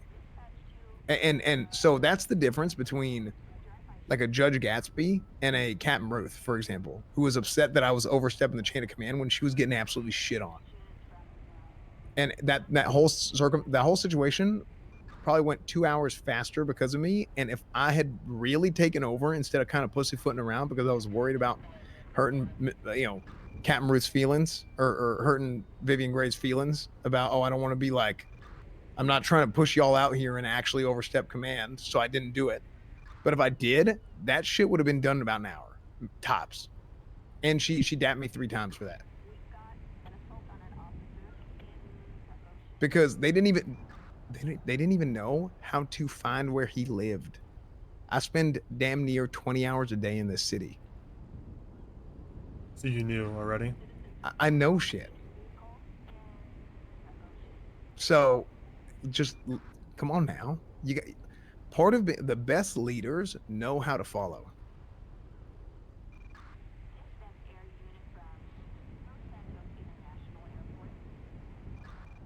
Because if you don't know how to follow as a leader, you just can't lead. And honestly, they just kind of sat there while I talked to him, and that's fine. That was the best thing that they could have done in that situation because he was obviously getting heated when they showed up. How was that received from Ruth?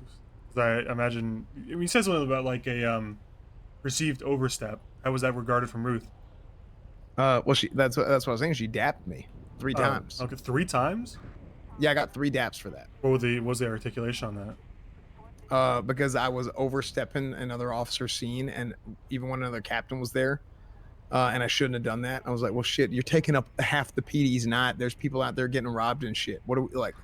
We're sitting here thumbing our ass. Wait, were you like disrespectful or? No, she said that Cornwood was making it worse.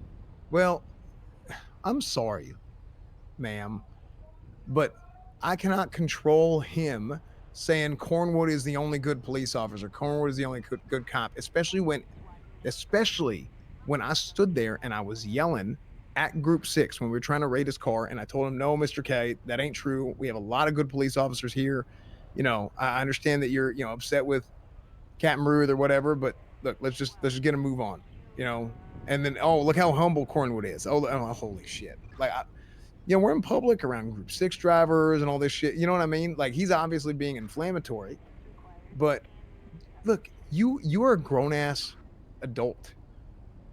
You gotta know this is a criminal and he's gonna say some dumb shit because he's upset that he's caught with some shit. All right, you're a police officer, so take it on the chin and just look. Okay, he said some bullshit, and your subordinate is backing you up. Why are you getting all butthurt about it? You see what I'm saying? Yeah, I hear what you're saying. There's a major issue with the entire culture of Shift 1, and it starts with her. Now the problem is Captain Ruth as a person is actually somebody who would normally work in a PD like this, and in some ways would actually be very good. However, when she is at the top of the food chain, and when she has too much with no checks and balances, it causes some devastating problems. So all of our investigations, we have almost nothing marked for seizure that we didn't have marked for seizure when the city opened. After 2 months, and people have been I'm gonna kill him if I pet them that much. Jesus. Cryptocurrency, all this crazy ass shit that we have basically no research on because our top investigators all got dapped because they were pressing too hard, so they dapped them to slow them down a little bit, and now they're too scared to investigate shit. And I'm talking about Denzel and Aziz. I don't know if you had a chance to talk to them. Now, I heard about them, but I do want to talk to them. I don't know if they will because they're not. Well, Aziz is still a cop, right? Yeah, he some of his daps recently fell off, but I think he hit 9 at one point. Think those are fair daps or no? No, I think almost nobody's full menu of daps are fair, and some people might, but that's because some people are like, well, they're fair because it says so in the rule book. Who writes the rule book? It's there's a concept in psychology. I'm trying to remember what this is called. Give me a moment to think.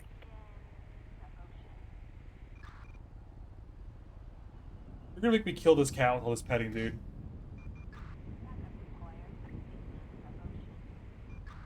I'm kind of Svensen normally would ask some like really pointed questions. I think it's better just let Cornwood yap if he wants to yap, because ultimately, I'm not gonna like Svensen's job isn't to convince Cornwood he's right or wrong. It's to hear and see if it's valid. So I kind of just want to see what he has to say. He's just gonna keep talking, you know.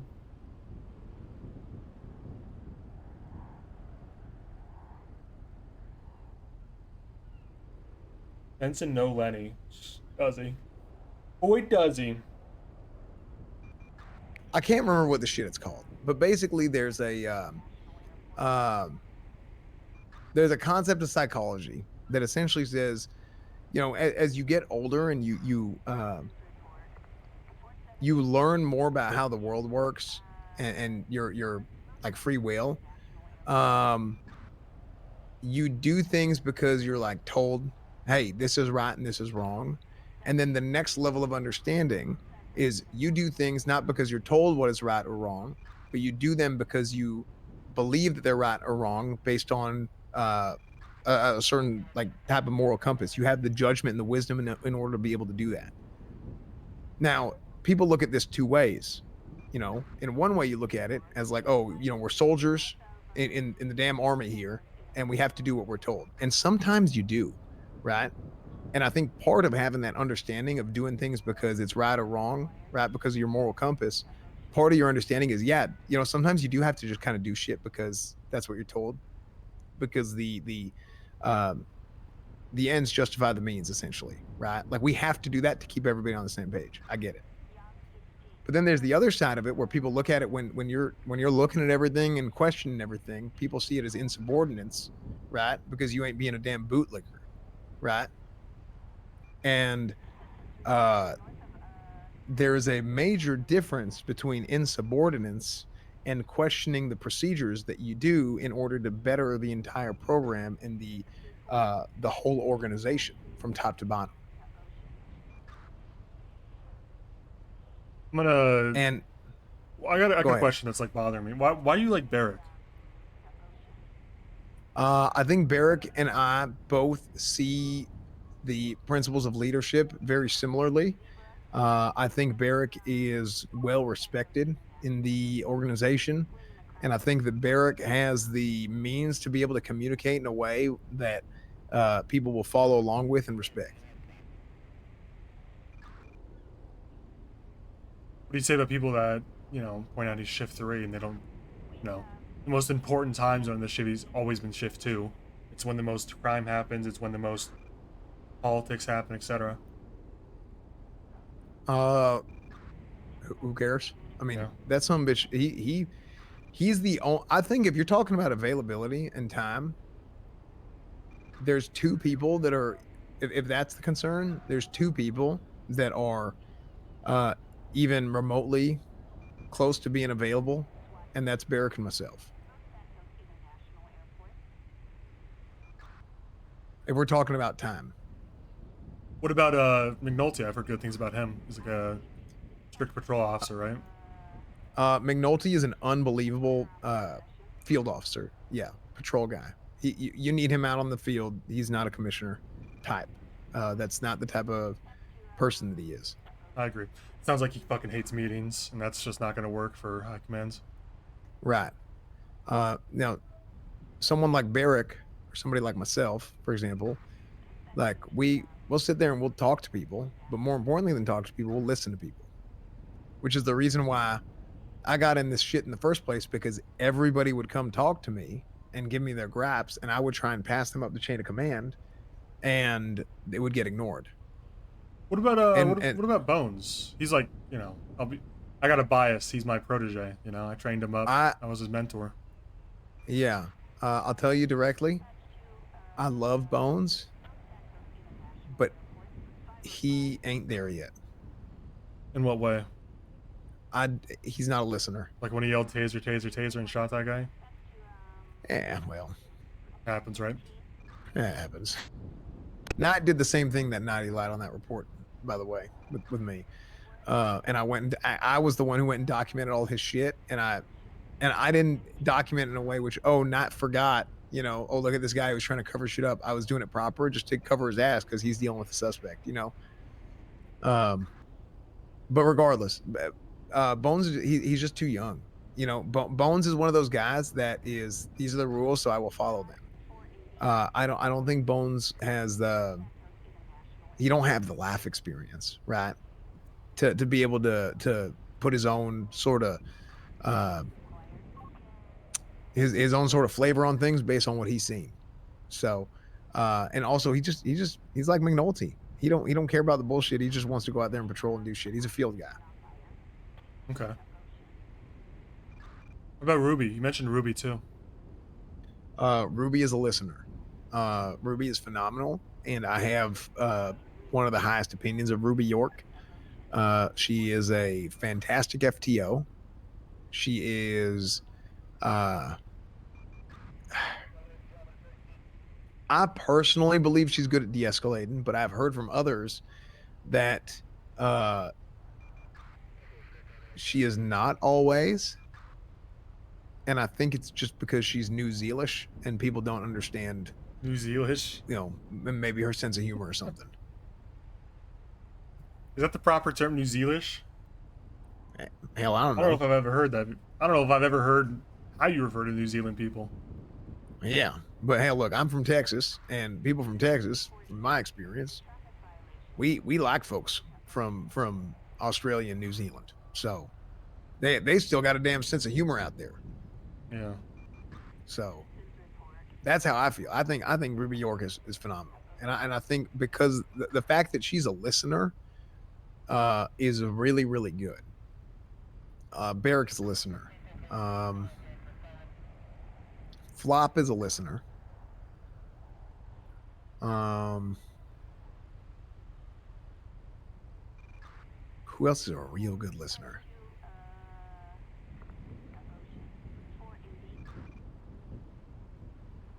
You think Turner could be good if he was separated from the captains and promoted above them? Sound like you had a good opinion of him, but you think, like you said, I did, but I don't know because he's been gone for like 3 weeks. I don't know. I would have said Turner, but I mean, shit, he wanted me to get fired for some shit I didn't. I mean, come on, you know what I mean? Yeah.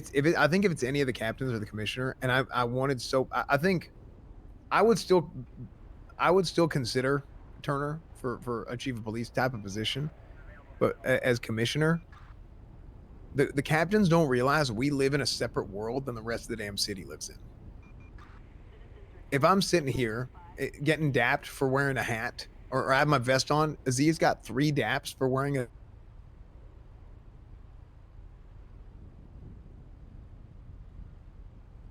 Ain't that insane? how's that even possible? I mean, everyone's wearing I think everyone I've seen today is wearing a vest. Right. But because it changed, because they changed the rules because they're like, okay, we're getting attacked left and right. But Aziz literally 3 daps for wearing a vest. I think it was 3 for wearing a vest right when the city opened up, because the captains come in and Ruth wanted to make a statement. Oh, look at this. But they're treating daps like strike points and handing them out like candy, but they're way more impactful. Oh my Lord. I completely forgot about this. Oh, he was so mad and they wouldn't change it. So the day after he was dapped, they changed the rule and they didn't repeal his daps. You can get a dap for running the halls. You can't have it's just in the halls. Yeah, I almost don't want to talk about the dap system because the whole thing it's hard to not talk about the dap system. What if there's like a fucking officer down? I mean that's a scenario where 70 unless it's a 78 situation. No, it's like come on, y'all. Even like a 911, that's not a 78. Like someone's getting robbed, you can't run to your car. Yeah, that's what I'm saying. People are just dumb as shit. I'm gonna keep it real, okay?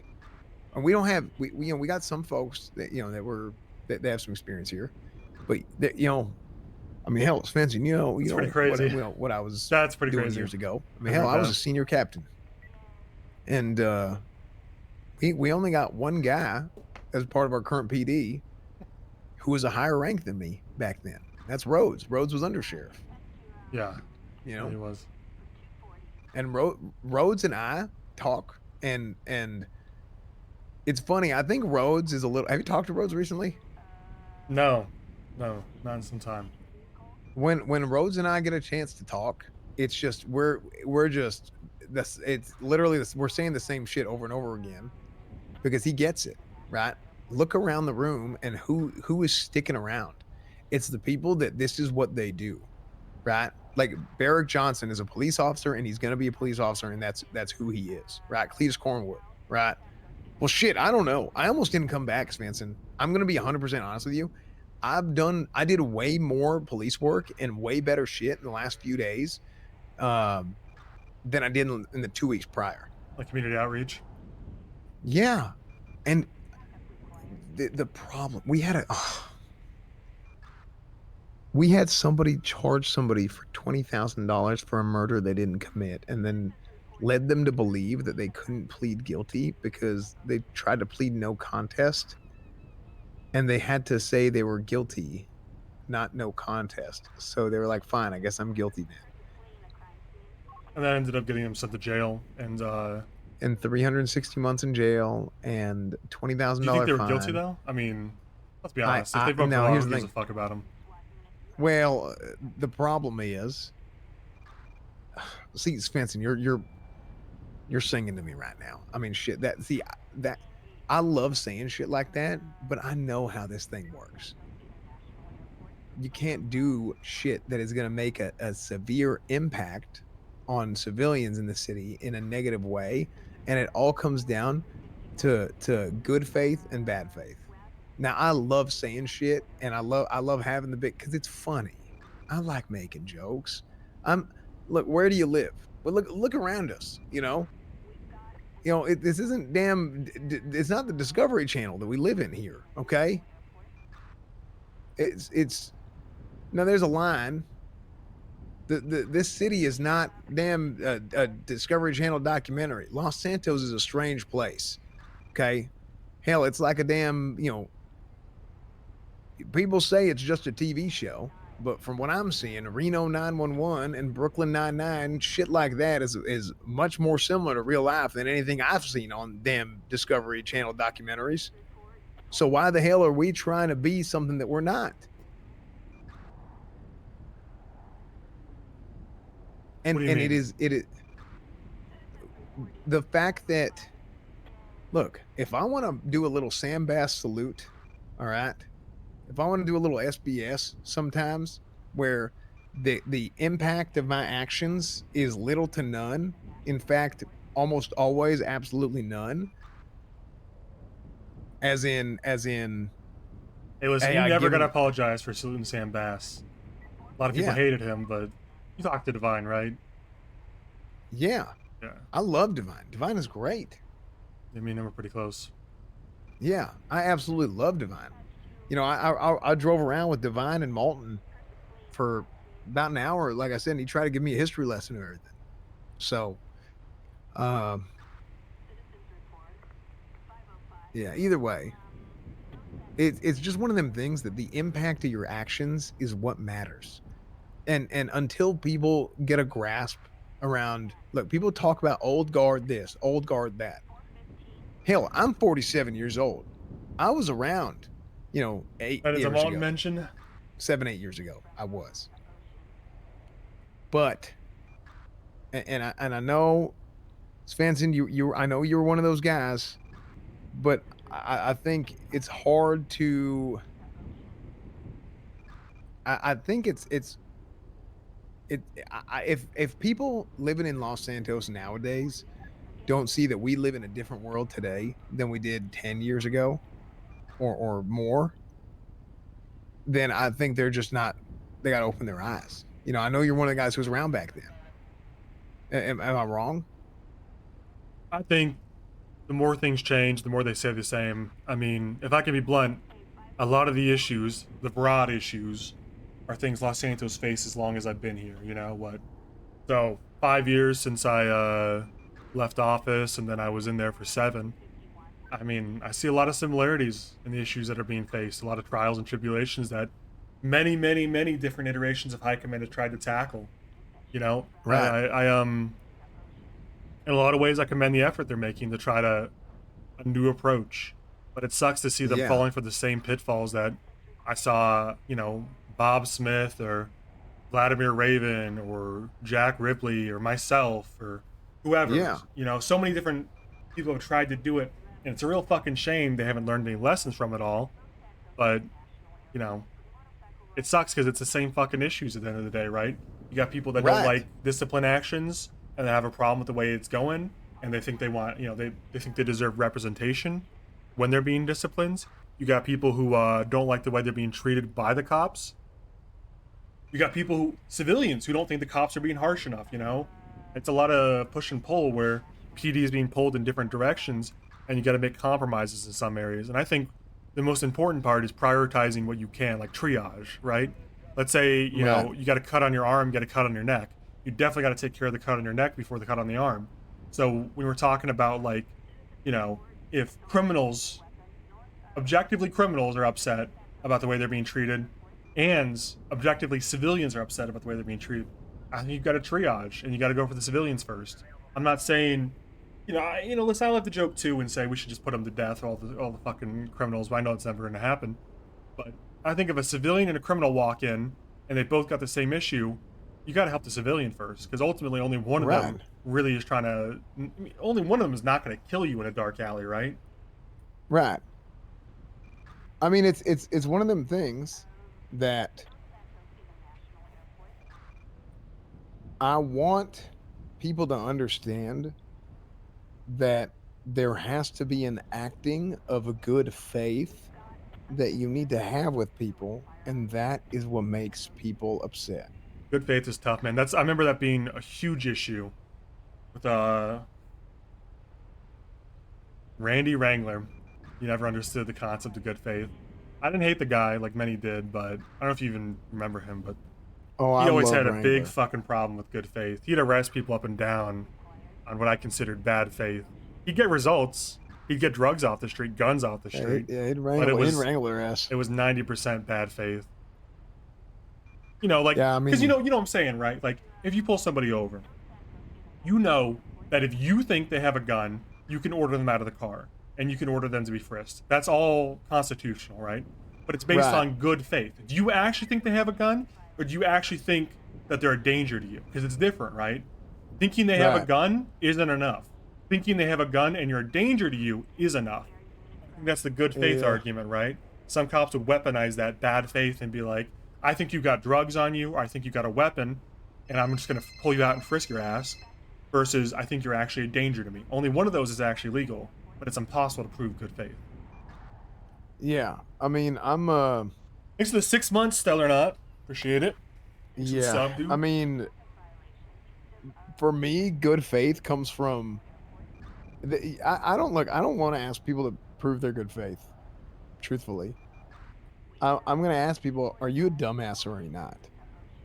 Because your good faith should come from wisdom and judgment. And if you don't have the wisdom and the judgment to have the ability to read the room and make an assessment on what you're doing, then you probably should not be a police officer. And unfortunately, what that leads to is not being able to hire many people, because most folks don't have the wherewithal to be able to do that, unfortunately. So, I mean, I'll tell you specific instances, right? By the way, this guy who got charged $20,000 for murder falsely by the way, there was evidence that I gave to the arresting officer. I had a videotape of who actually committed the murder. A video? Video, like a video camera recording on cassette. And I told him, you all got the wrong guy. And he's like, well, he pled guilty. I didn't know he was led to believe this. So that's bad faith right there. Yeah, and this is bad. So here's the thing. He removed the charge off of his record, but nobody ever told him that he was due for an $18,000 reimbursement. Did he get told eventually? Yeah, but guess by who? by I think I Cletus might know. Cornwood, the lawyer. Yeah. Because he was looking for a lawyer. Because like, hey, I found some shit, or I'm in some shit. I don't know what. I've been for 2 weeks. This son of a bitch was $20,000 in the hole for 2 weeks. He was, I mean, he wasn't making any money because he's negative in his account. He'd get pay slips, have other people turn in his pay slips and hand him cash. See, so he could. And I'm like, sure get he was food and paying shit, him right? for it. Yeah, because he has to work in cash. Now, where does he put his cash? He's got cash on his person.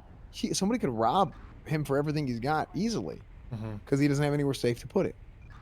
Like that, to me, that is some major bullshit. Yeah. Major bullshit. Tough times. Yeah. So it's to me it's absurd. We had somebody else give somebody we had a person, like an actual civilian in the city, get an assault with a deadly charge. I've pulled her over like 4 or 5 times. Kate Wong. Okay. She does not know how to drive to save her life, but she's not a bad person. She's not a felon. They give her assault with a deadly because the officer heard her stab somebody, and she comes around the corner to see that she stabbed a local that was attacking her, and she defended herself. Not only was it a local that is not a part of our Bill of Rights or a Bill of Privileges, but it was that's stand your ground to a T. She's getting attacked. Like that guy in the lobby. Yeah. He may have paid that prostitute to do all that, but yeah, I mean, for all we know, but we can't prove that. Yeah, I'm not a cop Now- anymore. I don't got to worry about that. That's your problem. Yeah, shit. Now, if I make a joke about that, then I'm gonna end up getting dapped, unfortunately. You really get that for that?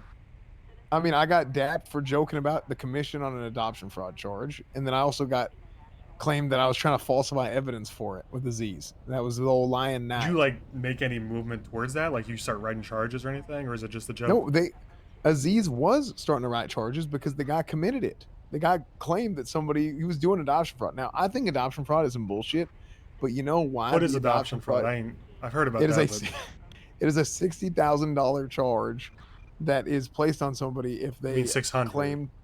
No, $60,000. 60,000? Yeah. If they're like stealing a kid or something? Oh no. You ready for this? Yeah, I'll go read ahead. the charge verbatim. $60,000. An individual claiming that someone is related to them when it cannot be proven as per the adoption law and they are not related by blood. So, I mean, I would take it a step further and say They would have adoption fucking fraud. strung up Bass for that. Yeah. They would have hung his ass. God damn. Yeah. Yeah, they had him. Yeah. Bass would have been $1 million in debt within a day. Yeah. Now, there's a couple parts to this. One, you could say it's in bad faith that this law even exists, but I'll just keep it real. This law exists for 2 reasons. One, because now we get paid out of state funds. That's the state funds are paying for our shit. So if we write up more tickets, then that goes more into the budget that we can use on shit, right? That's one. The other reason, and probably the most important reason, is you are here in Los Santos. Why the shit are you trying to have 50 grown ass children? I kind of agree with that though. I mean, I don't know if it should be legislation. A personal belief, it is fucking weird to have like 50 like what the hell are we doing here? Yeah. What is happening? Yeah, this is a city for policing. Like what the hell are we doing here? So, but it is what it is. A lot of the shit that this is why I believe in Mayor Thoroughbred. I'm kind of curious because you know my history with him. No, I heard he was a damn terrorist before I came to town. I was the guy who put the cuffs on him. I put him in jail for that. Oh no shit. That was before your time. Well. Yeah, that's good shit. Yeah.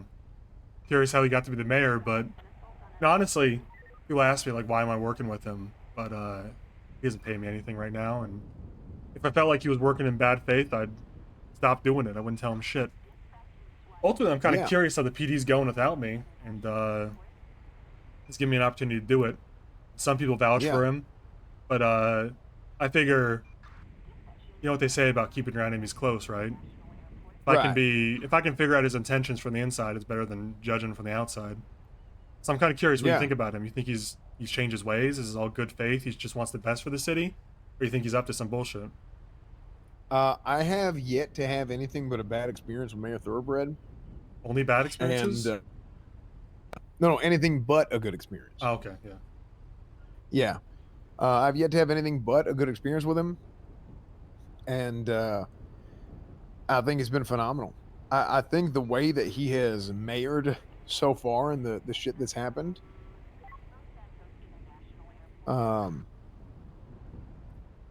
I think is exactly oh wait, did I say that shit wrong? Anything but a bad no. Anything I have the first anything- time you did, but then you got it. All good. Yeah. No, I said that shit right. Okay. Yeah, I haven't had anything but but a good experience. Yeah, shit. It's all been good, right? Yeah. Hell, maybe I'm fried. Everything's been good. On the hours I So- heard you do, I'd be surprised if you weren't fried. Yeah, shit. So the way that he's kind of run things so far is probably pretty similar to if I was the mayor. That's probably some shit I would have done. A lot of the shit he's done. What do you think his Now, not goal the is? exact- Like, because I mean, let's be honest, right? If he was, I don't know what his end goal is, because I'm trying to think, like, he's in a position of what seems to be almost unlimited power, right? Like, the way the Constitution's written, the only person in the city I can think that would even challenge him, legally speaking, would be, like, what, Crane? And, I got a lot of respect for Crane, to be honest. I worked with him a lot when I was the sheriff and before that. And, I may not always see eye to eye with him, but I can respect he's got strong convictions, and he isn't manipulated easily. But, like, Thoroughbred, being the mayor, right? Crane's the only person who'd ever oppose him, and I don't see that happening. So, like, what is there to gain for him running this into the ground? It seems like he's doing a good job. It seems at least like the people feel supported by him. But, you know, what's a terrorist, right? What's he up to? Yeah. I mean, hell, he was in MaxSec for years. You know, this guy was in MaxSec. He changed his ways. I mean, it's been what 10 years since then, right? Yeah, I don't know. It's been at least, like, yeah, I mean, 7, 8, maybe 9. Yeah. So I mean, from the way I see it, I mean, look, what I know about him and what I've seen him do, I think he's been nothing but phenomenal, personally. Yeah, because I mean, imagine if he was going back to his old ways, what would he serve? What would he possibly gain from making the police department more effective, right? Right. But also, maybe being a politician is the ultimate move for a terrorist. Maybe. What's he done besides this whole PD commission thing? So far, he raised the speed limits but increased the charges. So higher risk, higher reward sort of situation. Yeah, it's just strictly better. Speed limits with 35. Yeah, I don't think 35 cruise was some controls bullshit. even reach 35 most of the time. Yeah, it's some bullshit. He cut down the taxes, which is good. Keep them out of our pockets. What else did he do? I think he wants to pass a law to where we treat red lights like stop signs, which I think is wise. Yeah. Because half the red lights in the city just will never They're not change weighted. for They some don't reason. have. They're like, yeah, they're not weighted for like when you pull up. They just keep staying Yeah. red. Yeah, so it's some bullshit. I think the Ego Act was really good, where people who are getting targeted, you know, it's like serial assaults and killings, but it's specifically targeted towards individuals or businesses. If it's time and time again, you can Force get or Ego acts. acted. Yeah. The new mask mandate is decent. What's the new mask mandate like? You can't wear a mask inside of a government building, and I think part of this is actually Mr. Simone, who's also a terrorist apparently. Jesus Former. Christ, what's his role? He's the deputy mayor. No So we have two fucking terrorists. way. Yeah, but hey, I mean, they've all been great, honestly. Wouldn't that be they've fucking both been- ironic if the best leadership we've ever had in this city were two terrorists? You don't think they're up? Yeah. Maybe they got to be planning some shit or what? I mean, what the fuck, right? Yeah, I mean, you would think so, but they've been great. I mean, I'll be honest. I want to run for damn council. I want to run for mayor even. I did. I did. Is he and then going for a second term? I don't know. Probably not. Really? I Because like honestly, I said, I ran against him. if I could be Go ahead. honest with you, when I first time I heard him back in the city, or first time I heard him since I put him in jail, was a few days ago, and I heard him screaming at Captain Slacks in front of Mission Row PD, and Chain Gang was there. I thought that seems like a fucking political theater move to try to get the, you know, I mean, it's no secret those guys have a lot of sway in this city, right? If you can get those guys on your side and vote for you, you're pretty much guaranteed to win the election. So I thought it was some political theater moment. Why is he not running again? I don't know. I mean, the only reason I believe he might not run for a second term, truthfully, is because of this police legislation, this new legislation that got pushed. They mentioned how at the end of I don't know if they said at the end of this term or at the end of his term. Now that I think about it, that it would be dropped. So, yeah, that's what I think it is. I think they said at the end of this term it would be dropped, but they might have said his term. I can't remember. How long are term limits? You know, I need to look that shit up, I guess. No idea, but and before I remember Miss Mayor, Andy Jones. Yeah. She was mayor for multiple terms. Apparently, yeah, she had two, three in a row. Yeah, apparently Mickey Sinclair was mayor for a long ass time. Remember Denzel? Mormon mayor. You remember him? I can't remember him. Denzel Williams. Hell, I can't remember. He, that might have been whenever I was gone. That's why I lost my faith. He was our Mormon mayor. Revealed to me later he was never a Mormon, just manipulating me. Why I left the faith. Really? Yeah. Wow. Well, shit. Yeah. What's his face? Yeah, that kid. What's his face? That Mormon kid. Remember him? Spencer. Spencer. Yeah. Yeah. He left. I saw him. I ain't seen him around lately. Yeah. That's part But I of it saw too. him- All the Mormons left, Yeah. man, which is me and Metzger at the end. Really? Yep. Lenny left. Denzel turned out to be a fucking fraud. Spencer left. Yeah, you left. It wasn't a lot of Mormons left in the city at that point. That was what broke. Yeah. Yeah. Well, I mean, I wasn't Mormon, but I'm. Yeah, but you know what I mean. I mean, hell, the way I see it, I'm Southern Baptist, but you know, it's all Jesus. At the end of the day, it's all Christianity. You know, Mormon is just fucking. It's just Christianity with a little DLC on the end. Yeah. So at the end of the day, there's a lot of major problems with this department, the way that it's been run, and the culture that's been, the way that it's kind of grown out. And I'm a little bit more aggressive in my convictions of things, and that's just the way I am. I'm sorry, right? Like, you probably won't hear people saying shit the way that I say it, and that might lead certain people to think I'm delusional, but nobody sees more in this city than I do, because they ain't around as long, and I hear and see everything. And like, if I could, I want to start doing shit like, you know, we have cadets in Q. What do our cadets do? I think our cadets should be required to go sit in the cells and shadow lawyers. Like, maybe they can't be legal aids, but I want them to shadow a lawyer, and I want them to observe the process of what a lawyer is doing. And I think there's a huge deal in the city. And you were talking about, these are problems that we've had for 10 years. It's never been fixed. It's the same shit over and over again. I want there to be an understanding of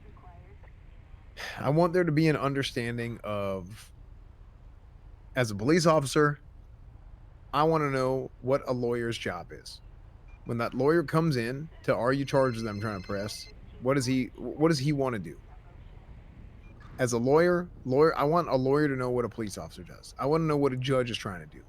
And if you have an understanding of what everybody wants to do and what they're trying to get done, then we can better understand why certain people might feel a certain type of way.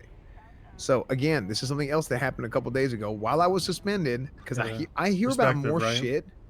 Yeah, I hear about more shit whenever I'm not there because I'm a lawyer and I hear about all the bad shit and I'm like, holy shit, because I literally remember thinking to myself, I get it now. I know why they hate us. I actually had that realization when normally I'm like, what the shit did I do? Why are you being so damn rude to me? You know, why are y'all being so pissy Why with do me? they hate you? What did as I do? cops? What's like the number one It's reason? It's because they have a feeling of bad faith acting based on They think they're the gonna go to jail way no matter what that they say or charges do. are pressed or the way that people are treated or the way that procedure is done as a whole. They think the cops made up their mind long before they ever let them talk. Right. Which is honestly some bullshit. That does not really happen in my personal opinion. Or it's more than what you said. It's okay, you did XYZ, whatever, and these are the charges we're gonna press as Y. But we never, ever, ever see well, that's not fair.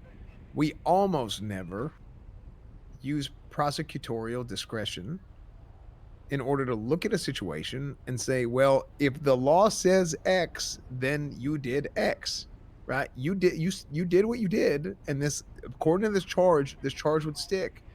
So I'm going to put this on you. However, there was a world like we just had somebody we had a legal aid, Abilene, what's her name? Abilene Costello, Abilene Constralto. What the hell is her name? Abilene. I don't know. It don't matter. I probably don't know her.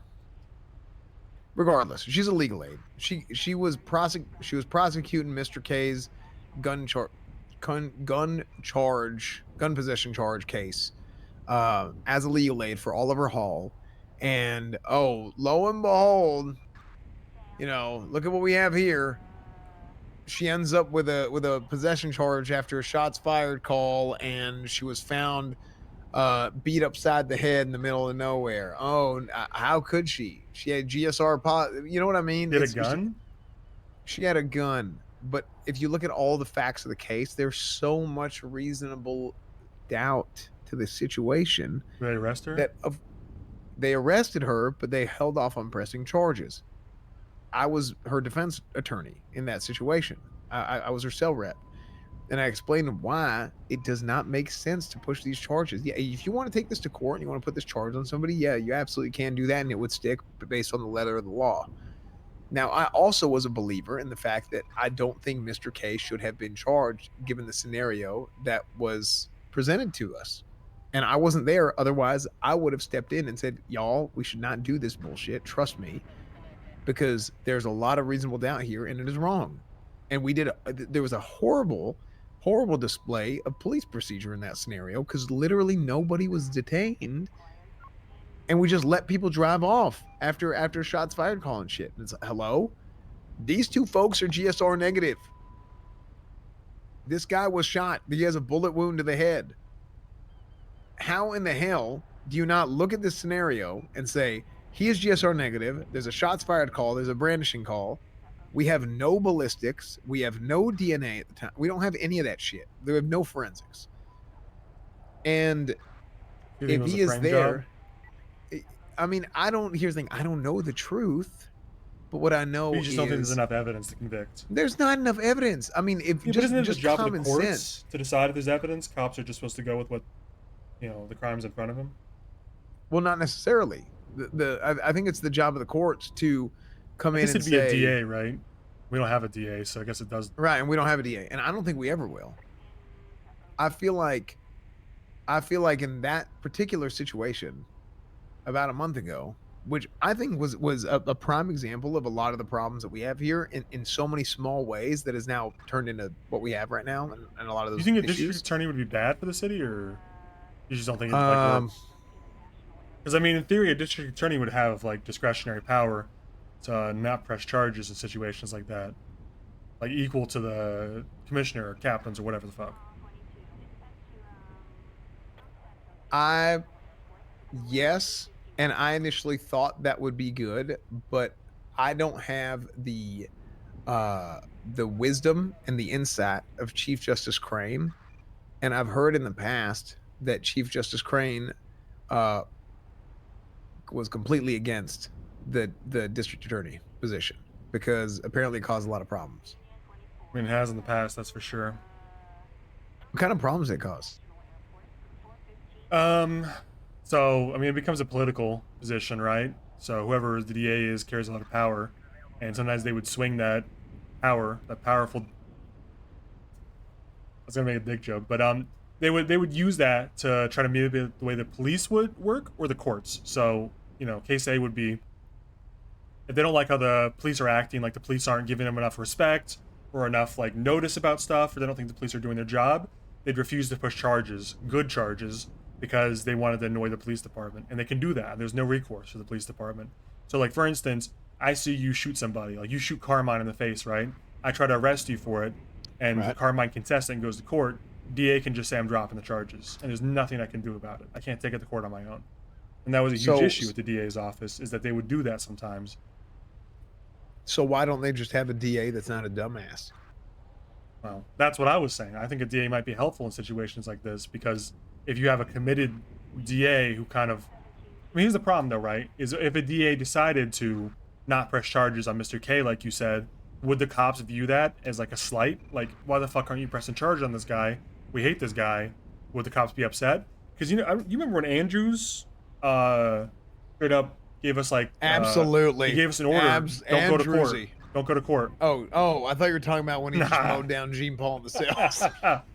That's his other famous moment, Andrewsy. That's a long time. Nah, he once gave us an order back when I was, you know, when he was like the trooper commissioner or whatever. He just said nobody go to court because the DA and the judges have been fucking with us too much, and he didn't like it. And that's what happens. That happened in when I was around. I thought it might have been, but it might have been after. I don't know. Maybe it just like gone under the radar too. But it was just like a protest. I mean, I'll tell you, I almost never remember going to court. Yeah. There wasn't a lot. Yeah, court was I remember very few court situations years ago, and it was a massive pain in the ass. Yeah, well, something's never changed. Court's not court. I think court's better than it was. That's for sure. Yeah, it's true. Crane has done a lot to simplify the court system, and maybe the DA is part of that. I'd have to talk to him to see why he doesn't want one exactly. That's just my like, you know, my read on it. Yeah. My thing is we need to hire police officers who are smart. That's actually like the last big thing. What do you think about the hiring process? Like, because everyone keeps saying there's a bottleneck. What do you think it is? FTOs hiring?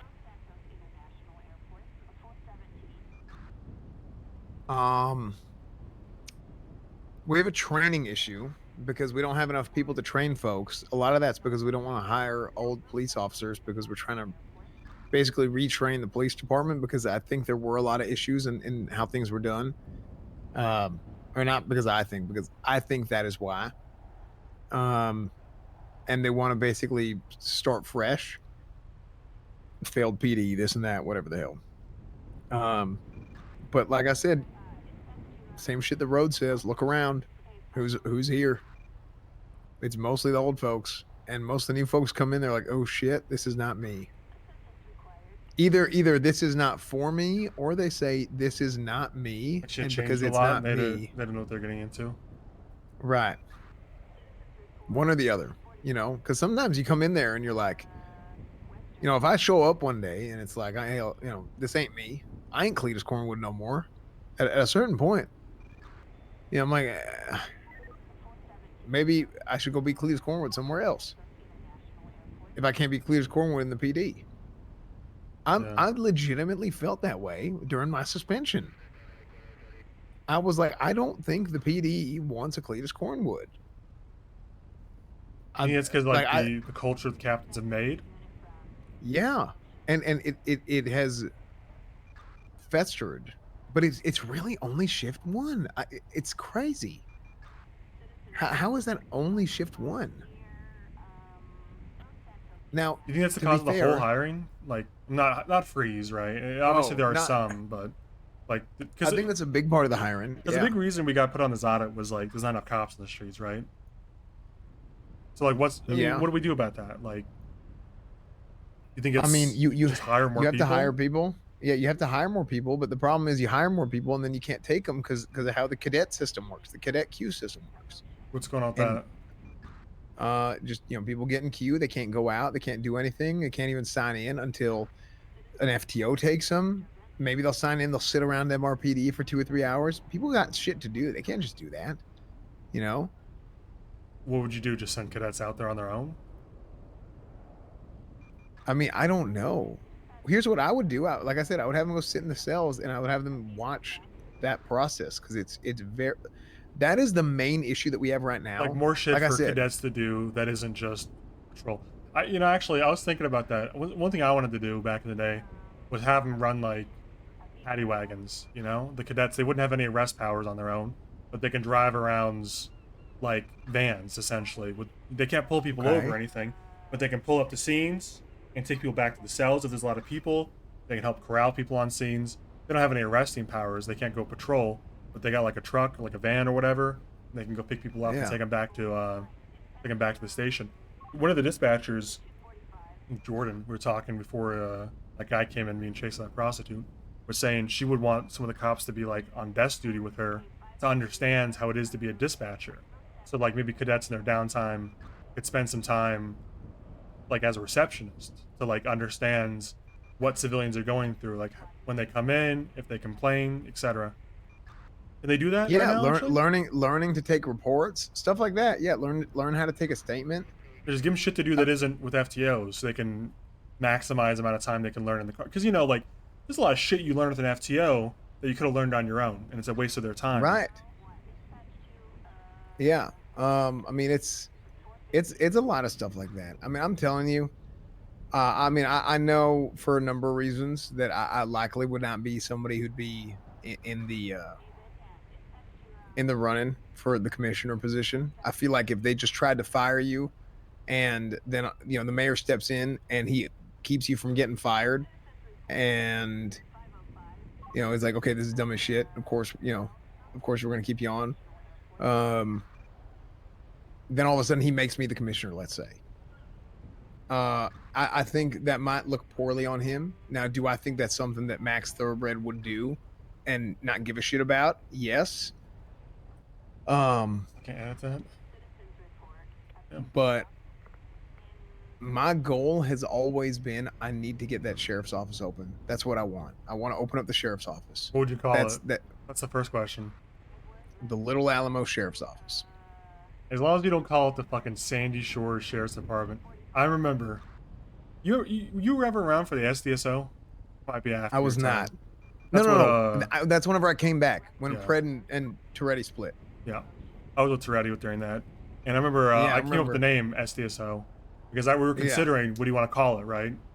And obviously it's in Sandy, the department, so everyone wants to call it the SDS or call it the Sandy Shores Sheriff's Department. But I just fucking knew it'd be the Suck Super Dick Department or some shit if you called it that.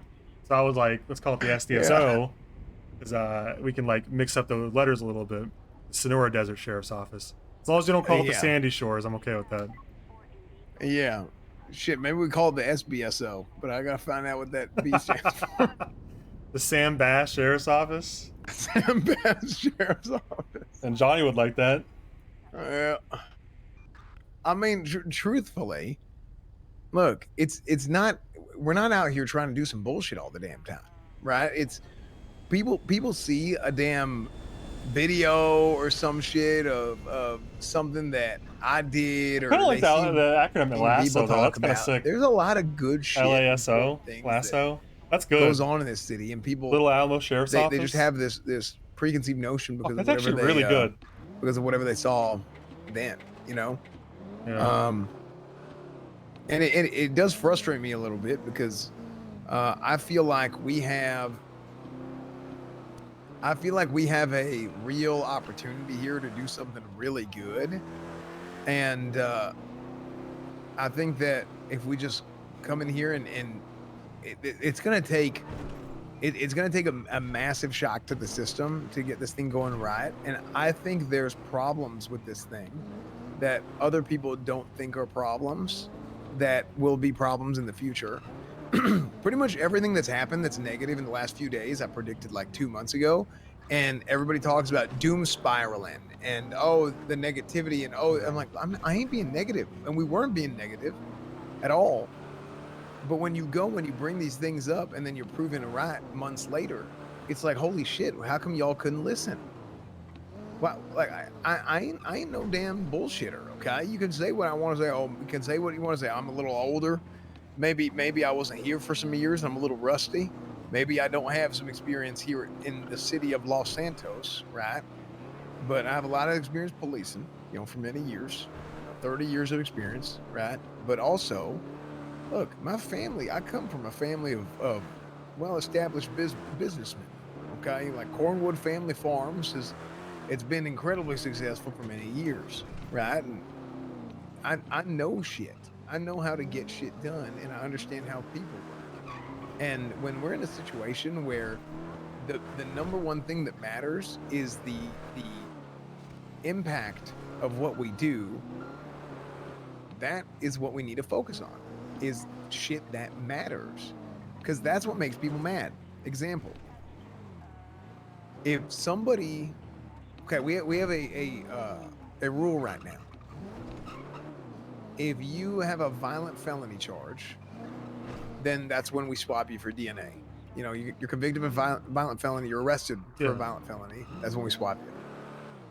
So we had a situation, again, this is some of the bad shit that I hear being a lawyer, and I don't even know if folks know about this yet.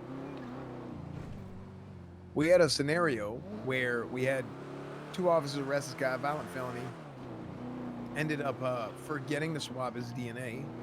What happened if you forget to swab somebody's DNA? What would you do at that point? Well, what do you think you should do at that point, given the principles of what the LSPD is today, of integrity, working with the community, you don't want to lose the city, et cetera, et cetera? You're not gonna like my answer because I already know about this one. Owen's just talking to me. Well, my opinion is, listen. The policy is you swab their DNA in the cells, right? But people make mistakes. People fuck up, right? I've done it. I fucked up with that exact rule. Yeah, I've done probably hundreds of screwed up times. too. Probably just forgot to do it, didn't do it, whatever. I just didn't get called out for it. But I think I know the right answer is to make it right and go fix that. And the reality of it is that if someone's in jail, they're still in the state's custody. Granted, you should have done it back in the cells, and maybe you can get reprimanded for that. But I don't think there's anything wrong with trying to make it right and going up to the prison and trying to get that DNA swab. The difference is, and this is what I was like talking to Bones about, I think that he may have misunderstood, is that it shouldn't come to like blows with that person, right? Like there's no if someone's in prison and you want to get their DNA. Oh, Bones disagreed? No, I think he just misunderstood what I was saying. Like he didn't disagree. He actually agreed with me, but he just misunderstood that I was like what I was advocating for.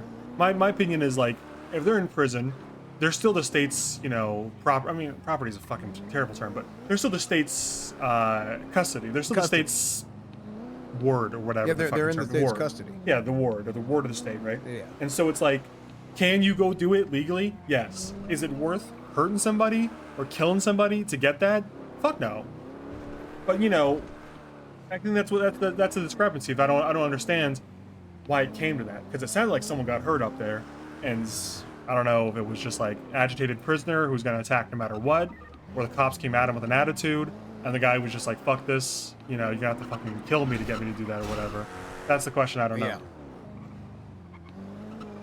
So basically what happened is 2 officers went up there to go get his DNA. He didn't give his DNA, so they beat the shit out of him, and then they took see, that's what I don't know how that happened. Like was the criminal or the fucking jailee, the prisoner, were they just like irate, like I'm gonna fucking fight you no matter what you do? Because in that case, like what can you do if they're just gonna fight you? Or was it like, hey, we want your DNA and we don't care how we get it, get over here, because like right.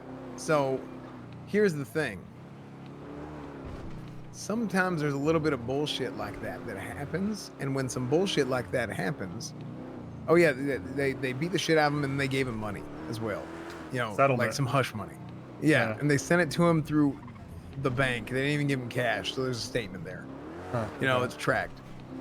Like, I'm telling you, this is the dumbest shit in the world. Now, I'll be honest with you. Is that funny? Yes, it's funny as shit. I get that.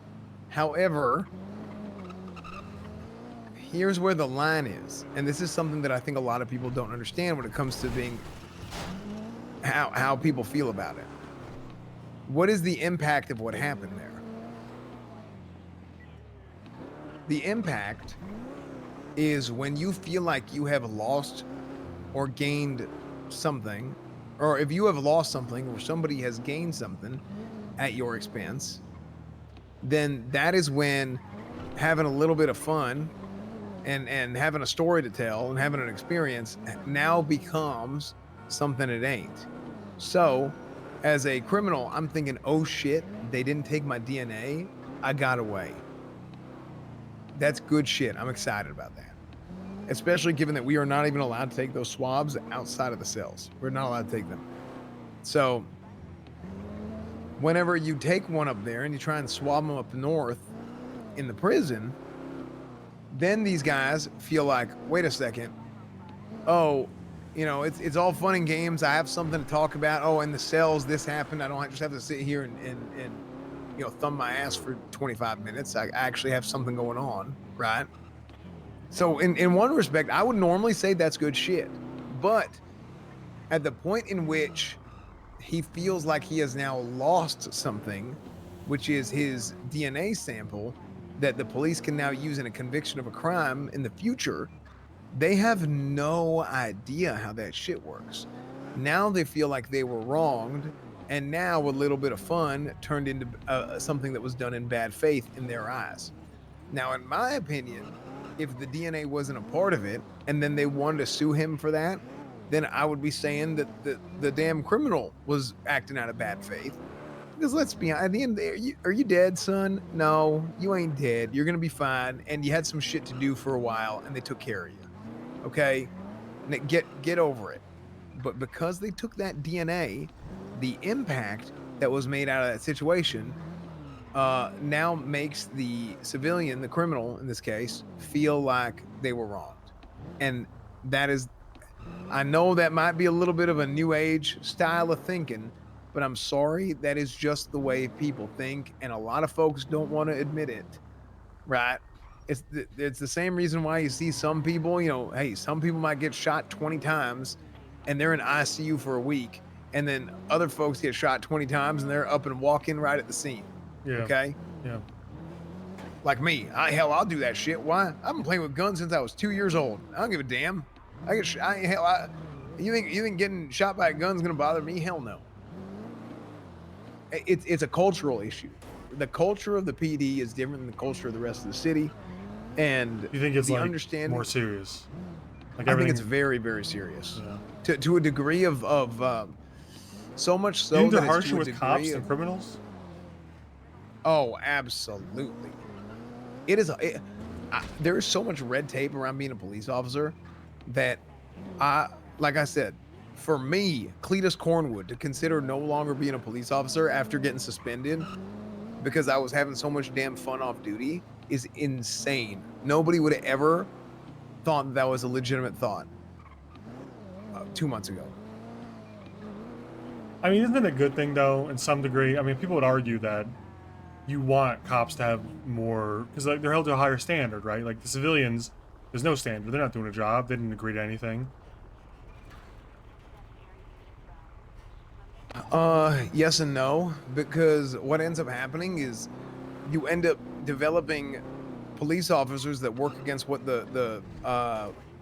your ideals are as a police department.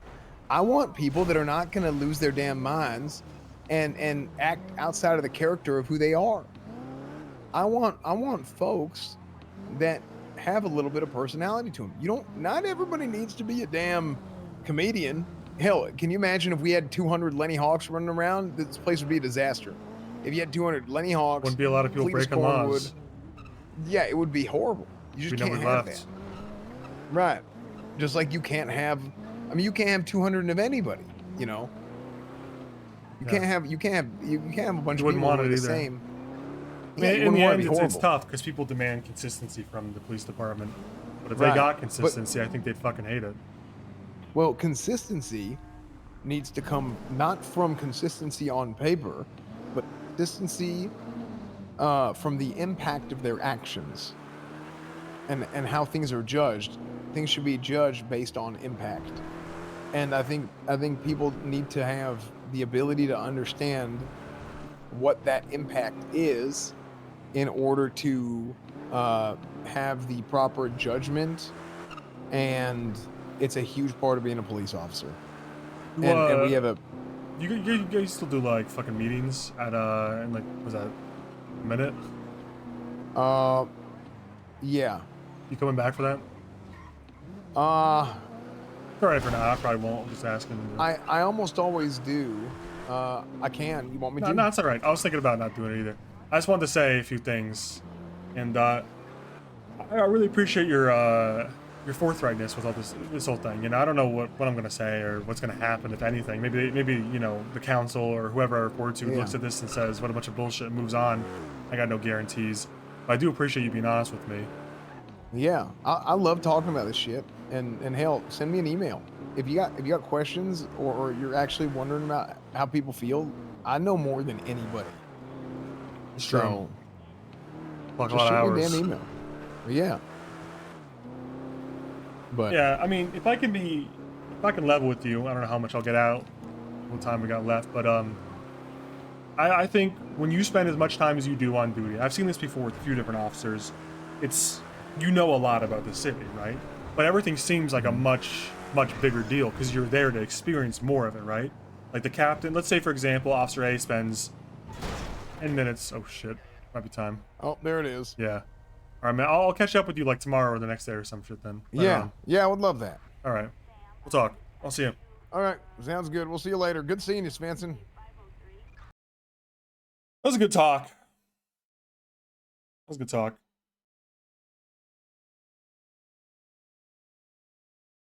Lance Malton count for the day, 25. 25 in 2 days. It's pretty crazy. He did have a lot to say. I'm glad he said it, though. I'm really surprised that Willie and Malton and even Jenny didn't beat me through this, beat me to him.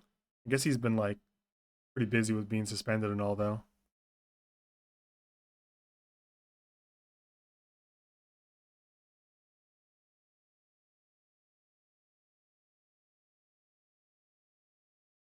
I mean, if I could, okay, what I was gonna say to him, I'll just say for y'all, I guess. I'll say, I think I've seen a lot, like, Svensen has seen a lot of cops go through kind of what he's going through a little bit, where they spend 12 to 14 hours a day on duty. And I'm gonna change the BRB screen. But they spend 12 to 15 hours a day in the, on city, right? And what that does, it does two things. One, they're aware of, like, everything going on. They have a much better feel for like how other people are feeling, how civilians, cops, criminals, whatever. They're more like connected because they just have more time on the server. It's just that simple. But what it also does, that's like the pro, right? The con is that because you're spending 14 hours a day, you know, on patrol, everything feels a lot more big to you. Everything's a big fucking deal. Because you got to spend 14 hours a day with those issues, right? The thing is, if you spend, like for me, whenever I did cop stuff, I would probably spend 6 to 8 hours on duty, and that was like a big day for me. If I was spending 6 to 8 hours a day on duty, that'd be a really big day for me. I honestly clock maybe like 4 to 6 hours on average. So for me, a lot of issues that they would see wouldn't be as big a deal because I'm gonna be off the server in a few hours, you know? And I'll come back the next day, and there'll be another issue the next day, and be another issue the next day. And it gives you a little bit of perspective about, you know, how much time you spend, right? So I think Cornwood spending so much time on duty is a really big pro for the PD if it's weaponized, or not weaponized, but like if it's used right. But the problem is that Cornwood's also got to understand that like spending so much time on duty makes him a little bit more like susceptible to like recency bias, like someone in chat said. where like because you've been around more, you think it's a much bigger deal than maybe the rest of the police department. I think Cornwood being commissioner would be a pretty, I don't know. I mean, I don't know if it's a low chance of happening. I think it'd be a pretty crazy thing to happen. I mean, I think Svensen is not a giant fan of Barrick being commissioner. Svensen likes Barrick, but he talked to Barrick last night. For those that weren't there, he thinks Barrick is kind of like a politician with his answers and a little bit shifty, and that might be useful as a commissioner, honestly. But I also think, from Svensen's point of view, he would prefer not to have a politician. Svensen doesn't like politicians. So, I mean, Aldo's been recommended by Duncan pretty wholeheartedly. Svensen saw McNulty get in the car with the mayor on like a special one-on-one, so I'm assuming he's in the running. But I don't think McNulty would be very good for it because McNulty's kind of like a real good patrol cop and probably doesn't want to spend the time in the offices like anyone else. The old guy. Had a conversation with the mayor yet? No. I mean, we will eventually, I'm sure. Svensen wanted to talk to Ruby. Ruby was like one of the top 3 on the lists for tonight, but she went off duty before we could. Thanks for the prime. It's been 7 months, dude. I'm trying to think what else was I gonna say. Might be it actually.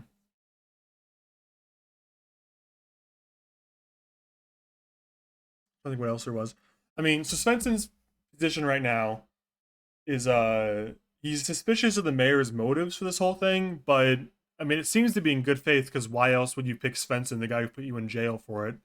So he's like treading cautiously, but it seems like the mayor is well regarded from most people. Like even the captains weren't like openly shit talking him.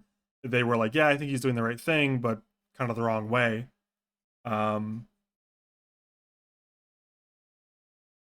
Who Svensen recommends? I mean, I think it's too early to say, to be honest. I mean, right now, from what he's seen, it'd probably be Turner, because Turner seems to be well regarded from most. Most cops call Turner fair but firm and gives positive feedback. That's what I've heard overall in Svensen.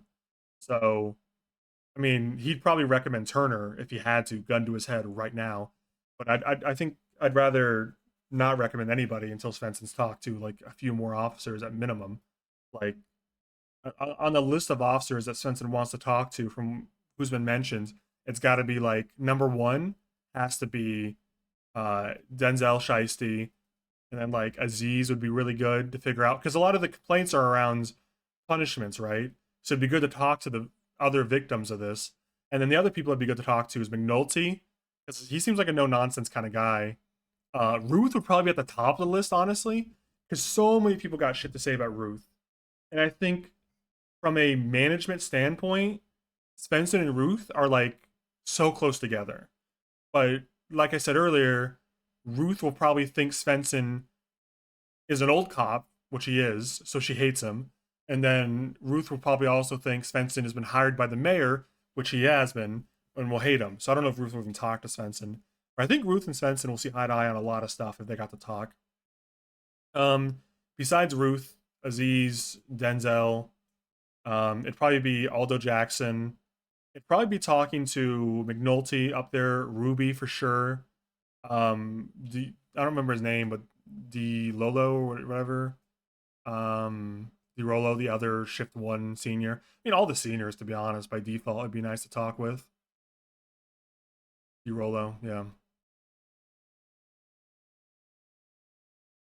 Commissioner Keon. Commissioner Brick, man. I don't know if Brick ever made senior, technically. I'm also curious how that's going to be... I'm also really curious how that's going to be developed. Like, is the law or whatever... Rolo is a woman. Alright, my bad. You got me. Because the law says needs to have achieved the rank of senior. So does it mean current senior in 4.0 or previous senior? Because that would open up the doors to like Fingal fucking Dan. Fingal Dan could be senior. Fingal Dan was a senior, so that's pretty wild. I like how in chat we got it's retroactive and active senior right next to each other. That's how you can tell nobody knows. until Crane is ruled on it, I guess, probably. Probably gonna be Crane.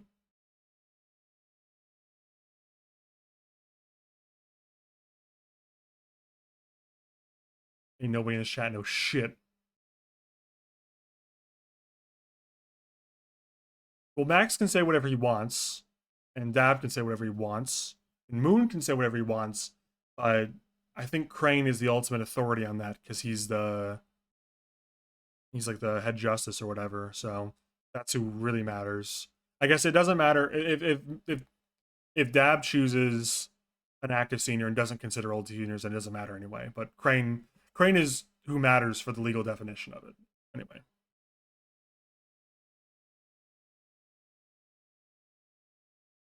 All I know is I'm living on another planet than all these chatters who followed in the last 2 days. There's been some pretty delusional takes that I haven't really stopped to address. Like, I saw someone say that they think Ruth is making decisions based on chatters or some shit. It was some really dumbass take. Like, they think Ruth is punishing Cornwood because chatters. And that's fucking delusional. Like, get a fucking life, you loser. It's not even a hot take. It's a dog shit take. Hot take implies it's just, like, controversial. It's not even controversial. It's just dog shit. Just stupid. If there's one thing I can guarantee you, it's that Cheever is not going to OC on this. Cheever is playing a character. And she's a better role player than any y'all. 100%.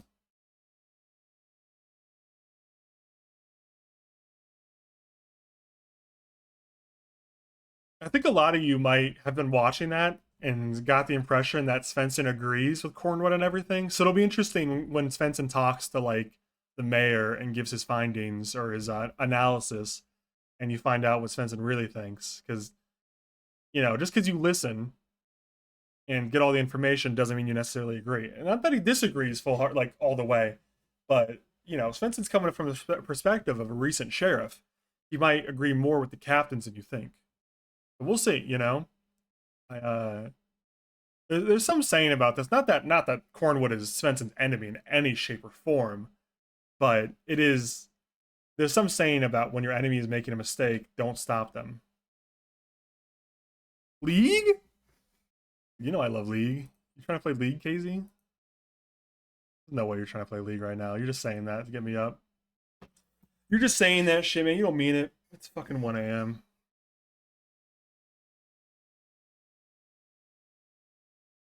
Don't have school. Oh, you don't got preschool tomorrow? Little bro don't got preschool?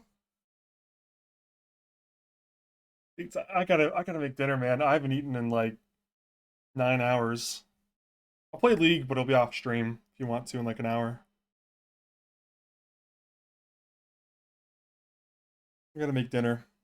All right, you know, on that note, actually, that's been fun. It's been really fun. I'm actually really grateful this whole thing fell in my lap in RP.